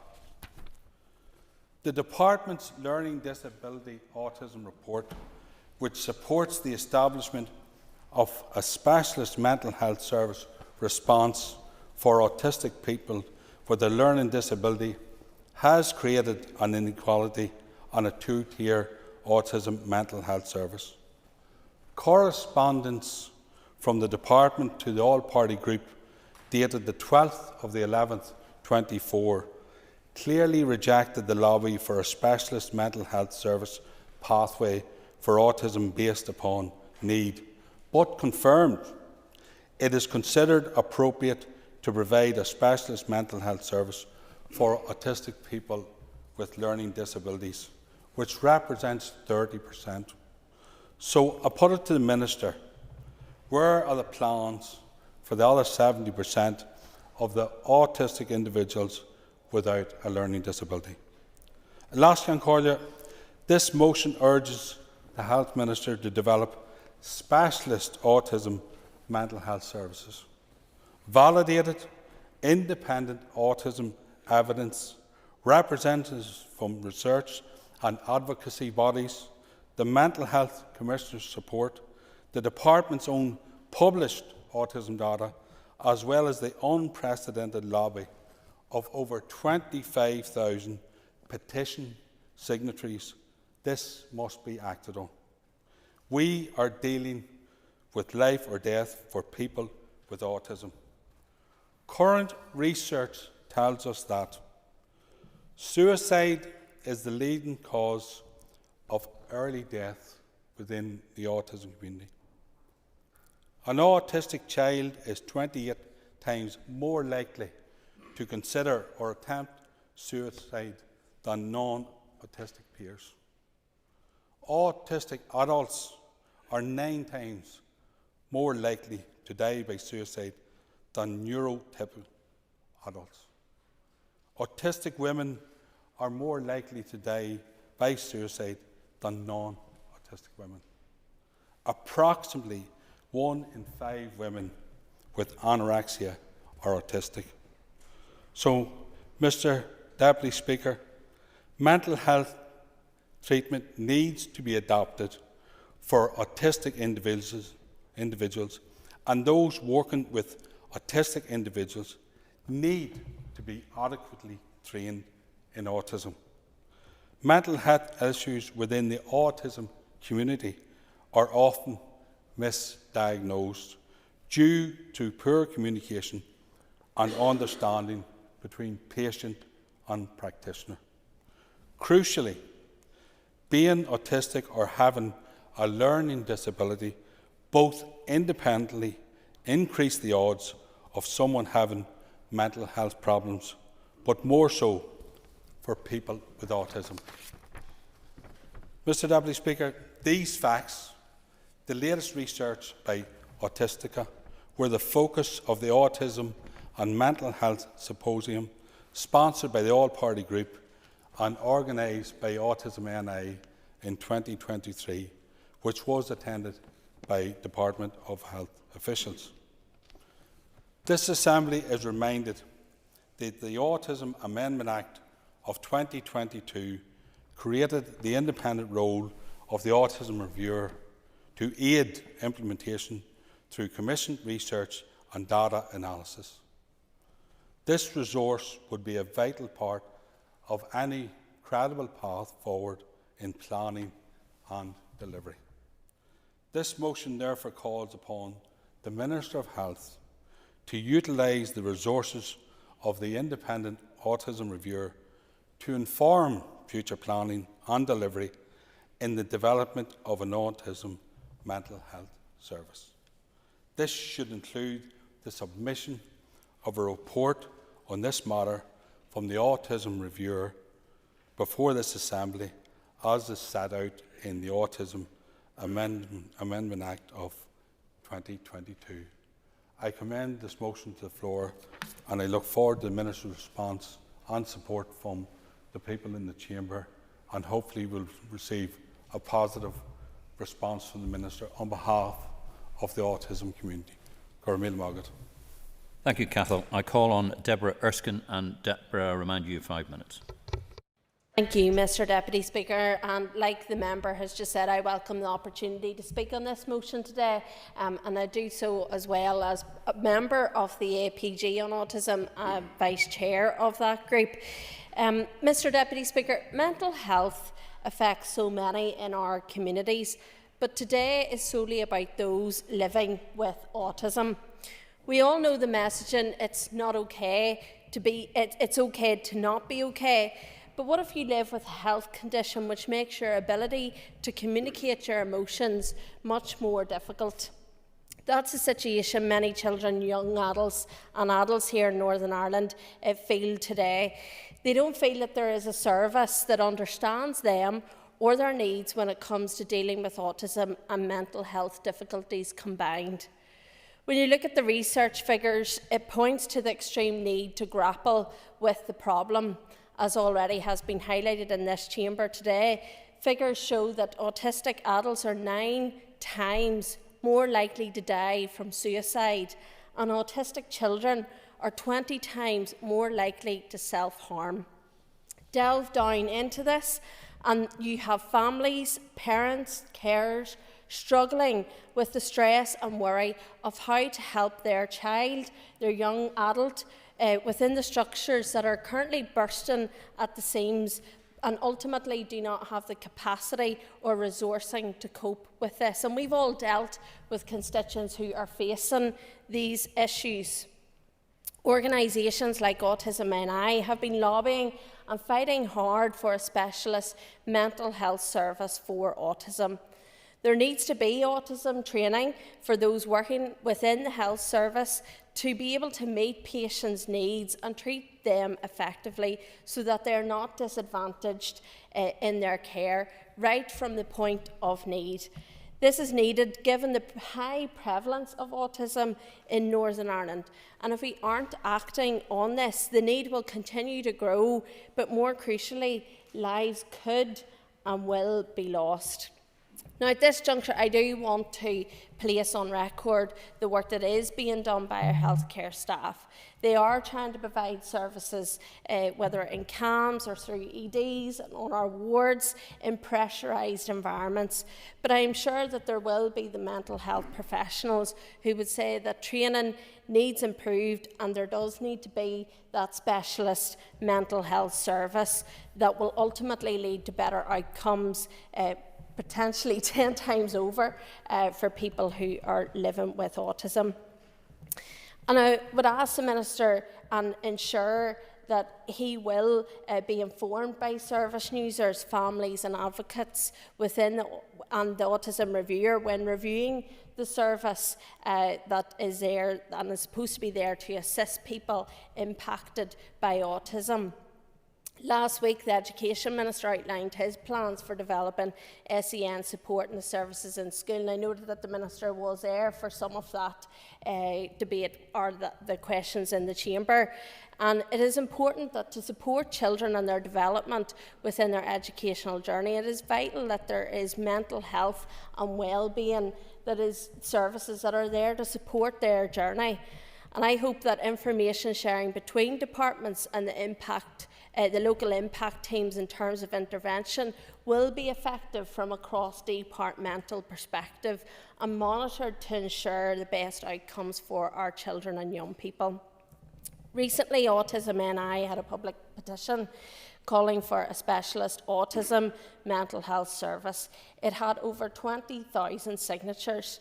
If that doesn't speak to the need, nothing will. Minister, I challenge you to look, if you haven't already, at the comments and not be reduced to tears at what families and people have had to endure. The DUP in the last mandate brought forward the Autism Amendment Act 2021, and I remember the large amount of work that was undertaken to ensure that our services reflect need.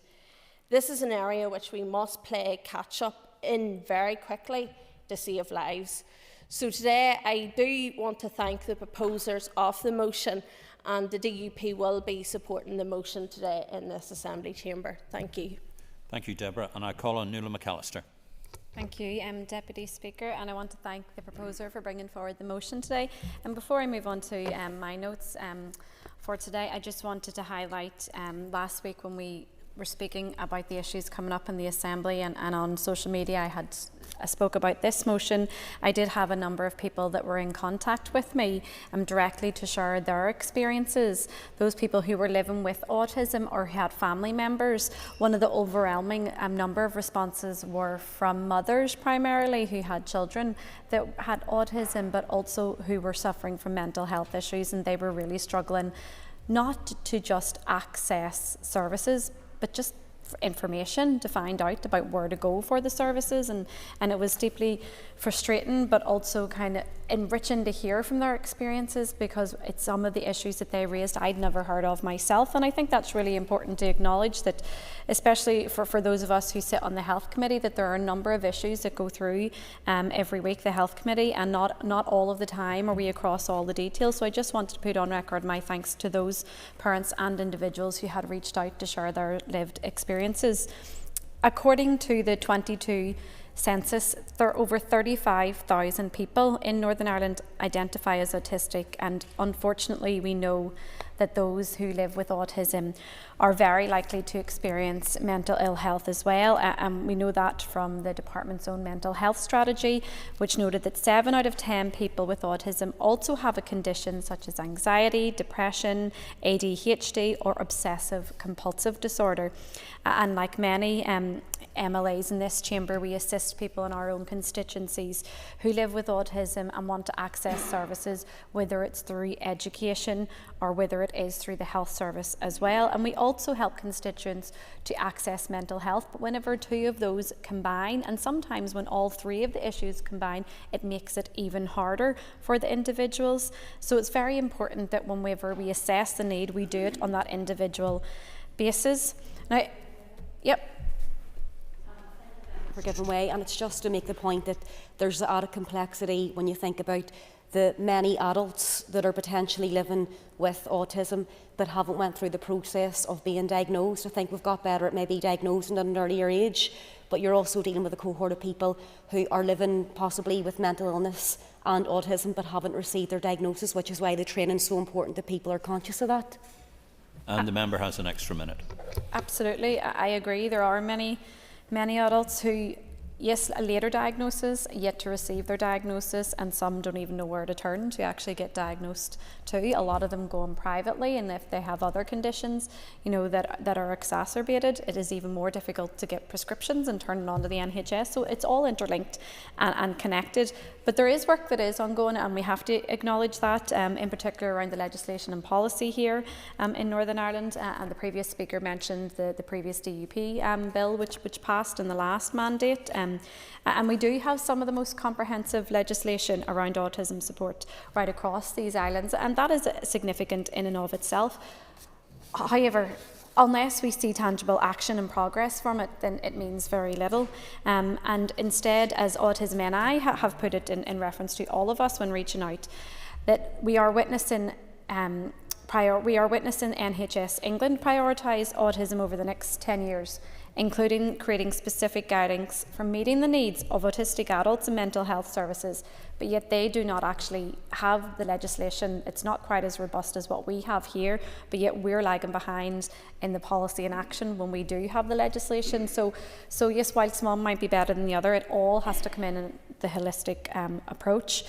I will say that in terms of the Autism Act and the Autism Strategy and the delivery plan, we need to ensure that if we are going to make progress on those, that we need stable government, and that isn't up to just the Department of Health, and I think it's very important that that is acknowledged. There are many organisations that will say the same as well. But I do want to highlight the bureaucracy around a lot of it with regards to the consultation on the framework to inform the implementation plan. My understanding is there was already a consultation on strategy and a consultation on engagement, how to move forward. So I just want to hear a little bit more about that. Is that consultation actually going to be the final input? Is it going to be a co-production design of how to actually make tangible progress? Because where we do have the framework, it's important that we get the tools in action to move forward. I'm happy to support the motion today. I just want to see that where we have the framework, we need to have tangible progress that is actually benefiting the people that actually need those mental health services in Northern Ireland. Thank you. Thank you, Nuala. I'll call on Alan Chambers. Thank you, Mr. Deputy Speaker. I welcome the chance today to speak on this really important topic. Autism is a condition that affects lots of people and in many different ways. As such, there is no one-size-fits-all approach to either diagnosis or support. What is clear, however, is that current provision is falling short of what is required. And that is deeply regrettable. It is widely accepted that early intervention is far more effective and impactful, particularly in the case of young people. I very much welcome a focus on autism services today, but as MLAs debating yet another health issue, we also need to be honest with ourselves. Services at present clearly aren't keeping up with demand. Over the last decade, more and more young people and adults have been facing growing waits for autism assessment and other related services. In the past, the various health trusts were able to take steps to help manage the growing demands. A key feature of those previous recovery plans was a greater reliance on overtime and additional hours to increase capacity. Parallel to that was the provision of additional funding to allow trusts to appoint staff into substantive posts. Unfortunately, However, in the current circumstances, that simply isn't an option. Trusts are regrettably having to scramble to deliver increasingly difficult saving plans rather than focusing on efforts on responding to patient needs. I'm nearly finished. Bringing forward motions such as this, requesting plans for further specialist services to be brought forward, whilst at the same time passing budgets which threaten the provision of even existing services, never mind preventing the introduction of new ones, is entirely inconsistent. Mr. Deputy Speaker, thank you. Thank you, Alan. Call on Mark Durkin. Thank you, Mr. Deputy Speaker. I've always been a passionate and eager to drive forward the needs of autistic people and to ensure that they receive the right supports at the right time throughout their lifetimes. As many of you are aware, my SDLP colleague Dominic Bradley successfully brought forward the first piece of single disability legislation within this Assembly, the Autism Act, back in 2011. Now, this was a landmark piece of legislation and the first of its kind, aimed at addressing the huge gaps that existed in provision of autism services regionally. It was and remains the most comprehensive piece of single disability legislation globally. But since this legislation was passed, there have been many failings in relation to the efficacy of autism services and the delivery of regional autism strategies over the past 10 years, resulting in the need for, and fortunately passing of, a second piece of legislation, the Autism Amendment Act, which was sponsored by Pam Cameron in 2022. Now, we can't rest on the laurels of that legislation. We want to be, we need to be, world-leading in services and in support, not just in statute. Otherwise, the Executive is at risk of making and breaking yet more promises to the autism community. And sorry, folks, and Nuala McAllister referred to it, 5 years with no executive, with no assembly, and with no accountability didn't help. With the appointment of an autism reviewer in September of last year to oversee the current autism strategy, I hope to see much better outcomes being achieved by our Department of Health and other statutory autism services. Autistic people and their families deserve a consistent level of service, a consistently good level of service. We need to stop autistic children and adults being pushed from service to service, as it causes avoidable stress, mistrust and anxiety, not just for them, but for the entire family circle. Autistic people need to feel seen and understood, not that they're too complex to receive individualised, appropriate care, and this is very much what this debate is about today. In recent years, and we've heard again today, there's been a huge increase in diagnosis levels of both children and adults as identification and understanding of autism has improved. However, it is unacceptable, and we shouldn't and won't accept that with this increase in diagnosis levels, there hasn't been a similar increase in investment in our autism services. One of these vital services is our mental health services. And we've heard today from every contributor of the high incidence and huge impact of mental health problems across our autism community. From my understanding, our current mental health service and mental health screening tools have been developed for neurotypicals. This in itself would be a barrier to autistic people and their families accessing the appropriate level of support and therapy in the first place. But many of the therapies currently used may also be inappropriate for autistic people, for example, CBT, and therefore we need therapies that will be tailored to autistic people's needs and delivered by professionals with an expertise in autism. I know that these concerns and failings have been outlined within Autism NI's petition that has amassed over 25,000 signatures.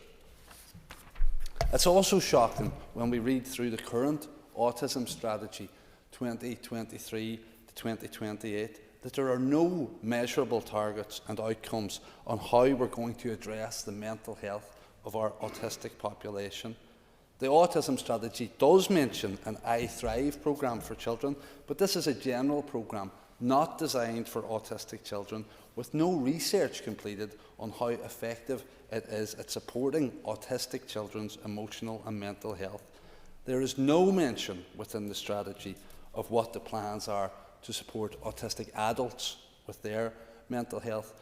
Within the Autism Amendment Act itself, Minister, it actually states in section 4D, the autism strategy must set out how the needs of adults with autism will be addressed, including, in particular, their needs in respect of emotional and mental well-being. I'd like the Minister, when he winds or addresses the motion, to say how he proposes to do that.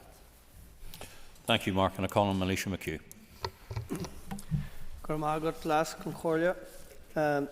As MLA for West Tyrone and as a member of the APG and Autism, I welcome the opportunity to contribute to this debate, and I hope that it will go some way in improving services to those young people and the not so young with autism and their families who day and daily struggle to cope with the many issues in relation to autism.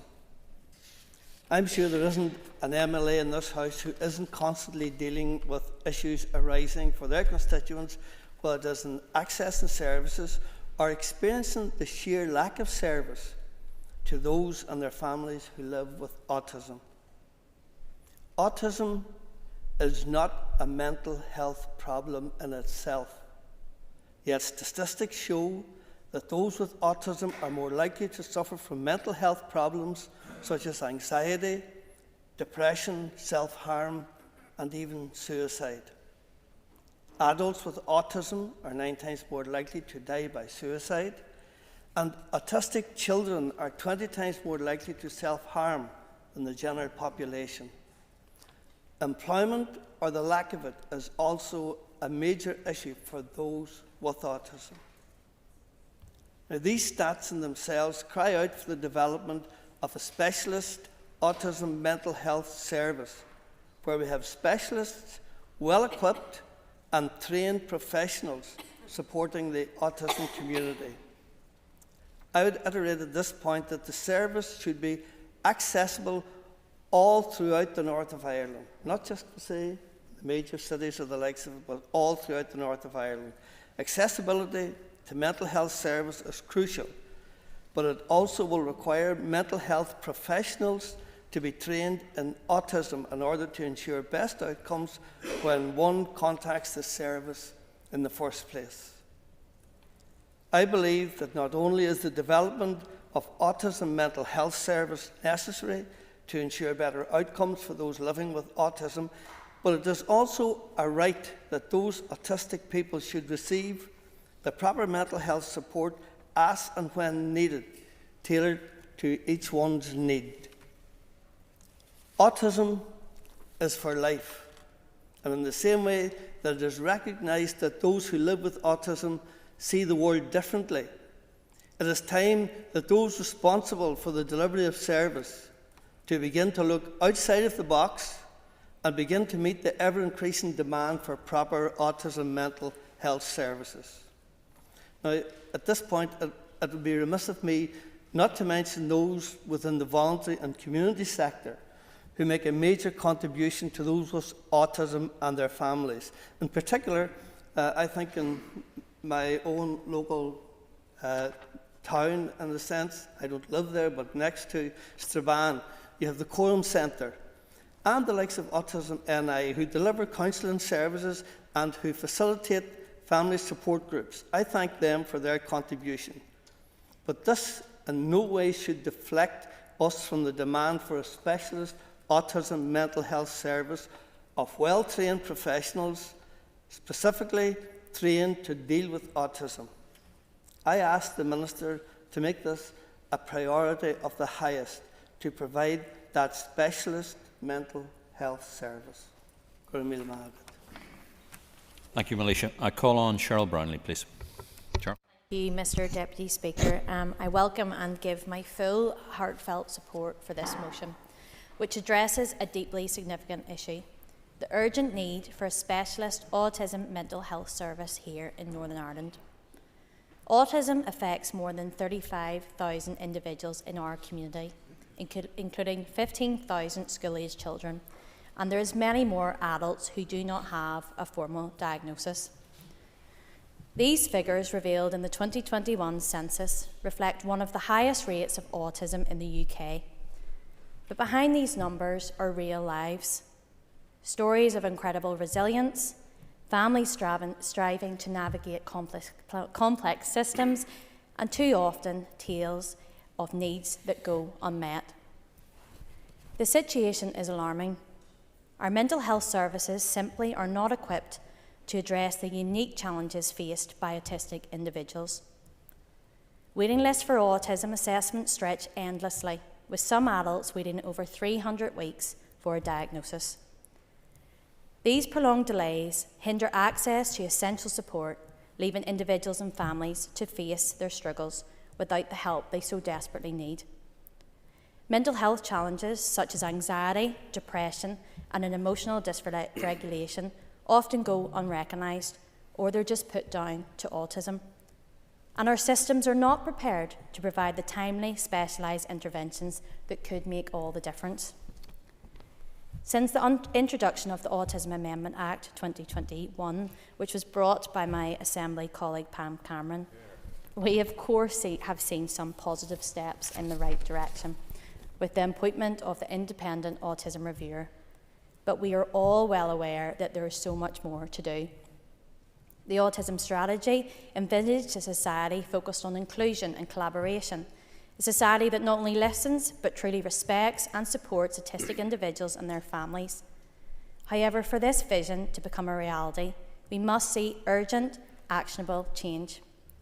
The pathways emphasise that the critical need for constant diagnostic pathways improves collaboration across departments and a genuine co-production of those who have had lived experience. These measures are just not desirable, but they are absolutely essential for fostering understanding and compassion. At the heart of this issue are the voices of those with lived experience. Every day we hear poignant stories from families and individuals who struggle to access their appropriate support at the right time in the right place. The toll this takes on their mental health is heartbreaking. One particular story has touched my heart. A young man whose autism remained unacknowledged throughout his childhood. Without support in school, higher education, or early in his career, he faced profound mental health challenges. The isolation brought on by COVID-19 pandemic pushed him to the edge, to a suicide attempt. And it wasn't until a caring counsellor, someone outside the formal system, recognised the signs of autism that he finally found his way to a diagnosis. For him, this wasn't just a label. It provided clarity, a sense of self-understanding, and a turning point in his life. This story powerfully illustrates the urgent need for mental health professionals who are not only trained but confident and compassionate in recognising and supporting our autistic individuals. It shines a light on the gaps in our system, and recently during the PAC inquiry we discussed how A&E services often become a default crisis point for mental health emergencies. For autistic individuals, the sensory overload of an A&E environment can be overwhelming and distressing. Sadly, staff members often lack the necessary training, leaving both patients and staff in very difficult positions. I've heard too many accounts of autistic individuals left in corridors, unsuitable wards, lacking private spaces, and enduring indignities that no one should ever occur. In our all-party group discussions, we have identified many practical solutions to enhance these critical services. One such proposal is the establishment of a register of already trained staff who specialise in autism, ensuring that those with the skills and dedication offer much-needed support to autistic individuals where and when it's required. Many of our passionate workforce members already have this training and they're eager to help. By harnessing their expertise, we can greatly improve the experience of autistic individuals and their families within our service. Mr. Speaker, this obviously holds a personal place in my heart. As a parent, I am privileged to witness both the beauty and the challenges that autism brings to our lives every single day. Autistic individuals are remarkable. Cheryl, I know your passion for this, but you've come to your end of your time. Thank you, Mr. Speaker. Thank you very much indeed. And I call on Peter McReynolds. Thank you, Mr. Deputy Speaker, and I welcome the opportunity to respond to today's motion as a sitting member of the All-Party Group for Autism. Since being elected to the Northern Ireland Assembly in May 2022, I've always sought to make sure that neurodivergence is better reflected here through my involvement in this All-Party Group and the All-Party Group on ADHD. In both, I've found that for too long, neurodivergence has been brushed under the carpet by politicians and people left to struggle without support. As I've heard many times today, all of us taking part in this debate know that autistic people have higher levels of poor mental health, how there's increased likelihood of self-harming and death by suicide, and the lengthy waiting times for assessment and interventions. This alone should be reason enough for the Health Minister to urgently bring forward plans to develop specialist autism mental health services to meet the needs of those with autism, and I look forward to his response at the end of this debate. Minister, your input is so important because the science and the understanding of autism has improved significantly over the years. However, we need to remember that people with autism haven't just appeared one day. They haven't just popped up, they've always been there. And much like I believe that we have missed 2 generations of young people with ADHD who have had to struggle alone since childhood, we've missed many people living with autism and left them to cope alone and mask their condition to get by. This reminded me of a recent meeting I had in my own constituency of East Belfast with the mother of a man who is now in his 30s and lives with significant autism. Mr. Speaker, during the conversation, she broke down in tears because she was concerned at the lack of services for her son, for his safety, but also hers in the event that he is unable to obtain the support he needs to control his autism and how it affects him without interventions. Mr. Deputy Speaker, there are wider societal impacts if we do not support those living with autism, their families, their friends, and their carers.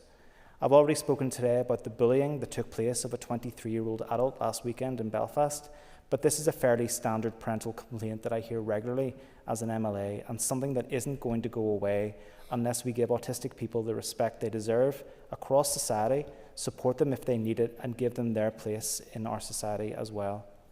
In closing, I hope we hear a positive response from the Minister today, and I'd like to take this opportunity to thank Kerry at Autism NI and Arlene for their support into making today happen and their ongoing support for the autism community here in Northern Ireland. I'd also like to thank all the members for taking part, but to remind you that today won't be the end of the fight for improved autism services here. And as the member, Mr. Durkin, said earlier, it's another reminder of the importance of this Assembly and this Executive operating all year round. Thank you. Thank you, Peter. And I call on Pam Cameron.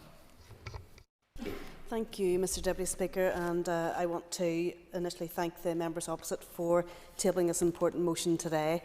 I note this House is committed to improving the lives of our autistic community, and that has been demonstrated many times over, time and time again within this chamber, with unified support, not just to my private member's bill, as it was on autism, but now, which is now the Autism Amendment Act 2022, that I had the privilege to bring forward in the last mandate. But we've seen time and time again debates in this chamber where this chamber always comes together to support our autistic community. I think that has to be recognised today. Of course, both pieces of legislation that we've been referring to today in Northern Ireland are thanks to the work of the All-Party Group on Autism, and that work continues, ably supported by Autism NI and as Secretariat, and particular thanks to Cathal Boylan and to the Deputy Chair, Deborah Erskine, for their continued dedication in supporting our autistic community in this fashion. Mr. Deputy Speaker, this is an issue that affects not only individuals on the autism spectrum, but also their families and a society as a whole. There is an urgent need for a specialist autism mental health service across Northern Ireland. As we know, autistic adults experience significantly higher levels of poor mental health compared to the general population, with a staggering 80% of autistic adults reporting symptoms of depression. And furthermore, and I will not apologise for repeating these statistics that have been read out today, but it's too important and too stark. but autistic adults are 9 times more likely to die by suicide, and autistic children are 20 times more likely to self-harm. And these statistics are not just numbers, they represent lives filled with struggle, pain, and often a sense of isolation. And I'd like to quickly share an account of one of my constituents who has bravely opened up about her experiences. She described her child's struggle with severe anxiety and depression, exacerbated by the lack of understanding and support in the mental health services. She recounted a harrowing experience where her child was bounced from one service to another, each time feeling more hopeless and misunderstood. And despite numerous requests for tailored support, the care provided was generic and failed to address her child's specific needs. This family's story is a vivid reminder of real-life consequences for our inadequate mental health services for autistic individuals. And despite these alarming figures and personal accounts, autism services in Northern Ireland have been chronically underfunded, and this gap is in support led, of course, to the introduction of the Autism Act in 2011 and the Autism Amendment Act in 2022. And it is the most comprehensive disability legislation within the United Kingdom, yet we are still confronted with the reality that the needs of autistic adults regarding emotional and mental well-being are not being adequately addressed. The Autism Amendment Act mandates that the Northern Ireland Autism Strategy must focus on the needs of autistic individuals. However, too many autistic people face mental health inequalities, including lengthy wait times for assessments and treatments, and often receive poor quality care that fails to take their unique needs into account. The increasing demand for autism referrals in our service amplifies this crisis, leaving many to navigate a system designed primarily for neurotypical people, which is resulting in overwhelming environments and a lack of understanding from healthcare professionals. It is imperative that we prioritise training for mental health professionals in autism. We need experts who understand the complexities of autism and are equipped to provide tailored interventions that cater specifically to autistic individuals. A dedicated autism mental health service would not only lead to better outcomes for those affected, but also support individuals before they reach crisis point, which would alleviate pressure on other services, including schools and GPs. Moreover, we must recognise the broader implications of neglecting mental health support for autistic individuals, with only 22% of autistic individuals in the UK employed. And we must ask ourselves how mental health plays a role in this statistic. Families also bear the burden, with many parents and carers experiencing breakdowns in their relationship due to the strain of managing poor mental health in their children. As we consider our approach to mental health services, we must learn by the example set by NHS England, which has prioritised autism over the next decade. Northern Ireland possesses robust legislation that should serve as a foundation for innovative practices and services. We have the opportunity and the responsibility to lead the way in providing comprehensive mental health support for autistic individuals. In conclusion, Mr Deputy Speaker, I urge the Minister for Health and his department to take decisive action in developing a specialist autism mental health service. Together we can ensure that autistic individuals receive the understanding, respect and tailored support they deserve, paving the way for a healthier future for many within our community. Thank you. Thank you, Pam. I call on Robbie Butler. Thank you, Mr Deputy Speaker. I just would like to commend all of the contributions so far. An excellent, excellently debated motion, and I want to pay tribute to Cathal and to Pam in particular, so I should say Cathal Boylan, MLA, and Pam Cameron, MLA, because since I became an MLA in 2016, I've had the privilege of being a member of the all-party group on autism with those two individuals in particular, and a series of MLAs who have either come and gone, and some have stayed the course, and some obviously with competing demands, and everybody that has played a part in that APG have had a heart for the transformation of the lives of those people who are affected. But it's not just those individuals who have autism, it is also the families who throughout their life will try and support them with the help of medical professionals. That's a point that I want to kind of home in on, because the motion we will be supporting, but everybody knows the context in which the Minister obviously is operating with the constrained budgets. But I don't think anybody in this chamber would stand up and say that mental health was not a priority, not just for the Ulster Unionist Party, but for Mike Nesbitt, the Minister, because it was under Mike's leadership many years ago that this party, my party, led the charge on mental health, mainstreaming it as a conversation piece. And then working with other MLAs, extrapolating the different communities who are disproportionately affected. And I know that a lot of the chat, not necessarily deliberately, has been focusing on the medicalised mental health treatment of people with autism, but rather to just read into the record the need to recognise the absolutely vital input of families, friends, and the community and voluntary sector with regard to what that solution will look like. Because members are rightly pointing out that part of the solution may not look like a mainstream methodology for applying it, because it is going to be a bit different. One of the most powerful events that I attended as mental health spokesperson for the Ulster Unionist Party was a couple of years ago in the Seagull Hotel in Portadown. And there was a mother there called Julia McKeever, and she started a charity called the Autism Hive. And that was in response to the loss of her son, Luke. And I just noticed on Facebook that she paid a tribute to her son. That's the third Christmas that she doesn't have Luke. And Luke was an adult. And Luke's life ended much too soon. And what Julie had done with many other fabulous organisations, and the mental health champion attended that event up there, was that there is an expertise within her families too. There is experience there that needs to be harnessed, harvested, and that hard, raw experience needs to be fed in for us to mature into the solutions that need to be found, because we do need the voices of those parents, brothers and sisters who have travelled this path and at great cost to themselves to ensure that Julia's ambition is fulfilled, is that lives are saved, that services are better for people with autism. And working with the community and voluntary sector and families, I do believe we can achieve much, much better. But we need not be fixed in a totally medicalised response. Because even in the medical fraternity, when we're being honest, not all the professionals agree in terms of how you would go about this. I've been involved in conversations with psychiatrists, psychologists, and mental health nurses who, in some ways, have different opinions. But our job is to represent those who are being most affected by this and to bring everyone together into that single train of thought where we can see real change. And it will be a challenge. It really will. I just want to pay tribute to some of the other fabulous work that's going on.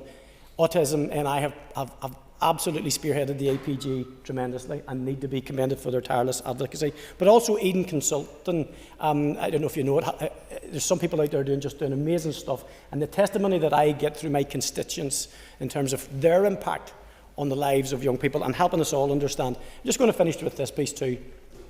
When we think about improving the access to mental health and what we do in and around that space in that partnership manner, we need to look at everything else we do. Housing, education, job opportunities.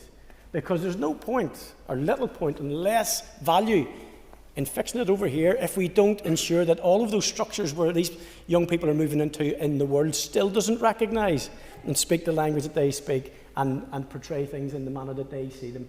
We all have a role to play for those who have disabilities, whether they're seen or whether they're unseen, to make this place a much easier and better and more prosperous place to live. Thank you, Mr. Deputy Speaker. Thank you very much indeed. I call on Colin McGrath.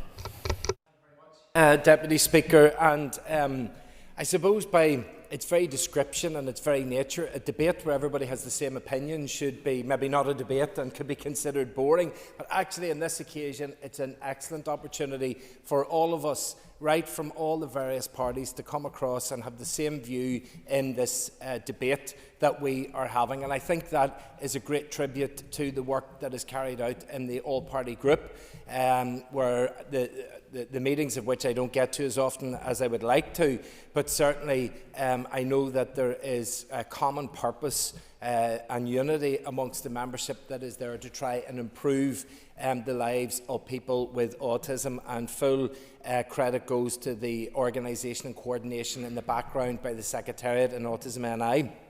And sometimes as well, notwithstanding everything that we've said so far, we can't forget about how far we've come on these issues. And if we think to the bill that was set by Dominic Bradley, the amendment that Pam had set, and the work that was done on that by the previous Health Committee in the last mandate to try and get as much as possible through. That included the appointment of the Autism Reviewer, and now that that person is in place, it's great that there's actually somebody there that we can appeal to and that we can ask for that level of expertise to try and help and support and direct the services there. So we have come a long distance compared to previous years and in terms of other jurisdictions, and I think we should take full, not so much credit, but we should take some comfort in the fact that there are structures there. But now what we need to do is we need to develop them structures, we need to improve those structures, and we need to make life much easier for people out there that are diagnosed. The Autism Reviewer, whenever I met with her, taught me a lesson, one of those ones that kind of sticks with you, and it was that where there are people with autism, and therefore everything that we do in this place is going to be to try and help and assist people in our communities, and therefore there will always be people with autism that are impacted by absolutely everything that we do in this place, and it's good to have that in the back of the mind. I just would agree with some of the references earlier that there is that connectivity between the autism strategy and the mental health strategy. The mental health strategy we know that isn't currently funded to the levels that it needs to be, and if that was funded to that level, it would definitely be helping and increasing the outcomes and the lives of people with autism, and that would be something I think that would be very helpful for people. Also, there's also other connectivities. Whilst autism, for example, itself is not a learning disability, around half of autistic people may also have a learning disability, and then we're awaiting the publication of the Learning Disability Framework and an associated funding package to help support people, again showing how every single initiative that we deliver throughout the executive will have some sort of connectivity to people with autism. So I want to support the motion today, welcome the fact that there is that cross-party support, but also just wanting to see that we continue to deliver. The more that we can do for people, the more that we're going to help their lives and reach out to them. But thank you, Mr. Speaker. Thank you very much indeed, Colin. I call on the Minister, and Minister, you have up to 15 minutes, 15 minutes. Deputy Speaker, thank you very much, and thank you to all the members who have contributed to this important debate today. I want to recognise, first of all, the passion and the commitment of every speaker. And could I say, Deputy Speaker, autism is not a stranger to my family, so I believe I have some degree of grasp of the challenges, of the concerns, and of the needs. So I absolutely agree. We need to ensure all those seeking mental health support, including those with autism, have access to the right services at the right time, and it is an issue, not least in waiting lists. As Robbie Butler said, I've campaigned on mental health ever since I was elected here in 2011, and one of the main reasons was I came here from the Commission for Victims and Survivors, where you could not but be deeply moved by the level of poor mental health as a really toxic legacy of the 30 years of our violence. And yet when I came here, I didn't see anything like the same level of recognition. Some people seemed to be reluctant to even consider that it was a thing, or certainly not a thing that was worthy of attention. Indeed, one day, one MLA scoffed at me because I was campaigning on mental health. They were so dissociated from it. I think the awareness in 2025 is very, very high. But I hear the call from the members. This isn't about awareness anymore. It is about action. But I have to say, when Robin Swan came in as Health Minister, I was delighted because I knew he'd focus on mental health, and he appointed the Mental Health Champion, and he commissioned the 10-year strategy, which has 35 action points in it. I just want to dwell for a moment to put onto the official record the 3 themes that underline those action points. The first, promoting mental well-being, resilience and good mental health right across society. And that's key to ensuring that we address the ongoing issue of the stigma that gets attached to people with mental health problems, something I believe we'll be debating tomorrow, Deputy Speaker. The second is providing the right support at the right time, and that covers a range of person-centred service improvements. For example, improvement in child and adolescent mental health services, in community mental health, what I think is absolutely key, but also inpatient services and specialist services. And the third theme is new ways of working, and that sets out the changes that will support improvements right across the system, including a single mental health service, workforce planning and research. And now, overarching all of that, we have, as many members have mentioned, the appointment of the Autism Reviewer in Emma Cubitt, and she will be and is an independent voice. And if any member heard her first public comments, they will be reassured she will indeed be that independent reviewer and strong voice for the community that all the members who have spoken today wish to serve. Autism, as has been made clear, is a lifelong condition that with better education and understanding for all of us can help people lead fuller and healthier lives, help them to enjoy the same benefits and the freedoms the rest of us do. So I'm aware of significant delays in accessing autism assessment. This is partly driving people to seek a private diagnosis, and what I can say today is that in the past financial year, trusts have carried out more assessments than in previous years. There remains a demand capacity gap, and consequently the waiting list still exists. But work is underway to standardise the diagnostic pathway across trusts, while also better meeting the needs at an early pre-diagnosis stage. And that's back to my theme of, well, let us find where the best practice exists and roll it out to be common practice across the 5 geographic trusts. In terms of mental health, I want to make clear that an autism assessment should not be required to access services.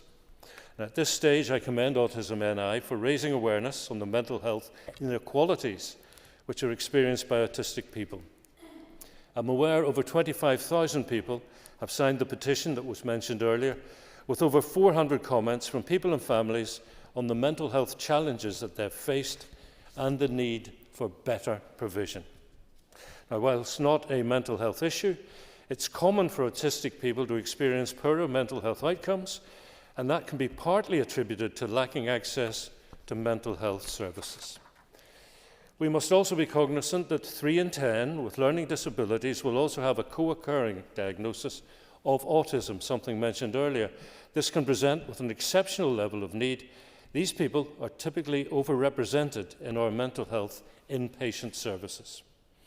7 out of 10, again as referenced, with autism also have co-occurring conditions such as anxiety, depression, ADHD, or obsessive-compulsive disorder. The mental health strategy recognises the need for services that can cater for those with disabilities, including physical and sensory disabilities, ASD, and learning disabilities. This must also include help and support for parents and for families. Now, while it's vital such individuals have good and equitable access to mental health services, and that those services are able to deliver on their specific needs, it is not considered appropriate by the Department to develop dedicated mental health services designated to treat those individuals. Doing so would mean people are treated primarily according to their underlying disability or circumstance, rather than receiving the most appropriate intervention that they need for their mental ill health, which is different for everyone. Instead, the strategy aims to put in place a person-centred service focused on the presenting mental health needs of the individual, with consideration of how best to meet those needs given their underlying disabilities and/or circumstances. It's fair to say autistic people could be better served by our mental health system. However, this does not sufficiently make the case, in my view, for a specialist mental health service. The evidential, professional and policy position, as indicated in the mental health strategy, remains that most autistic people are best supported within a mainstream service that is autism aware and with reasonable adjustments. At times, they will need to access specialist services such as eating disorders, substance abuse, forensic or learning disability. And again, the evidence and the professional position remains that those services should be reasonably adjusted to provide access and treatments and should be adapted for autistic people. Training is key to ensuring appropriate adjustments are made for each autistic person and to ensure our mental health service is person-centred, adapting treatment and care at every point throughout a person's journey. Health and social care staff have access to a range of autism training modules, and work's underway with the Middleton Centre for Autism to develop new modules to be launched in the spring of this year. It's my expectation that this training will be mandatory for mental health professionals and that it will form the foundation of additional training to be developed in the future. For autistic people with a co-occurring learning disability, specialist services are provided and continue to reflect a strong evidential and professional basis. That's not to say that this is a perfect system. I'm aware specialist learning disability, mental health inpatient services are significantly stretched, and there's an urgent need to develop a more robust community mental health system to prevent hospital admissions. In collaboration with the HSE Leadership Centre, my officials are in the process of finalising a review of the autistic population known to services with a co-occurring learning disability. And this work will inform the implementation of the learning disability service model and the development of a delivery plan for the final 3 years of the autism strategy from 2023 to 28.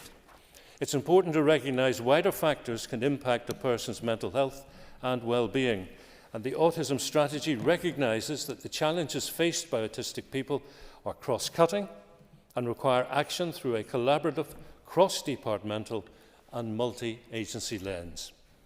The strategy aims to meet the requirements of our unique autism legislation, setting Northern Ireland apart and indeed ahead of many countries, to ensure that public services understand the needs of autistic people and provide the right level and type of services.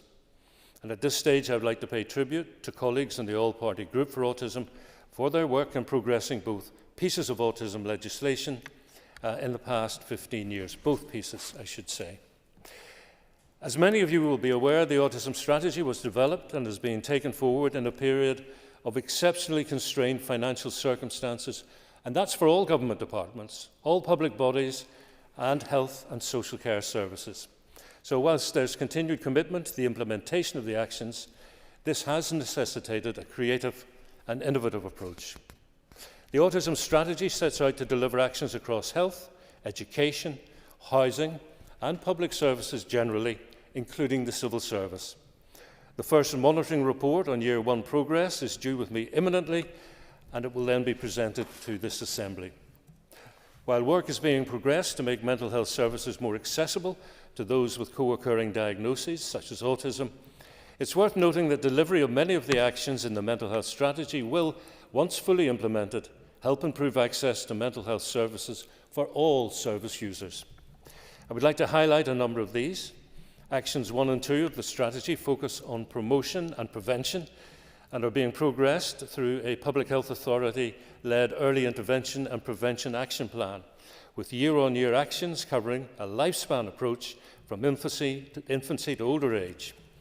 Importantly, the action plan considers groups disproportionately affected by mental ill health, who often struggle to access early intervention services, and it seeks to reduce stigma associated with mental ill health. A new regional mental health service, as part of Action 31, will, once fully established, help ensure access to high-quality, regionally consistent and locally based mental health services within local communities. To date, significant work has been progressed, such as the appointment of a number of key roles and the establishment of the Collaborative Board, with the inaugural meeting scheduled for later this month. A review of the mental health workforce in response to Action 32 was published in July of 2023 and set out 18 recommendations to ensure we have a workforce fit for the future. An implementation plan for delivery of the workforce review is currently being finalised. It will set out priority actions to be progressed subject to budget availability. And a comprehensive review of the scope, scale and capacity of the community and voluntary sector as part of Action 17 was commissioned last month, the findings from which will inform how best our community and voluntary sector can be true partners in the planning, development and delivery of mental health services, which should ensure improved outcomes for our population. Lastly, a regional specialist CAMS ID model is being developed to address the mental health needs of children with complex needs, typically those with a co-occurring diagnosis of learning disability and autism. And on the subject of children, it's also important to recognise that mental health pressures can be reflective of gaps in social care. Members will be aware that I accelerated our work on respite, residential care and family support, with additional recurrent funding of up to £13 million announced in October of last year. It will take time to ensure this funding is fully utilised, but I expect measurable improvements to the lives of autistic children and their families. While considerable progress has already been made to progress these key actions in the mental health strategy, alongside delivery of a range of other actions, these are being progressed with minimal budget, something I've repeatedly highlighted to executive colleagues since taking up post. The funding plan, published alongside the mental health strategy in June 2021, identified a requirement of an additional £1.2 billion over the life of the strategy to fully deliver those 35 actions. This year, £5.9 million has been allocated towards the delivery of the mental health strategy actions for 2024-25, but that, Deputy Speaker, is against an estimated requirement of some £42 million for this year, 5.9 versus 42. If we genuinely want to realise vital improvements in our mental health services to meet the needs of those with an autism diagnosis, and indeed for the whole population, then mental health services need real and sustained additional funding to ensure full delivery of this strategy. In closing, Deputy Speaker, many members have asked me for certain actions, be it to fulfil commitments under Clause 4D of the Autism Act of 2022 to deliver the utopian vision of Mr McHugh. I have to say to members, there's a reason why the 3-year plan that I published for the rest of the mandate recently talks about stabilisation before reform and delivery. There is no magic bullet. Decisive action can only come when there is a budget. And when we've got 5.9 against 42, we have a big problem. Thank you, Minister. And I call Liz Kimmins. And Liz, you've up to 10 minutes. Well, get last can Corlia, and I too rise to speak in support of the motion, but I want to thank all the members and the Minister for their contributions today. I think, as others have said, it's really refreshing to hear the united support in terms of this very important motion. And I think it's also important to highlight that whilst the motion emphasises the need for specialist mental health services for people with autism, I know there has been some concerns that we are only focused on that, but as laid out in the mental health strategy, there is a need for specialist mental health services for people with physical and sensory disabilities and also intellectual disabilities, and they too deserve access to mental health support to meet their individual needs. However, this motion seeks to emphasise the key issues that are currently impacting autistic people who are unable to access the crucial mental health support they need. In recent days, we have heard the lived experiences of hundreds of individuals and families who are struggling to obtain mental health support for themselves or for their child or family member with autism. And many have waited years for an appointment with services such as CAMS, and when they finally get that appointment, they're told their child's mental health needs are as a result of their autism. As has been repeatedly stated by members as part of the debate, we know that people with autism are at a significantly greater risk of mental illness, yet we do not have the necessary supports in place to help them and indeed their families and carers when they need it. The value of having appropriate mental health support in place cannot be understated, and this applies to all individuals who are dealing with mental health. However, for people with autism, this is essential to support their emotional well-being and help them to thrive in every aspect of their lives. One lady described to us how her son has been suffering with crippling anxiety to the point that he cannot leave their home without being physically sick. And when he was referred to the mental health team, she states they did not know what to do with him because he has a diagnosis of autism. The colossal waiting list for many CAM services indicates the huge demand for mental health support for children and young people, which in itself is extremely difficult for parents and children to deal with. However, when you have waited 4 or 5 years to be seen, only to be told when they can't help, must be soul-destroying for any parent, not least for the child at the heart of it. However, I must also acknowledge the fantastic work that is being done by community and voluntary sector organisations, including Bolster and the Crisis Cafe in my own constituency, who have stepped in to deliver bespoke services in an effort to address the gaps in service provision for children and young people with autism, and I know this has transformed the lives of many. But not everyone is lucky enough to have access to services like those delivered in Uri, and access to mental health support should not be a postcode lottery. It should be a statutory provision. So I welcome the progress that the Minister has outlined, and it is abundantly clear that enhanced services for mental health are required, with staff trained in specialist areas of neurodivergence. And I look forward to the Minister to hear more about the Minister's work on this and his department to ensure that we all work to achieve this. Otherwise, we are failing all those children, young people and adults who continue to suffer alone. Thank you very much indeed. Thank you very much indeed, Liz. Ladies and gentlemen, Minister, thank you very much indeed for the debate, and it was held in a much dignified manner. Thank you very much. Therefore, I now put the question: is the question that the motion standing in the order paper be agreed? All those in favour say aye. Any contraries? The ayes have it. The ayes have it. Ladies and gentlemen, item 7 on the order paper is the adjournment. The question is that the Assembly do now adjourn. The Assembly is adjourned. Thank you very much indeed. Thank you, team. Thank you.